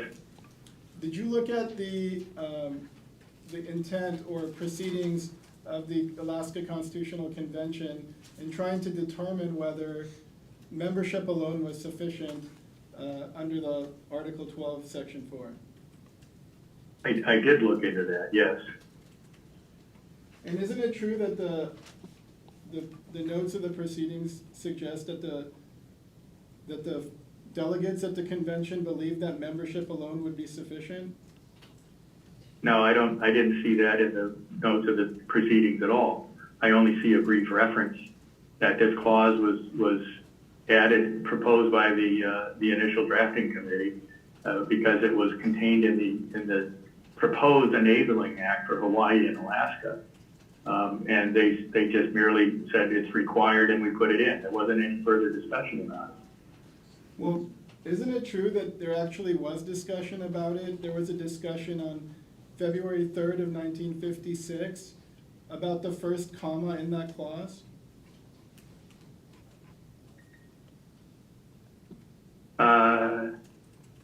Yeah, maybe if you could, I do recall seeing that brief discussion about the placement of a comma, but I don't recall the specifics of it, no. Okay, since you don't recall the specifics, we don't have to get into it. I want to turn now to talking about the fact that after the November 2020 election, you were also part of President Trump's legal team, right? Yes. And Objection, call Wednesday. Mr. Dugan? it goes to his credibility of his opinions in this case when the opinions he provided in that case were, well, I don't want to get too much into what I'm going to ask, but essentially rejected by every court and every other branch of government to consider it. Are they the same opinions that he's offering here, or are they different opinions? They're not the same opinions, but they just go to the quality of his legal opinions in general. And in that case, no, I'm not going to allow the questions. I don't think that's relevant to the opinions here. You know, people can provide a wide variety of opinions, essentially as other act evidence. And in this case, no, I don't find it relevant. All right, then I don't have anything further. Just very briefly, so there was some discussion of the 14th Amendment, Dr. Eastman, and there was commentary about the Confederacy. What was the explicit aim of the Confederacy? The explicit aim of the Confederacy was to separate from the United States, or to overthrow the controlling authority of the Union in the southern states. I don't have anything Any reason that we shouldn't excuse Dr. Eastman? No. I thank you, Dr. Eastman, for being available. You may be excused. Thank you.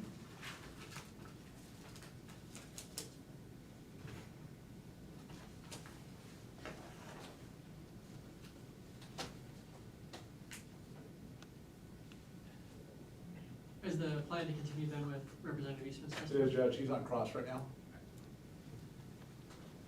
Representative, you can come back up to the witness stand. And you're still under oath for your previous testimony. And Your Honor, if I can have a moment, I might be sharing some video clips, so I'm going to join onto the Zoom. Certainly, if you need a moment, and if you need to put exhibits back up at the witness stand too, it's probably not a bad time to just get Yeah, So, reset. again, Judge, I mean, the same question as before, and will be this, I think, the second time that plaintiff's counsel has brought in exhibits that have not been provided notice to defendant, and so we'd object to it unless these are already listed exhibits. Your Honor, it's not an exhibit, and it's for impeachment only if necessary, so I don't believe that we needed to give prior notice of impeachment materials. Okay. We'll see if we get there, and I'll take that.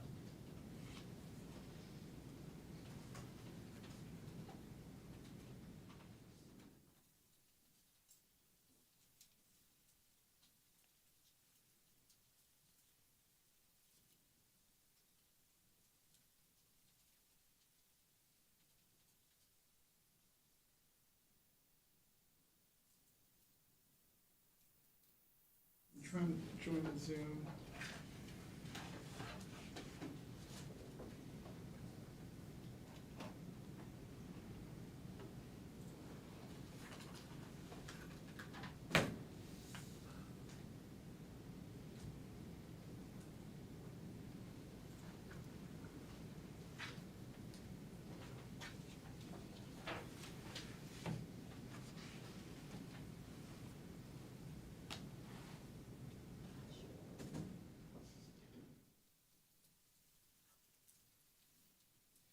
You approach?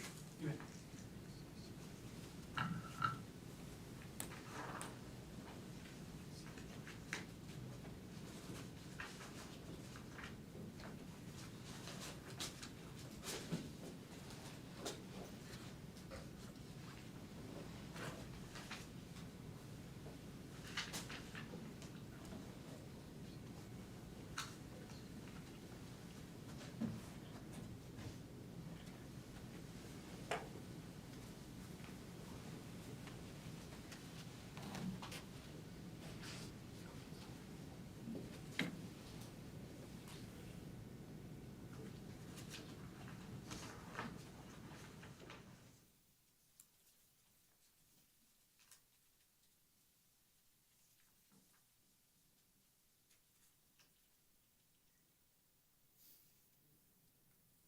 Should be in the waiting room, but we won't need it for a minute.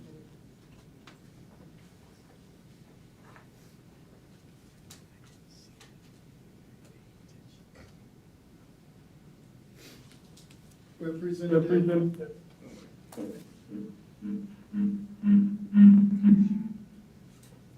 Sorry about that. Representative Eastman, you testified yesterday on direct about your law enforcement background. Do you recall that? I do. And you said that you've interfaced with federal law enforcement agencies, including the FBI. I have, yeah. And you also testified that, in your opinion, since you did that, the FBI has gone downhill. No, that wasn't my testimony. Do you recall testifying about something about going downhill? Yes. What were you referring to? I was referring to recent reports from Republican members of Congress dealing with Capitol Police coming undercover into their offices and snooping.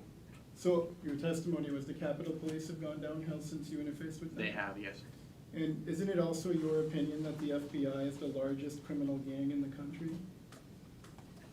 I know others have said as much. I don't recall saying that specifically, no.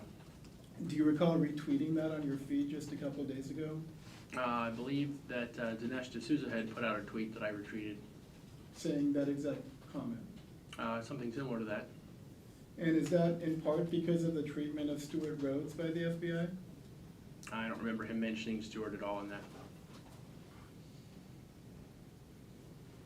You talked about why you haven't resigned from the Oath Keepers, and I think your testimony was the oath to the Constitution is important, right? I think it was a little bit more in-depth than just that statement. Right. To give a little bit more context, you said any organization that will defend the Constitution is an asset, right? Absolutely. And isn't it true that some Oath Keepers have not followed their oaths to the Constitution? I'm sure in an organization of 40,000, you'll have Oath Keepers like Ray Epps who probably didn't follow their constitutional oath. And so too with Stewart Rhodes, right? He did not follow his oath to the Constitution. Are you asking me to opine on whether or not he was guilty of an offense? No, I'm asking you to opine on whether you believe that Stewart Rhodes, an Oath Keeper, did not, well, let me back up. I'm asking you to opine whether Stewart Rhodes, the founder of the Oath Keepers, is actually an oath breaker. I have no such opinion. Okay. Even though a jury found that he conspired to oppose by force the authority of the U.S. government. Even though a jury found that he was convicted, I am an outside observer to that proceeding. Well, let me not tie my question to Stewart Rhodes. You would agree that conspiring to oppose by force the authority of the U.S. government would not be loyal to your oath to the Constitution, right? Yeah, I believe that violating a law that was passed under the authority of the Constitution is, by extension, not in keeping with the upholding of the rule of law. You talked about the importance of defending the Constitution and having your allegiance to the Constitution. Were you talking about the federal or the Alaska Constitution, or both? Oftentimes I'm talking about the federal Constitution, but occasionally I talk about both. Do you think it's important to defend the Alaska Constitution in addition to the federal Constitution? My oath is to both, so yes. And so that would also include Article 12, Section 4 of the Alaska Constitution? Yes, it would. You testified about teachings that you learned at West Point when you were there, about the Geneva Convention, the rules of war, and the duty to disobey an unconstitutional order. And I asked you this before, but it's your opinion that each person can decide on their own whether an order is unconstitutional? No, that's not my opinion. I think that's what the Uniform Code of Military Justice and the Constitution require. Well, does that include the duty to ignore the results of a presidential election if you believe that it was unconstitutional? I don't know what you mean by that. If a person concludes on their own that an election was unconstitutional, they would have a duty to ignore the results of the presidential election? I don't know what it would mean to ignore the results of an election. Don't you think that's what happened on January 6th? There were a lot of people who were ignoring the results of the presidential election? There were probably over 1 million people on January 6th. I'm sure there were many wrong ideas and opinions among that large of a crowd. And I'm asking you specifically about one wrong idea, which is a lot of the people in that crowd were there because they wanted to ignore the results of the presidential election, right? I have no speculation or reason to base that on. You testified about accusations of anti-Semitism in different articles and posts that you've made. You talked about the fact that you posted an article with a picture of you in front of a Hitler quote. In addition to that article, you also had a Twitter post where you talked about Hitler's patience is at an end speech, right? Yes, I was referring to Biden's speech. You were comparing Biden's speech on COVID regulations to Hitler's speech in that tweet. Mostly I was just comparing his use of language and that use of that specific term with the term that Hitler used specifically. And in that very tweet, you linked to a website of Carolyn Yeager, right? I linked to an English translation of that speech in a source document to show that I wasn't making it up and that Hitler had actually said those words. Right, but the specific source document or specific support that you were providing was to Carolyn Yeager's website. I wasn't linking to Carolyn's website, I was linking to a page that had a translation in English of Hitler's speech. On Carolyn Yeager's website. I believe so. And you said that you wanted to post to her website because you wanted to be fair to Hitler in the translation, correct? I didn't want to post to her website, but that was where the English translation was, so that's what I linked to. Did you ever tell anyone that the reason you were linking to her translation is because you wanted to make sure the translation was, quote, fair to Hitler? I recall trying to do a number of things to assuage any criticism, which is to be expected no matter what you do or how you do it. And one of the things that was desired was to have a translation that had taken place before Biden took office, so that someone wouldn't say that the translation was made prejudicial to President Biden to make him look bad, or to make him look bad by making Hitler look bad, or some silly nonsense like that. So to the extent that that website had a translation that was published before Biden took office, it gives me the ability to say that it's actually a translation that is free of that particular bias. Well, so you said a lot of things, but I don't think you answered my exact question, which was, did you tell anyone that the reason you linked to that translation was you wanted to be, quote, fair to Hitler? There were many reasons that I chose that particular link. Carolyn Yeager wasn't one of them. Right, and again, I'm not asking you why you chose that link. I'm saying, did you tell anyone that the reason you linked to that site was you wanted to make sure the translation was fair to Hitler? That was not the reason that I linked to the site. Representative Eastman, he's asking you a very specific question about whether or not you used those words. Your counsel's gonna get a chance to ask you questions if there needs to be a redirect, but he's asking a very specific question about those words. Oh, thank you. I don't have that quote in front of me, so I can't say whether or not those were the exact words I used now. You were aware when you linked to Carolyn Yeager that she's a well-known Holocaust denier? Why would I be aware of that? No. You weren't? And weren't you also aware that her website talks about Holocaust revisionism? No, I was not aware of that either. Weren't you also aware that she has defended the Protocols of Zion? I have no idea who Carolyn Yeager is, so no. Do you know about the Protocols of Zion? No, I don't, other than from pleadings that your plaintiff has posted in this court setting. You talked about the importance of the right to free speech and the right to petition the government.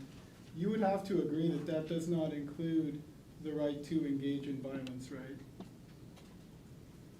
I'm not tying a connection between what I've said or a specific reference you're referring to. I've just moved on and I'm asking about something else now.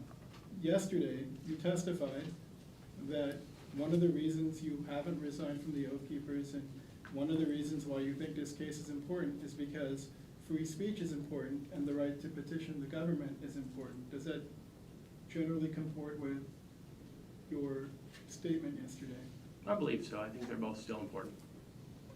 But you would also have to agree that free speech, the right to speech, does not include the right to violence. I think that would be a true statement. And when you arrived at the Capitol on January 6th, you became aware, you observed that what was happening on that day was not a lawful constitutional approach, correct? I think there were many laws broken that day, yes. So yesterday you said that you didn't necessarily have exactly the same perspective as your friend Patrick Martin, but on that you would be in agreement with him that what was happening on January 6th at the Capitol was not a lawful constitutional approach. No, I think there were many laws violated, and I wrote about that, and I think we talked about that in court yesterday. And even though that's what you were observing, you stayed in the area, right? I don't understand the question. You got to the, I'm gonna ask you about the rally at the Ellipse in a second, but after the rally you went to the Capitol, to the Grant Memorial, correct? I went to the Grant Memorial, yes. When you got to the Grant Memorial, at some point you observed what was happening at the Capitol was not a lawful constitutional approach. No, I was not there. I'm sorry, what? No. You did not observe that what was happening was not a lawful constitutional approach? No, I was not on a side of the Capitals where I could see the violence that was taking place. Okay, so I'm a little bit confused. So are you saying that you did not agree, or your perspective was different than your friend Patrick Martin, who said that when he got to the Grant Memorial, he saw what was happening was not a lawful constitutional approach? No, I didn't make a determination about any particular laws being violated from what I could see. I could guess, but I didn't have any basis to do it. I didn't have binoculars. I couldn't see any of the specifics of what was taking place. And you decided to stay in the area for at least, I would say, 2 hours? I think it's probably fair. And you took pictures while you were there? I'm sure there were some pictures taken. I'm sure that there were group photos and individual photos, I'm sure. And you posted those pictures? I don't recall if I posted the picture or if that was a picture that was posted on a Facebook page. I know it was on the Facebook page. And Patrick Martin also posted pictures on his Twitter feed from that event, right? I don't know. I assume he probably did, but I couldn't tell you. And you did not leave the area until you testified the curfew was issued by the District of Columbia? No, I don't believe that was my testimony at all. Did you leave before the curfew was issued? I don't recall when the curfew was issued. Again, sir, you need to listen to my questions, because I'm not asking you when it was issued. Did you hear the testimony from Patrick Martin yesterday that he had his cell phone turned off and at some point he became alerted to a curfew in the area? I did hear that, yes. And when that happened, you were with Mr. Martin, right? Yes, I would have been with him. You were still at the Grant Memorial when that happened? I don't remember where I was when that happened. Okay. Your testimony was that you left eventually because you realized that there wasn't going to be a certification, right? I think there were a lot of reasons we left, and I think at that point it became clear that there wasn't anything else to see or to wait for. Okay, and one of the lot of reasons why you left was that you realized there was not going to be a certification. I think it's probably fair. I think it was clear that no one else was coming for any more pictures, and Congress wasn't going to be doing anything, so I think all those contributed. By the time you left the Grant Memorial, you had become aware that the certification of the election was delayed. I guess so, but I don't remember getting any specific news or word. I think that probably was something that was shared in the crowd. I don't know specifically. Yeah, and I'm not asking about specifics, but you must have been aware, because one of the reasons you left was because you didn't think there was going to be a certification, right? I think that's fair, but it's 2 years ago. I don't recall the specifics. Can I have you turn to Exhibit AG? It's in the blue binder.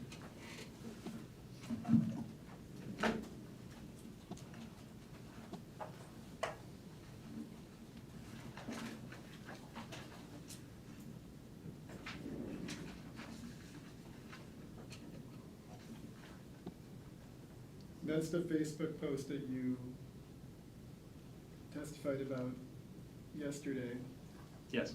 Almost at the bottom, and I'm looking at page 1 specifically, one paragraph up from the bottom, you wrote, quote, "Those who planned and carried out today's attacks should be speedily identified and put before a jury of their peers for public trial so that our nation never again has to experience an attack at their hands." When you wrote that statement, did you have the Oath Keepers in mind? No, absolutely not. It was clear that there had been planning, and it was clear that there were provocateurs among the crowd, and it was clear that there was conflict and laws had been broken and violence, but I had not heard at any point that Oath Keepers were somehow responsible for planning or carrying that out or trying to be a part of that. Sitting in court today, would you agree that the Oath Keepers planned and carried out the attacks of January 6th? Absolutely not. Would you agree that Stewart Rhodes helped to plan and carry out the attacks of January 6th? Absolutely not.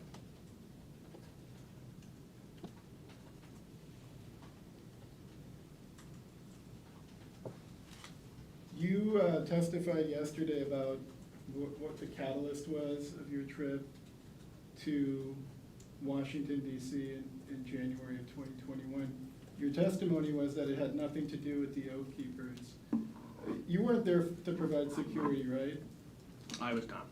You weren't there to provide any humanitarian relief? No, I certainly would have been willing to provide both if I was called upon, but that was not my purpose for going. The main purpose for going was to attend the rally at the Ellipse, right? There's many reasons, but that was certainly, I think, the first one. And you testified that the president had called people to Washington DC and you wanted to oblige him to see him speak. Yes. And you did actually see him speak on that day at the rally, right? Correct. And you also saw John Eastman speak? I did, yes.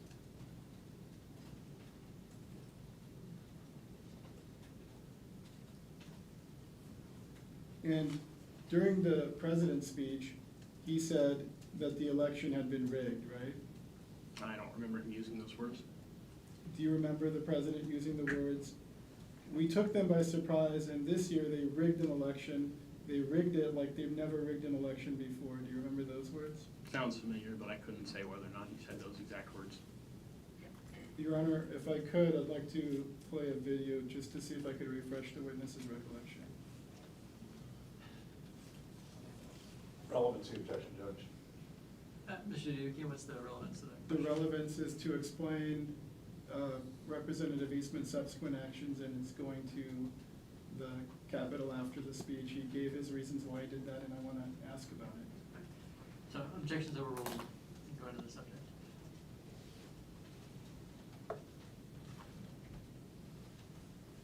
Mr. Duke, are you gonna play it through the Zoom? What's your I think plan? that's the only way I can do it, right?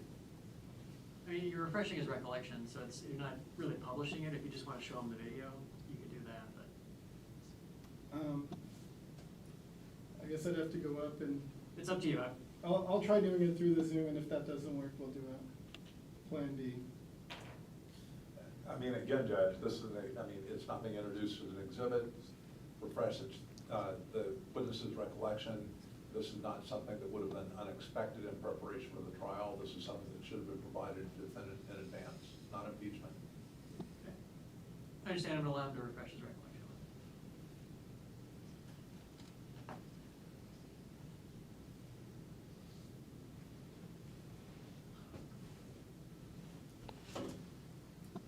And we're gonna use the volume on my computer again, Madam Clerk?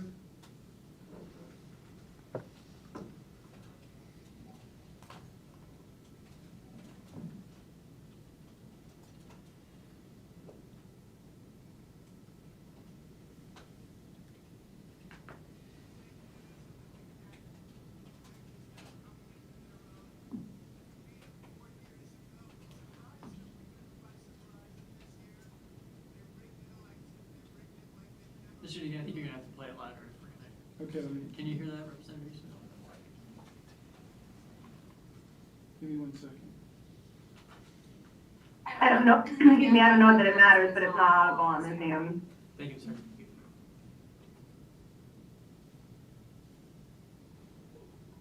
And I think I might have, no, I'm muted. I don't know what's causing that.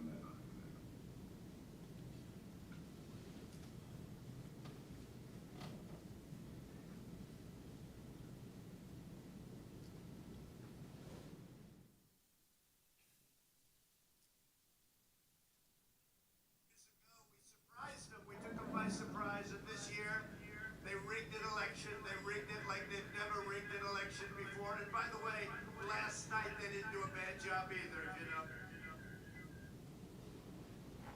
Does that refresh your recollection? Yeah, that seems correct.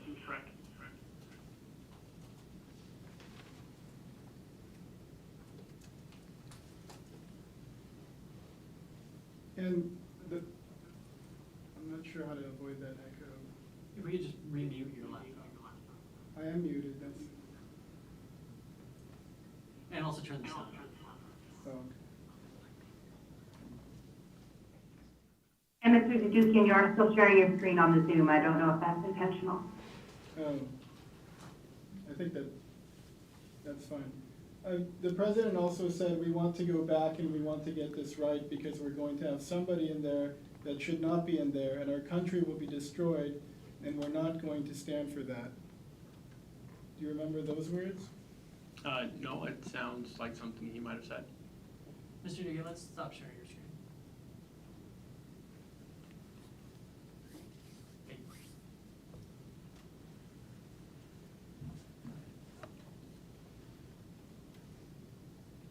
Let me play a different clip for you.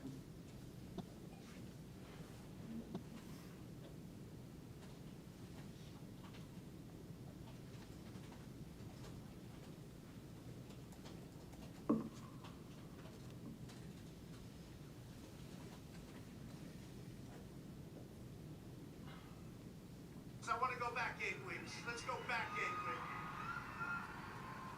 We want to go back and we want to get this right.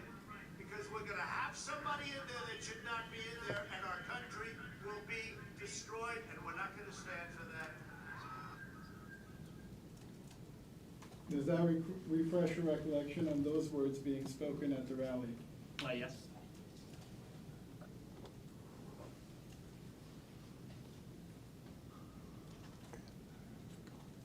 Do you remember the president calling the election an egregious assault on our democracy? Yes. And do you remember him saying, right after he said it was an egregious assault, saying, and after this, we're going to walk down, and I'll be there with you, we're going to walk down, we're going to walk down. Do you remember those words? Not specifically, no.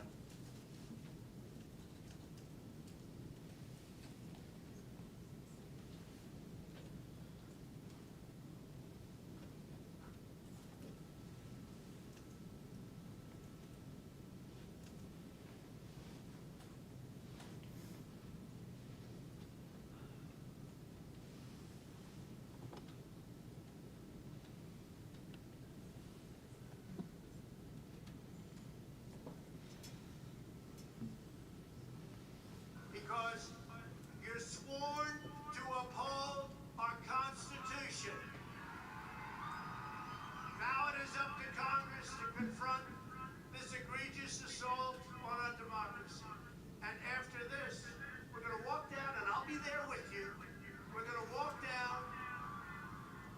We're going to walk down anyone you want, but I think right here, we're going to walk down to the Capitol. Does that refresh your recollection of those words being spoken in the president's speech? No, but I think it's probably accurate. And do you recall the president concluding his speech with the remarks, and we fight like hell, and if you don't fight like hell, you're not going to have a country anymore? Do you recall those specific words? They're pretty memorable. No, I don't remember what his final concluding words were specifically.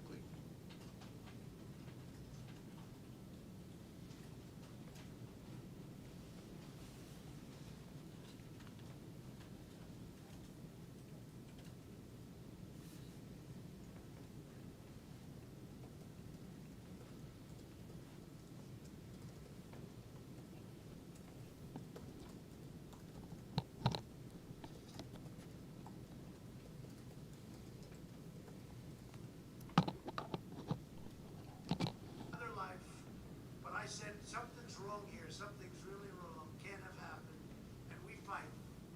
We fight like hell, and if you don't fight like hell, you're not gonna have a country anymore. Our exciting adventures and boldest endeavors have not yet begun. My fellow Americans, for our movement, for our children, and for our beloved country. And I say this, despite all that's happened, the best is yet to come. So we're going to walk down Pennsylvania Avenue. I love Pennsylvania Avenue. And we're going to the Capitol, and we're going to try and give the Democrats a hope.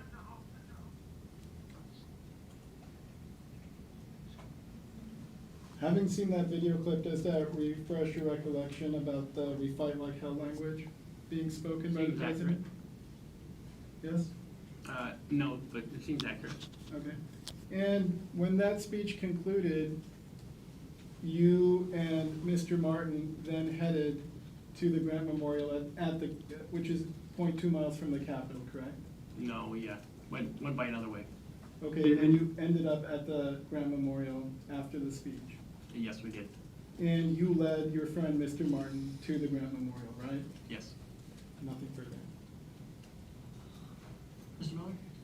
Judge, we've been going over an hour. Could we take a break? Because I think we're done after my redirect. Just planning wise, about how much time do you have? 30 minutes, maybe 45 at most.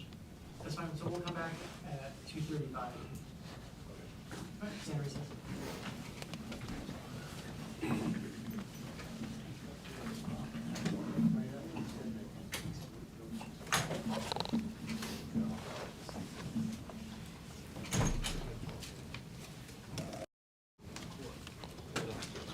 All right, thank you guys all for being here today. If you haven't liked and shared this video, you guys are just, I don't know what to say about you, but I can say a few colorful things. You can find this video live right now on Twitter, YouTube, Facebook, and all of your favorite channels out there that you may want to subscribe to. Also on Rumble at this very moment in time. It will be over there, and you will be able to find all of these live as they play. If you want that to happen on Rumble, you need to go there right now and subscribe. If you haven't done that yet, go to rumble.com, type in Politidic, subscribe to us today. We reach 100 people, we stream live to them. Thank you guys all for being here today. We don't know what you're waiting on, but definitely need to get things moving into the right direction. Looks like we got about 30 more minutes, and then they will be moving into closing arguments, and this will be finalizing today, but the decision will come later on. It's not going to be given today. That decision will be broadcasted later on. So again, please hang out. They are just taking a small break right now. I too need to go take advantage of that. I really got to quit drinking all those coffees and monsters in between while it's happening. So that way I could probably just sit here and hang out and chat and talk. But also we're in a place that I can't speak my mind quite the way you guys are used to me doing. Again, like and share this if you wanted a really good update about what happened here for the past week. There's also go to last night's live stream for the for Alaska School of Government, a great breakdown. I spent a good 15 minutes just doing nothing but breaking everything down before we got to hear from the expert himself on what was occurring and what is going on within our state and around our country, and where we need to be working together, standing together, united, as we have always done throughout history. It's time for us to work and do that and make that happen. Again, like and share this video if you haven't done that already. If you're not subscribed to us on YouTube and on Twitter or Rumble, please go and do that. The more subscribers we get, the faster we can keep expanding what we're doing, and the quicker we can find ourselves also on Rumble live streaming this live to all of you. See you guys back here in just a bit.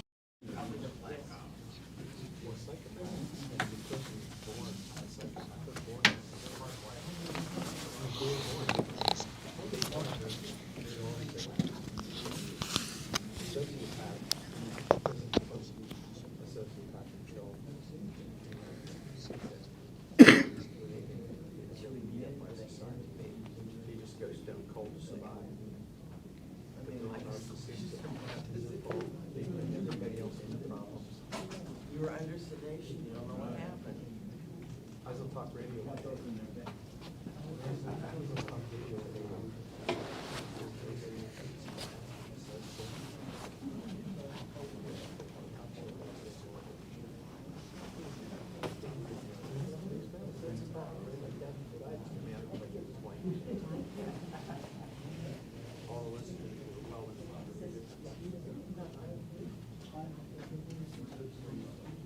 Oh no, what time did they say they're gonna be back? Okay, I got it. You can power smoke in that amount of time.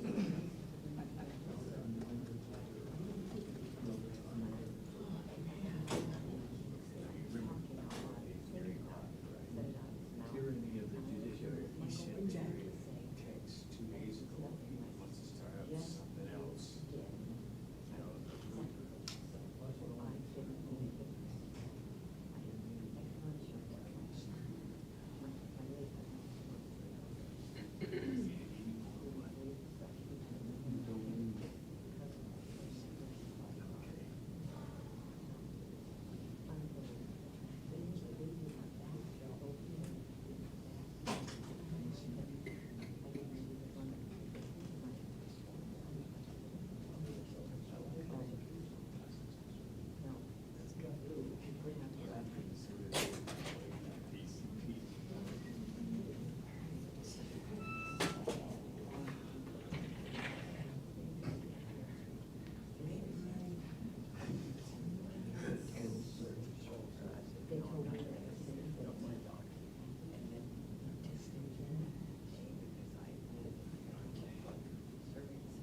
see the news yesterday, I was here.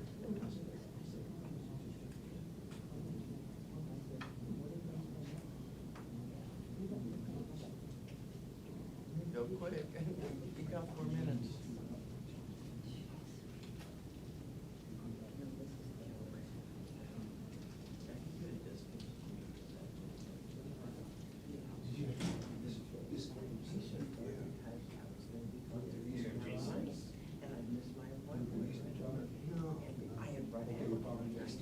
They moved a lot of people down here next door. You're not supposed to go to a doctor, right? But he was the doctor.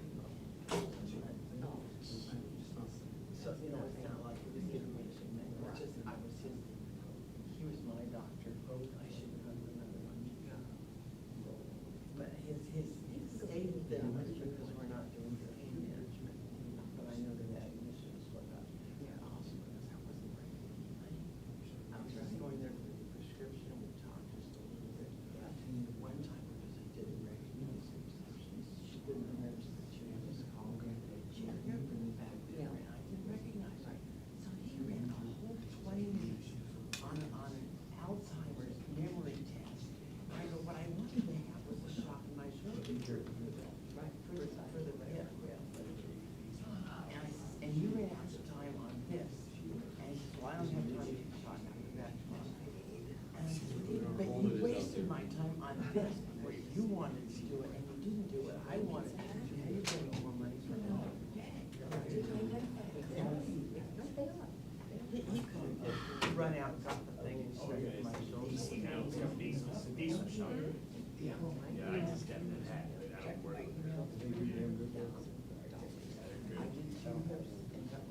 I know, but everything else, I took my motor home. Stand up and Yeah. I'm not going to go down there. I just use it all. I got it. It'll be wired.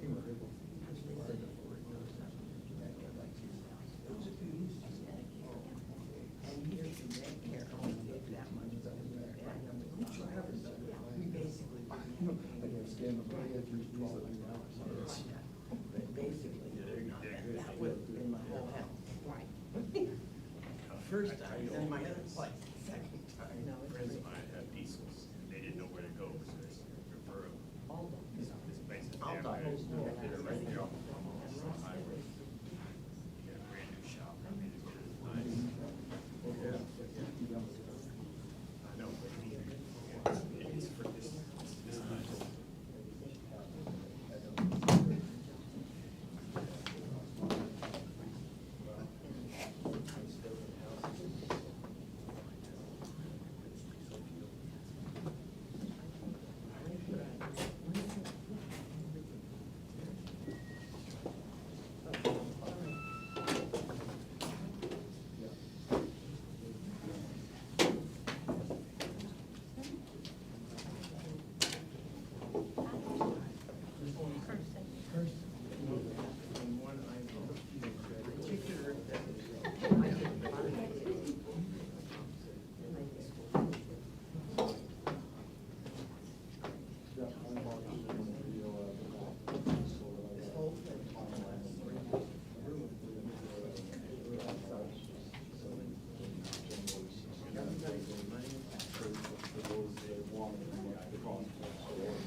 The exhibits that I'm gonna need to make my package. So we can file it, because all the filings have been in e-page. The judge had already, even though he changed venue, he wanted filings in e-page, so with these exhibits, how should I get them to you or the court? Well, I can ask Judge about the videos that was played to the record, even though I do the video in those is part of what's relevant. Right. That I cannot create on the record. No, I know, I'm saying if I can get it on a The disc. CDs, I would file through the Anchorage court, the specific notice that they are needed as a part of the trial. Okay, and same with the transcript. The transcript, I would like to have paper exhibits in person before we end today. Now, if you can show me a copy of both of those documents, I will put a stamp on it. People call it interventions if they are Yeah, so, true. like, if that's okay, Yes. there's one document. The map, I believe it was Exhibit 49 was denied. The but- record says that you submitted it via email. I don't have it in my email. Okay. But in order to add it to, I'm gonna pack all of this up for its next stage. Yeah. And I have been pressed rather heavily Yeah. about the deadline associated with that, which is why I'm snarling at you guys. No, I'm glad we're getting it right. So No, I just I want to make sure appreciate that that. the map and the transcript. The map and the transcript And I sent can directly email- to me. I will give them to Miller for approval as to form and content. Okay. And then I'll put an exhibit sticker on it and that will make them And my can I have your, LPers. oh, I think, You have it? yeah, I Yes. just didn't put the name and face No, that's together. okay. Yeah. I appreciate being anonymous in most ways, even though I'm tired of the phone calls that say, you're on the news. I'm like, yeah, I didn't get hair and makeup for this, so.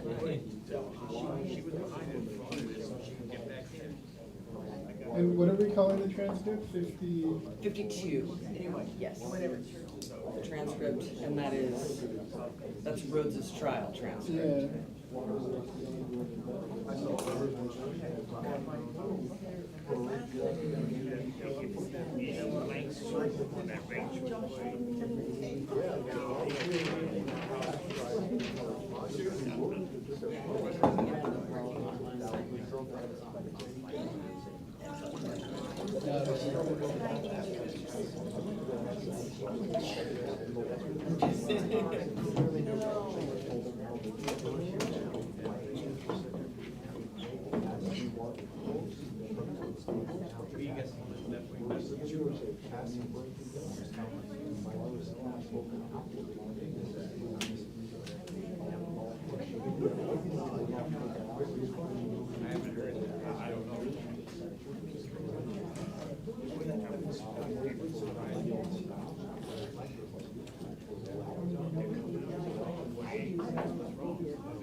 I've always gone with That was far to the left side compared to what it is.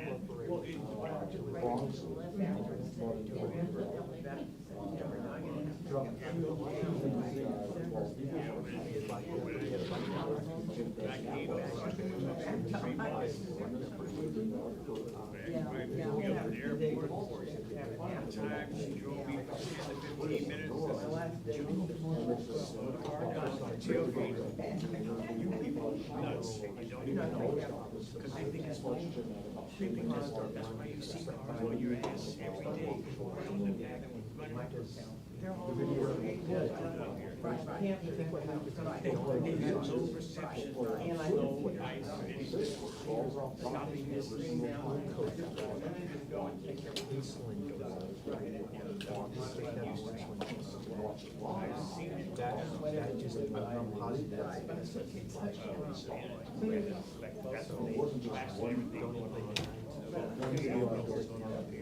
my current doctor, I want to get in there, but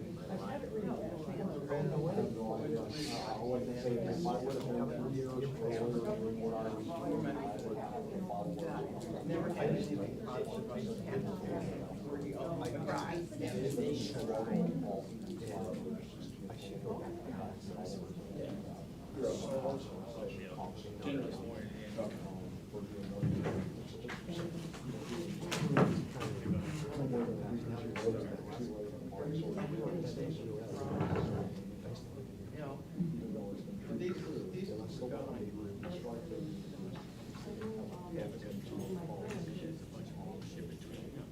Well, this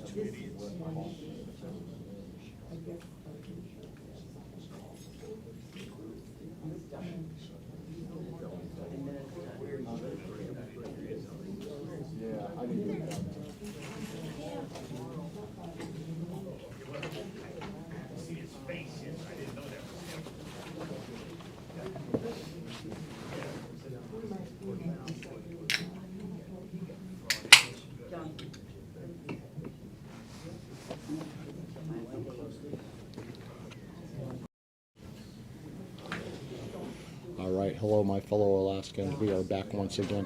They are running just a bit far behind right at the moment. We're waiting on the judge to come back into the room. The clerk just stepped out once again. Was supposed to restart again at a quarter after. Shouldn't be that much further away from that actually happening.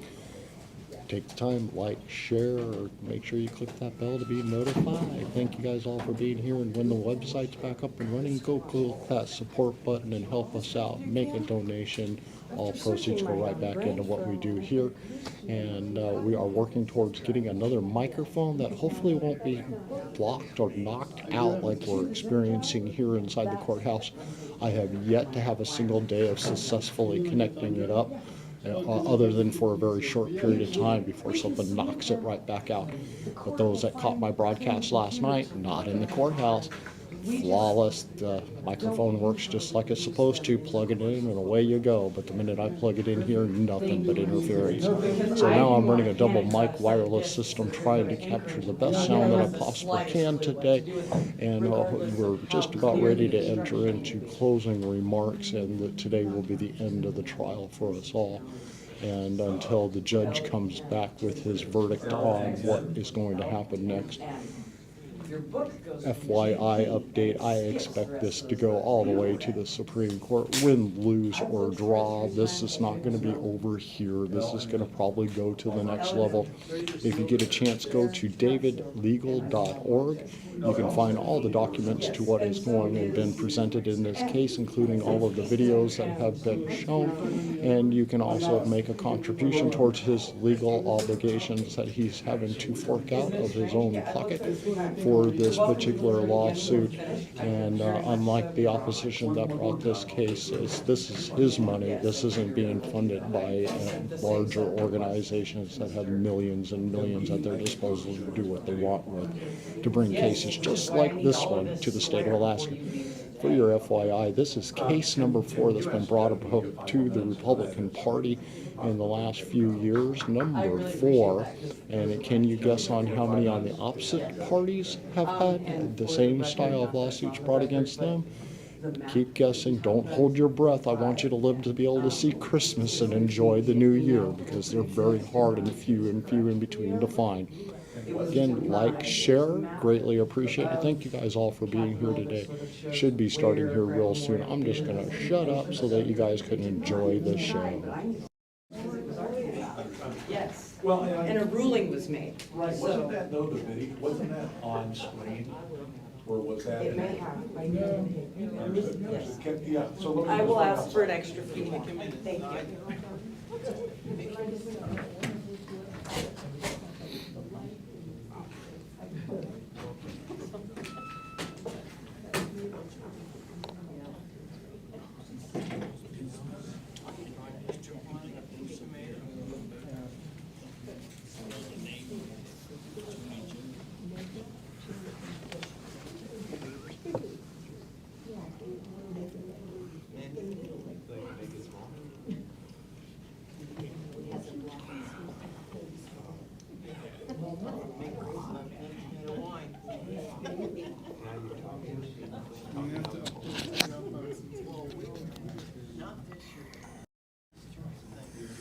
Okay, it looks like the defense has stepped out the door for here just for a moment and asked for a couple more minutes. So it's going to be just a few more minutes before things begin here.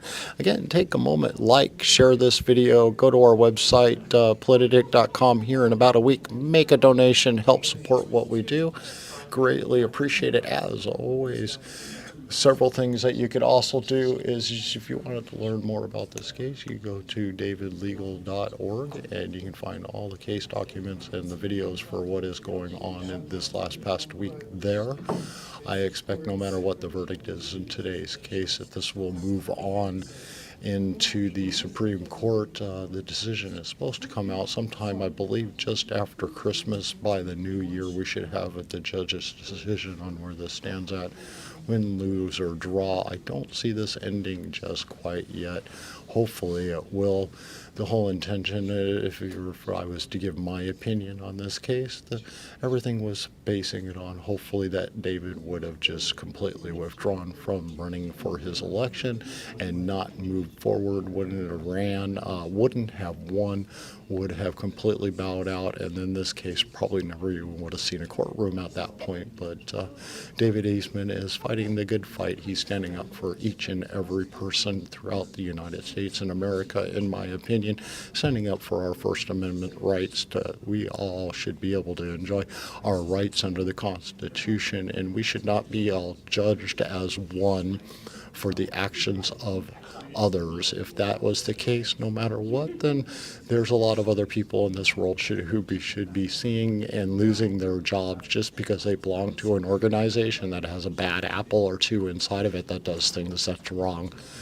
Take again a moment to like and share this video. It is always greatly appreciated. I can't emphasize that enough.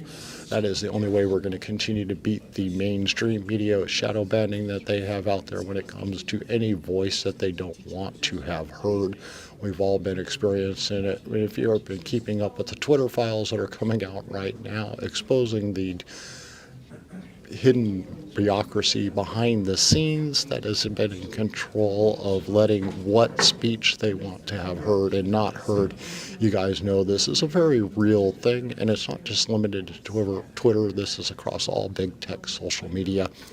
We are working hard to change that. You can help us do that by going to rumble.com/politic and subscribing to our channel there. The sooner we reach to 100 people, the quicker we'll be able to live stream directly to them and have a channel that is uncancelable and won't be censored.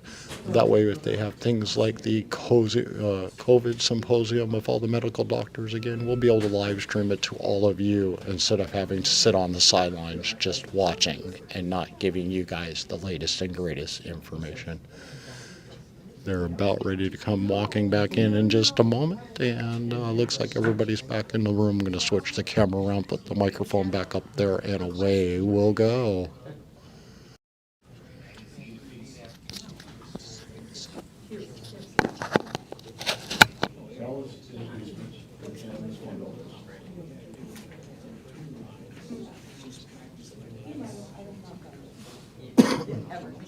Never rule.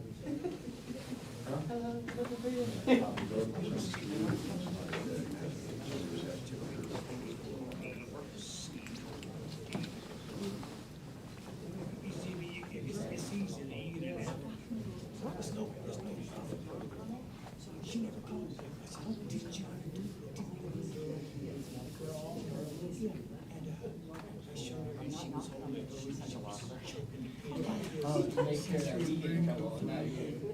I wasn't gonna do it, man. Download it and then put it on the. He was fine. He was fine.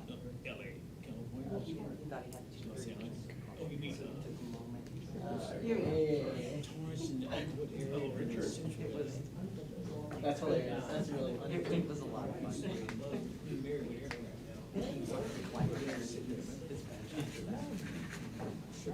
My first job.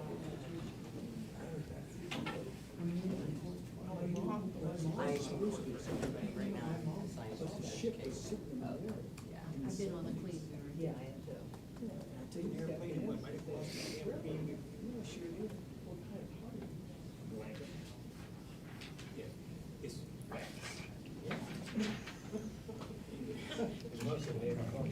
Please rise. Here, court for the state of Alaska. Please be seated.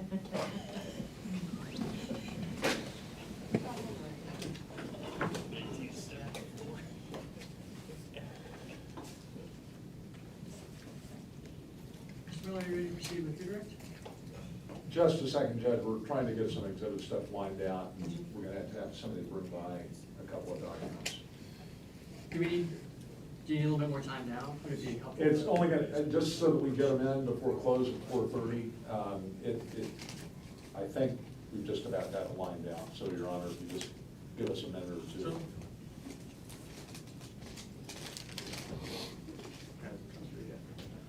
Sure. Still up.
Madam Clerk, I should be in the waiting room. Excellent, thank you.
Mr. Dukian, are you ready to go forward? Oh, I had concluded. No, I'm just checking in. Oh, yes, Your Honor.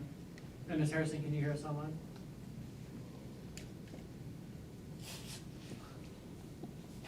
Yes, Your Honor, it comes through. All right, thank you. So, Mr. Miller, whenever you're ready to proceed, you may go ahead. Okay, let's start first with the questions that we're asking you, Representative Eastman, regarding this person named Carolyn Yeager. Prior to this hearing, did you recognize the name Carolyn Yeager? Yes, I was, how would you say, name was mentioned and an accusation against me on Twitter. Okay, and it's fair to say that the testimony provided to opposing counsel regarding the link to a website by her was done in advance of this litigation? Yes. And at the time that you made a link over to Ms. Yeager's website, did you have any idea who she was? No, I had never heard the name before. Did you have any information about any of her alleged anti-Semitism or Holocaust revisionism? No, I knew nothing about her. And what was the sole purpose in linking to her site? To just provide a source for the quote from that I was referring to. Do you think it's appropriate to necessarily say that a person that links to a site endorses that person's statements on the site? No, otherwise I probably wouldn't link to any sites. Okay, let's move next to the Capitol March. A number of clips were provided to the court relating to statements the president made. Do you recall what the president said exactly regarding peacefulness? No, I don't remember specifically what he said. Okay, I'm going to play a clip to refresh your recollection. And I'm going to try to share my screen here. This will be the first time, so just bear with me. First time on this particular examination.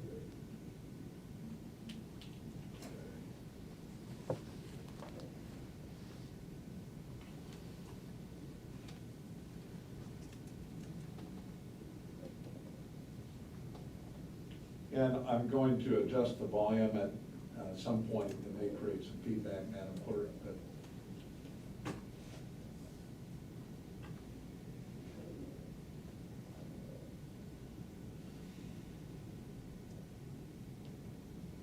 Mr. Miller, are you just looking for the audio?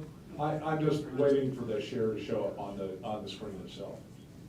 It may not be necessary to share the screen if you're just going to be playing the audio for him to refresh his memory. I think it's because you have your sound turned on. I hear sound coming from somewhere. I didn't think it was. Did you turn on your sound when you shared your screen? You know what? It's probably coming through my mic. Just stand by for a second here, Judge.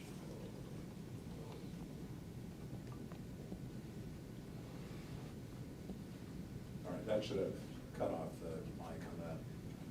Okay, so the only way I know how to do it is to play it as it is right now, and perhaps the volume will shift, but I don't see it shared currently on the screen. If you want the video there as well, then you can share the screen, but my suggestion is if you just want the audio to refresh his memory, you don't need to share the screen, you can just play the audio. I'm just taking the same approach that opposing counsel was permitted to do.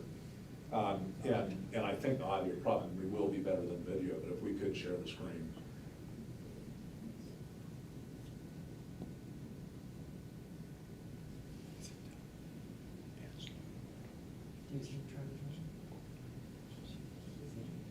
It looks like you're in. I see you here. It just hasn't popped up because you're not doing anything, but that's you in the bottom. There we go. Okay, just a short clip. Representative Eastman.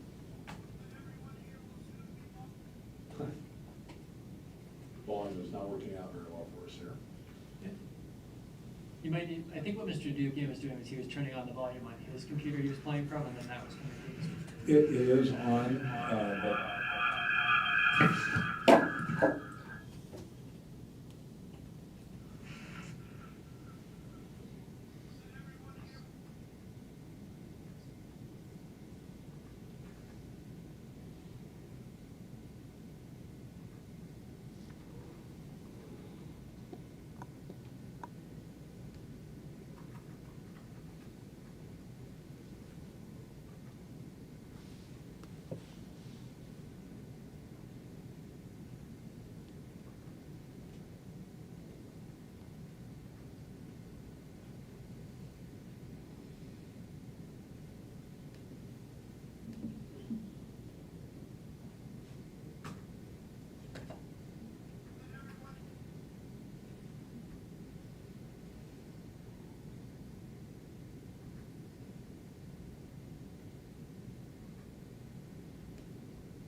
So I'm not sure, Judge, why it's not coming through the system.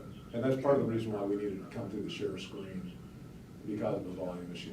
I think it's too low on these speakers coming through the computer to do what needs to be done. So I've got one more clip also that we're going to play, so I need to try to get this corrected.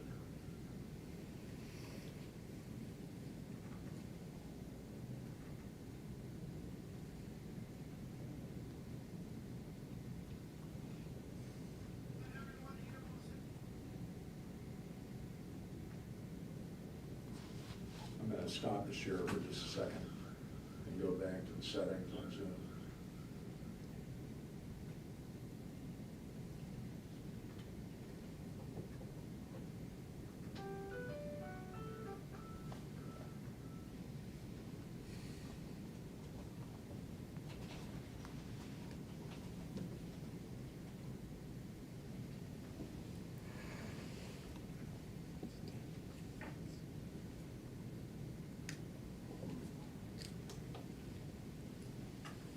Your Honor, may I approach the clerk while we're on break? To get...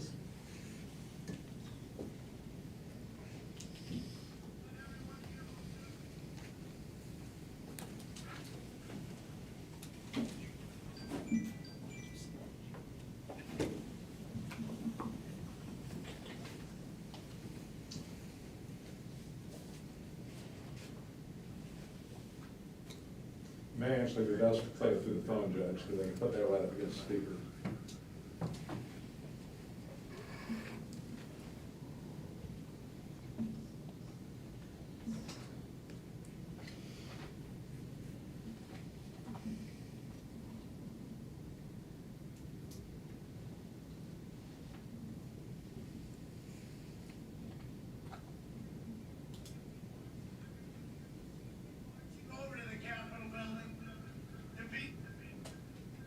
Okay. So what we can do is I'll use the mic here, Judge, and that can feed the volume for this.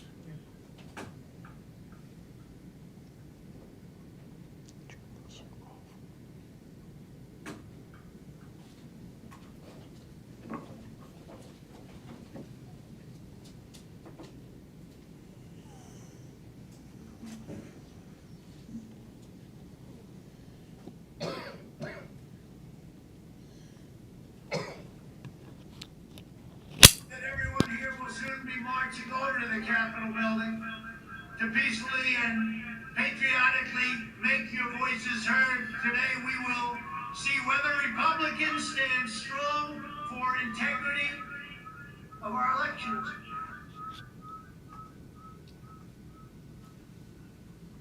So is that your refresher recollection about what the President said during the rally that you were part of on January 6th? No, not specifically, but it's probably accurate. And so, is it fair to say that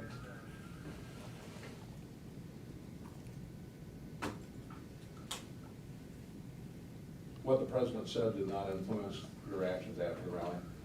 No, it didn't. We had already decided ahead of time that we were going to be meeting at the Grant Memorial for the photo, and we weren't planning on being a part of any of the events what he was talking about.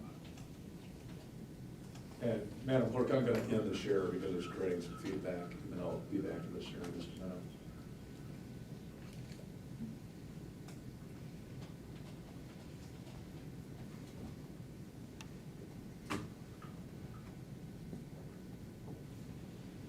And so, after the rally, how did you actually get to the Grant Memorial?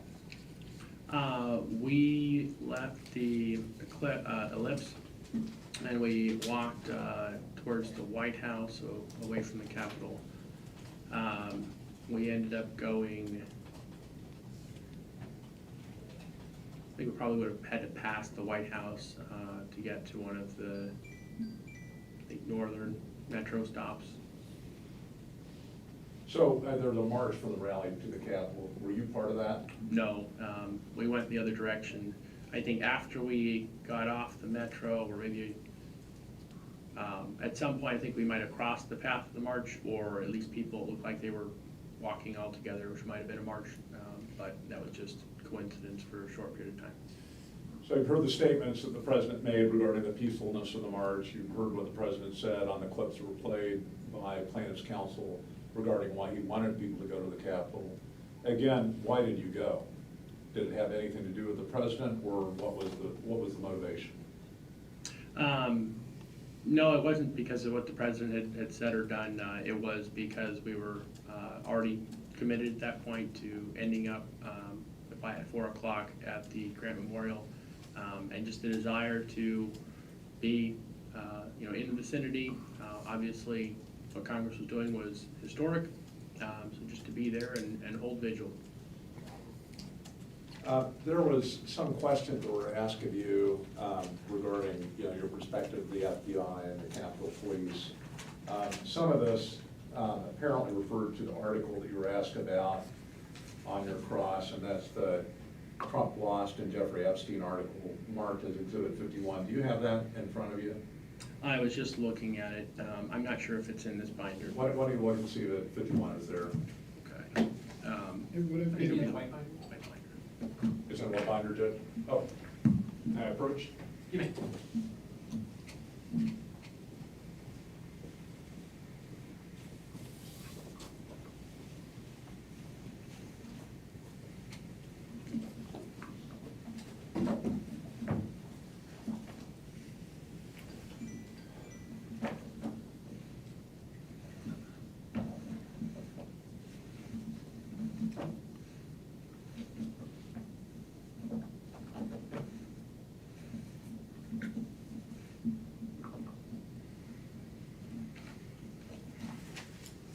It only appears to go to 44, I think. Where's your 51? Did it get pulled out?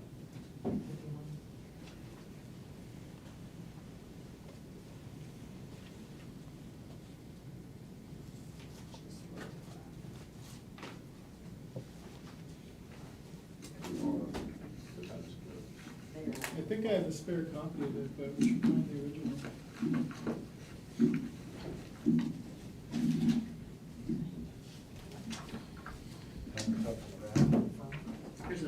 Here's my spare copy. Might be in the front.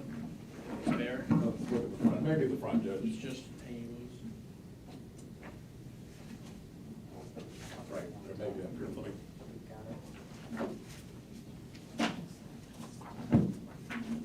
It is. Thank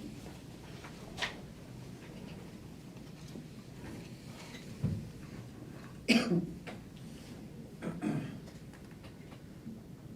So there have been a number of questions about this article and your perspective as to whether or not the certification should be delayed. But I want you to focus first on the question that was asked of you by counsel about criticism of the FBI. This article, is there anything that raises issues for you regarding the FBI and its involvement pre-election? Pre-election? Yes. What do you mean by that? Talking about any influence on the election that the agency may have had that you felt was deserving of criticism. Sure. In this case, one of the things that was a concern, which I looked into and referenced in my article, was the impact that some of the big tech firms had on election interference. And there were some reports said that that influence could have extended as far as changing 15 million votes. But there was testimony from Congress even that it had, at a minimum, affected 6 million votes in favor of Joe Biden. And so I referenced the 6 million votes that were shifted as one of the ways in which the election was not deserving of being called an election at that point, because you had literally organs of the federal government involved in collusion with big tech to tell the people how to vote, at which point it's not a constitutional election anymore. Your Honor, I'm going to object and move to strike as non-responsive. The question was about the FBI, not big tech. And I didn't ask any questions about big tech on cross-examination. I can explore it a little bit further. I mean, whether the court decides to rely on that testimony or not is within your discretion. I don't think it needs to be stricken, though, if you can allow me to ask just a couple more questions that tie that into the agency, which was a question that was asked of by plaintiff's counsel on cross. I'll have a few more questions, then we'll come back. So what's the tie into the FBI? Well, as we know, the FBI was paying Twitter, a member of the big tech, to censor information politically. Objection to the foundation. Mr. Miller? How do you know? How do we know? Because that's been revealed publicly. We knew back then because of some of the testimony that was in front of Congress, which led me to write about this. We know as recently as this week, when the New York Post is talking about over $3.5 million the FBI paid to Twitter to censor conservative voices for the most part. I'm going to object because it's all hearsay. The New York Post isn't an authoritative publication, and I think if it's being offered for the truth to prove what big tech did or what the FBI did, it's all hearsay. Mr. Miller? Well, I mean, I think all the questions about the FBI and what his opinion was toward the FBI is to reflect upon Representative Eastman's attitude and perspectives of the law enforcement agencies, and this adds more background to that, and as to why he had the certain perspectives that he had. I mean, if he's going to ask about, whether or not he thought the FBI had gone downhill, I think that Representative Eastman is entitled to say why. I mean, I'm not spending much more time on this, but. Well, the question was about the FBI, but then your client clarified that it was about the Capitol Police. So, I mean, really, the testimony was about the Capitol Police at that point.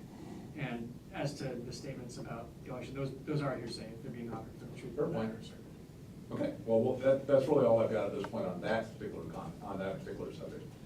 You were also asked, Representative Eastman, about Oath Keepers that you knew had violated the law. And I think you mentioned a guy named Ray Epps. I did. Do you recall what Ray Epps did or said specifically that led you to that conclusion? Objection. I did not ask anything about Ray Epps on cross, and also this is all going to be hearsay. Judge, he asked about Oath Keepers who violated the law. His response was directly in response to that question. This was not something that we went off on a tangent on. There was cross-examination about whether or not Oath Keepers had violated the law. Representative Eastman has. personal knowledge or reasons why he believes that there's perhaps an oath keeper who may have violated the law, he can explain that. Okay, why do you believe Ray Epps to be an oath keeper? Yes, because he had publicly acknowledged being a member of the Arizona chapter, if not one of the leaders of the Arizona chapter of the Oath Keepers. Okay. Objection and move to strike, that's hearsay. Mr. Miller? Well, I think that what he heard somebody say on a video is reliable. It certainly indicated, go ahead, Judge. I apologize, I didn't mean to, I'm just reacting as I hear things. I don't mean my reactions to be rulings, certainly, so please go ahead, finish. Right, so I think what somebody says on a video is reliable. I mean, the fact is that in addition to that, there is additional documentation regarding his connections, which, again, that's the next step in this, is we're gonna introduce that. Not necessarily as a exhibit, but certainly something that Representative Eastman will refresh the recollection on. But I think he can testify to what he's seen and how that's informed him. What he saw has informed his understanding as to who he was. His response to plaintiff's counsel's question was based upon what he saw. So I think I'm entitled to go in more detail about it. Otherwise, the court's left with an understanding that it's, maybe somebody that is involved in, what's been alleged by plaintiff and his experts, the so-called insurrection on January 6th. So I think that we need to establish a little more background. I'm going to spend about 2 minutes on this, and then we're going to move on. I understand if the purpose is to explain why Representative Eastman, his reasons for staying in the group, his reasons for his belief on what they stand for, and his choice to associate with them, those are subjects that are relevant. And so to the extent that this informs his viewpoints there, I'll allow the testimony. But it's not going to be for the truth of the matter asserted. It's going to be for his understanding of it. Okay. So would the video help refresh your recollection? Yes, please. Wait, I missed a question. What did he not have a recollection of? And I also would. Yeah, what? It would help me to circle back around to what the Right. What Mr. F said and what informed him of his perspective.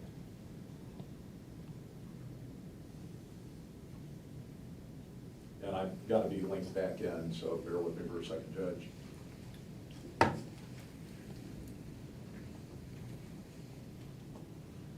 And this time, hopefully, I'll have the audio squared away, but it may be out of my control, I don't know.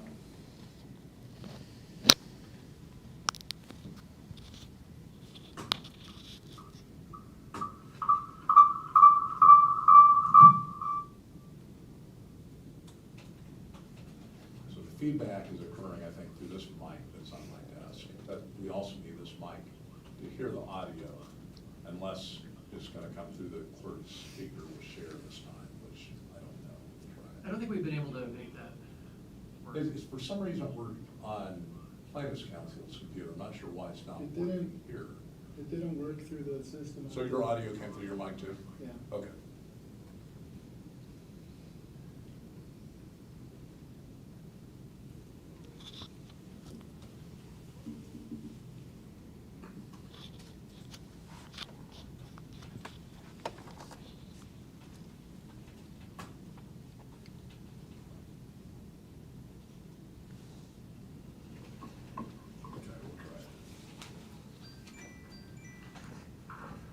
Tomorrow, we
does that video refresh your recollection? It does. Okay, and what did that reflect about Mr. Rhodes? It reflects that he was actively encouraging people to enter the Capitol to obstruct the proceeding, which is a violation of law. What's your understanding about his membership? Again, I haven't heard back from the national organization, but that's clearly off and against the mission of the Oath Keepers, and if they're going to keep him on as a member of Oath Keepers, then I will not be part of Oath Keepers. Your Honor, there's no evidence in the record that he's a member of the Oath Keepers. And that's something, you can point that out on argument. It's not. Judge, I'm not here to argue, but it was part of Mr. Rhodes' testimony. He was specifically testified about Mr. Rhodes. And the record will be for itself, I can review it.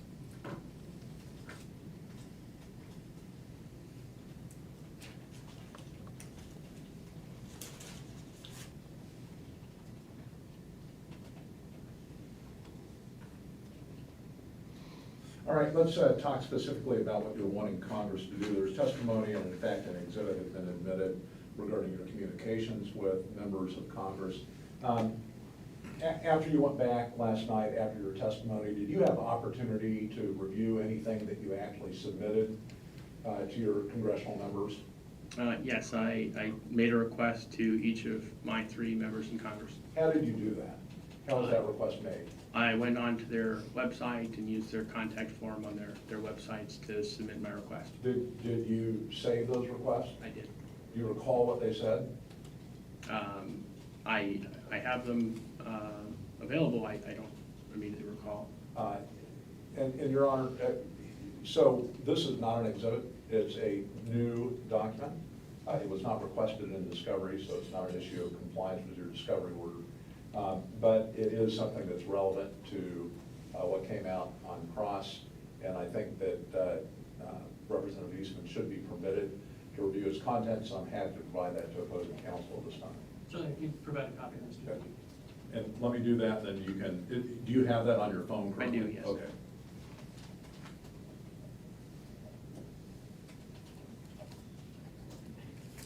You're emailing it? I'm going to email it to you right now.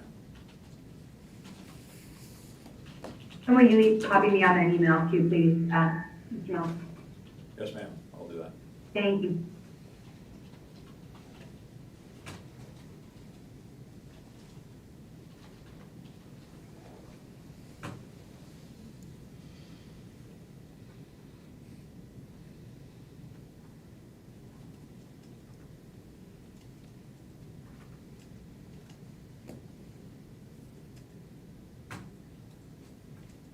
Okay, there's a little bit of a lag, so it's going to take about a minute for that to get to the parties' counsel.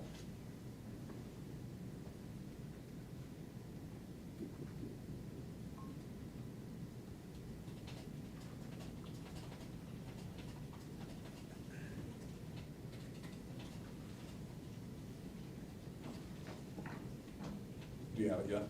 Not yet. Just got it. All right. So what did you write to Senator Sullivan, or what did you put on his website? Let me look it up 1 second.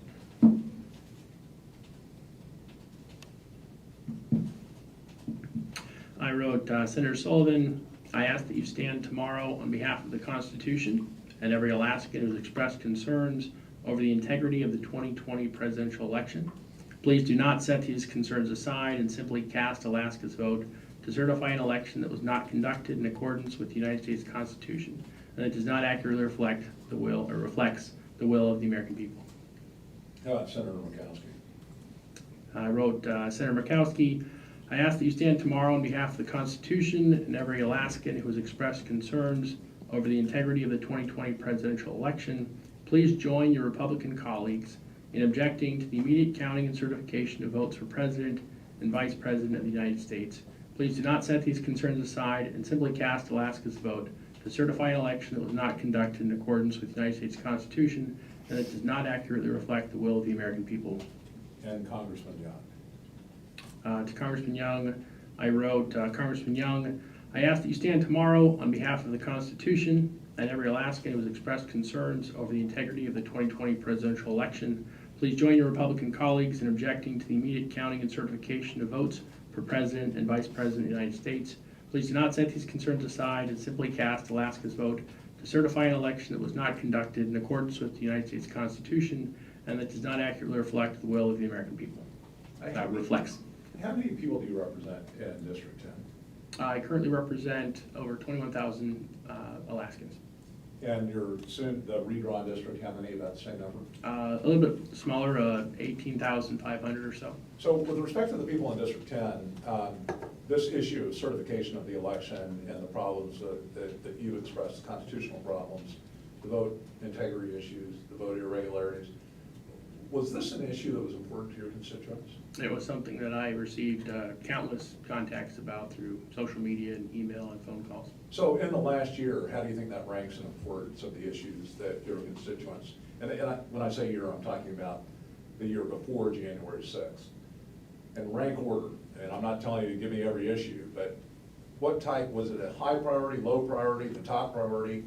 What's your assessment of your constituents' concern about the 2020 election? I would say before the 2020 election, there was a minority of constituents who it was their top issue. And then after the election, it became a top issue for a much larger number of my constituents. And as their representative, did you feel it was your responsibility, in fact your duty, to raise these issues? I did, yes.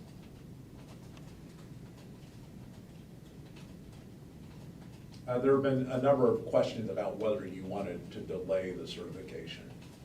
Was it your intent to delay the certification by any action you took, not just those on January 6th, but any action?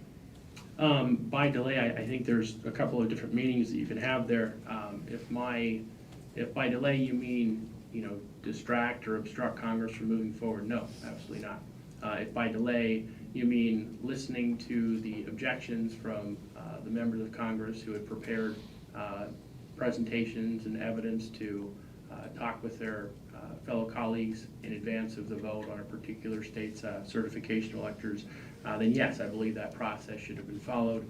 Any member of Congress who had concerns regarding the accuracy and the constitutionality of their state or another state, those concerns deserve to be lawfully and peacefully raised in Congress and then that vote taken. I have just a few questions that relate to kind of the overall tenor of the question that were asked during cross, but do you consider yourself to be anti-government? No. You've already answered this in the form of the oath you took, but what's your loyalty to? My loyalty is to the United States Constitution. You've already talked about Oath Keepers and whether or not you believed it was a group that's organized to advocate to overthrow the government by force of violence. Have you ever been a member of any group that has so advocated? No. Do you want to see the government overthrown? No. And are you using your position as an elected representative to effectuate the overthrow of government? No. How about, are you working with other members of government to do the same? No.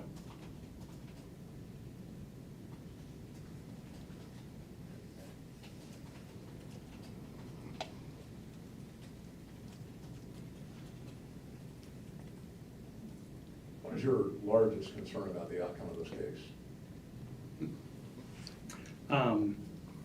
It's difficult to find one particular concern because there are so many.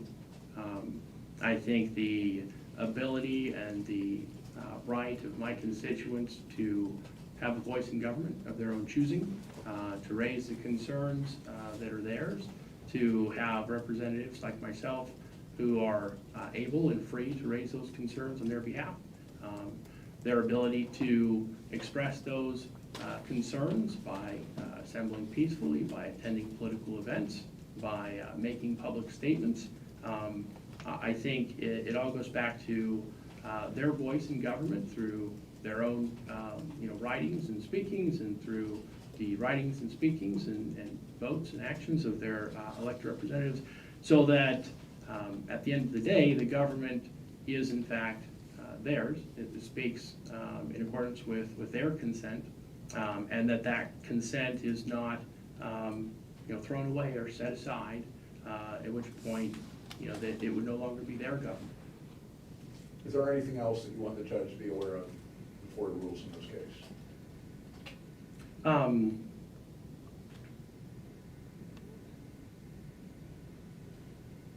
A moment ago, I thought we were going to go further into the certification process. And, you know, if I had been in Congress, I certainly would have kept, you know, an open mind to whatever the evidence was that was presented, you know, for or against certification. But as an outsider, just based on the information that I had available, my vote would have been against certification in those states where it was not clear, the legislature had not spoken either for or against certification. I would have wanted to hear from a state legislature for that state to be able to say either, yes, you know, this is an accurate reflection of the will of the people in our state election, or not. Absent, you know, some confirmation there, I think my vote would have been a default no in the case where I couldn't, in good conscience, confirm through my certification vote that the process had been lawful and constitutional. That's, you didn't really ask the question, so I didn't go there, but that's what I would have done, I believe. With respect to the article that you wrote, Trump bonds, Jeffrey Epstein killed himself, did you write that to your delegation, or who was that written to? No, what I wrote to my delegation, I just read off from my phone. What I was writing was generally to those who follow my website. I don't believe any of my members of Congress do that. Some of my constituents do, I know that. Some of my supporters do. Some of my opponents in the legislature do.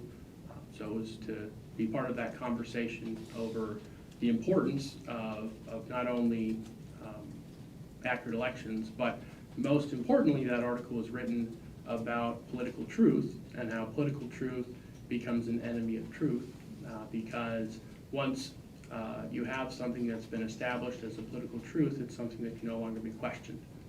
For anybody who questions it or speaks out of line or doesn't toe the party line, there's intimidation, there's coercion, there's censorship, there's punishment, and to see that type of censorship, both before the election, you know, influencing the election, then after. Now, as we're in the you know, many months, in fact years after the election, to see that censorship still taking place is incredibly concerning.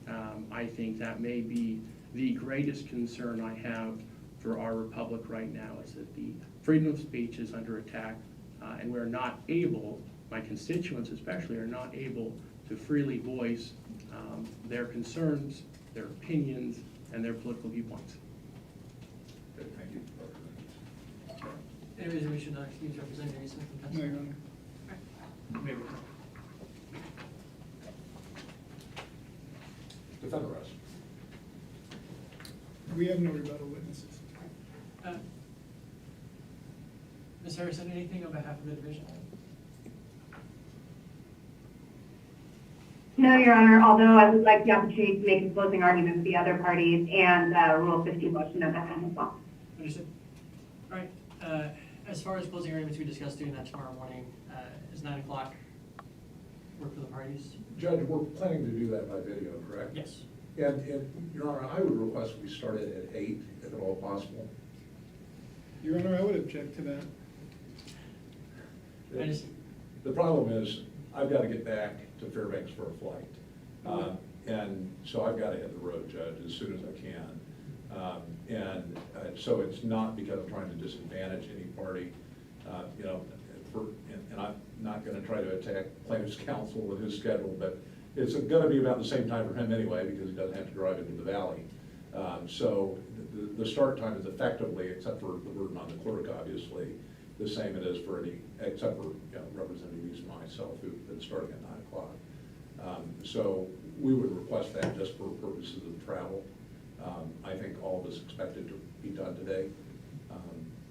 You know, maybe what we could do to help facilitate this is if plaintiff wanted to do his close now, we'd have an hour for that, and then we could start at 9. That would shave off some time at least, and we could probably be done by 10 o'clock that way.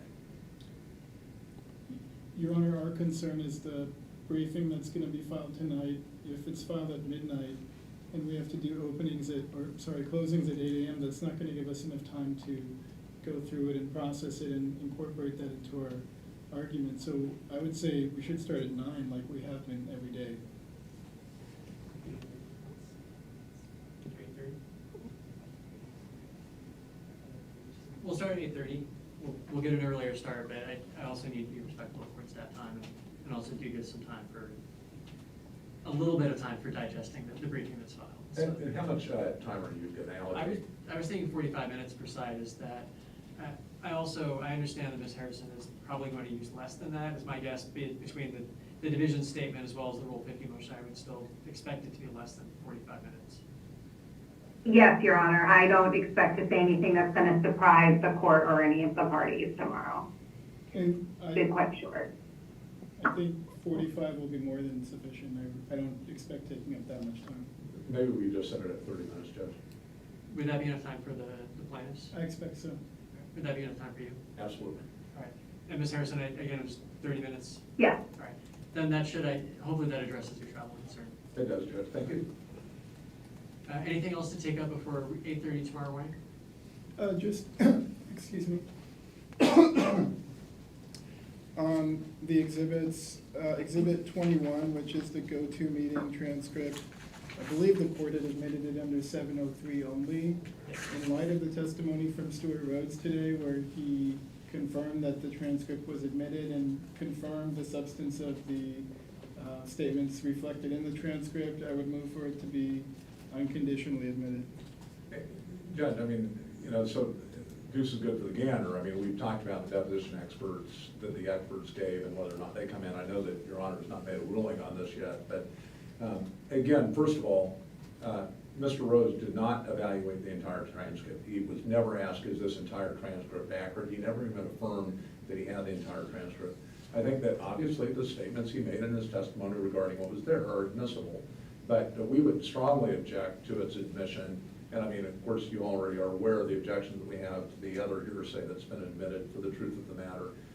And I should note also, Judge, that there should be a motion for reconsideration on that ruling tonight, so that you'll have that timely and can consider that in your ultimate ruling in the case. At least as far as the transcript goes, just the portions that were acknowledged by Mr. Rhodes, those are, I think, can be considered for the truth of the matter, but the entirety is not going to be admitted for that. So it remains admitted for purposes of what the experts would have relied upon for the plaintiff, and then the portions that were specifically testified to by Mr. Rhodes can also be considered. Okay, understood. And Judge, are you going to remain here for just a little bit as we go through the exhibits? Because we've got obviously some administrative work to do. I've asked already for J&K to come in, not J&K, I'm sorry, H&I, the deposition transcripts, they were used for impeachment, and I think they should come in. Obviously, objections are made. Your Honor, if you decide to open it and review portions of it, you can consider the objections that were made by counsel. That happens all the time. And it's certainly preserved with respect to the objections that were made. It's a bench trial. Obviously, you aren't going to be prejudiced by things that you see there. So they should come in, particularly given admission of the expert reports from Lewis and Kreiner. Mr. Dudick? Your Honor, we would object because contrary to what was just said, they were not used for impeachment. I believe they're probably still sealed. I don't think they ever came up once during questioning of the witnesses, so. I remember them coming up once, but I don't remember if we actually got into what was in it. I think you then moved on to a different tack, essentially. So we referred to the deposition more than once, and I think the record reflects that. And if Your Honor wants to validate or verify that, you're going to have the deposition do so. And so they should be admitted at least for that limited purpose. I'm not going to admit them into evidence. If it comes to the point that I need to confirm something, I can ask the parties. But at the moment, no, they're not admitted.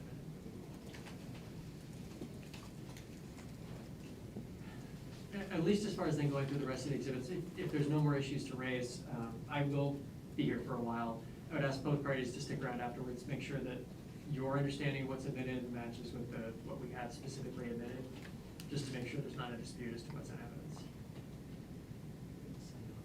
And you do have to sign off. It's not going to a jury, but it's still coming back to me. As far as I do want to go back to one statement, at least as far as why subjects were admitted.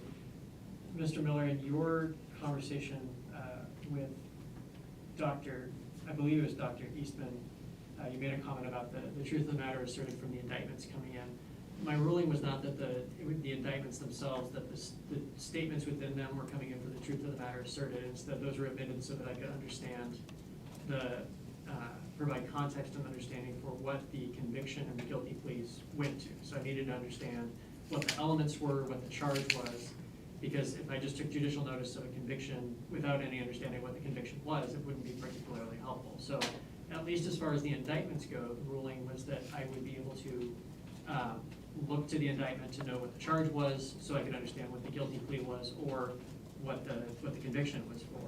The only substantive ruling that I think that things came in were the statements of offense, where there were statements that were against penal interests that were made by the persons pleading.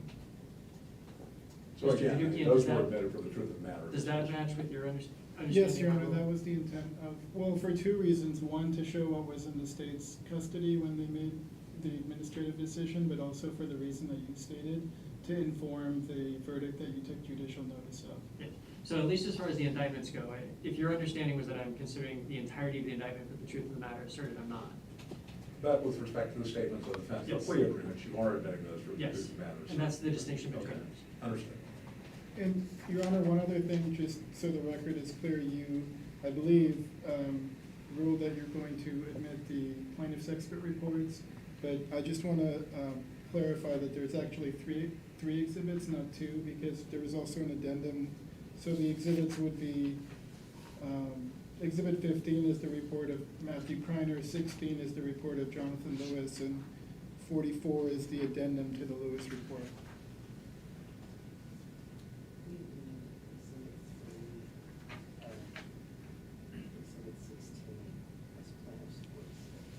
Can I confirm that, Mr. Dudukian, did you just say 44 is the addendum to the Lewis report? Did I get that right?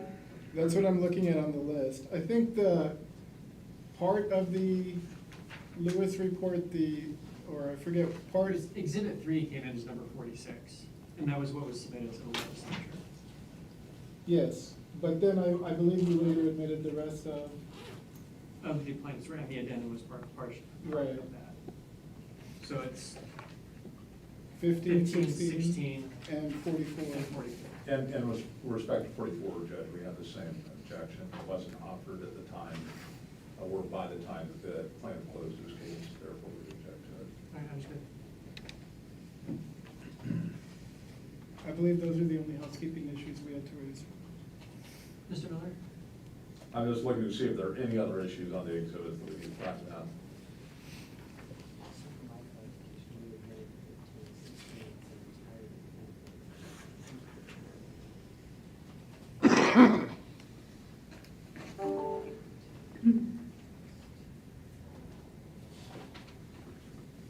Okay, we'll just confer with the clerk from here on out. If an issue comes up, I'm still going to. Very well.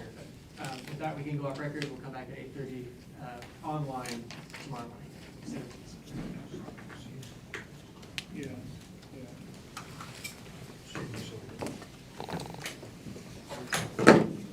Goodbye.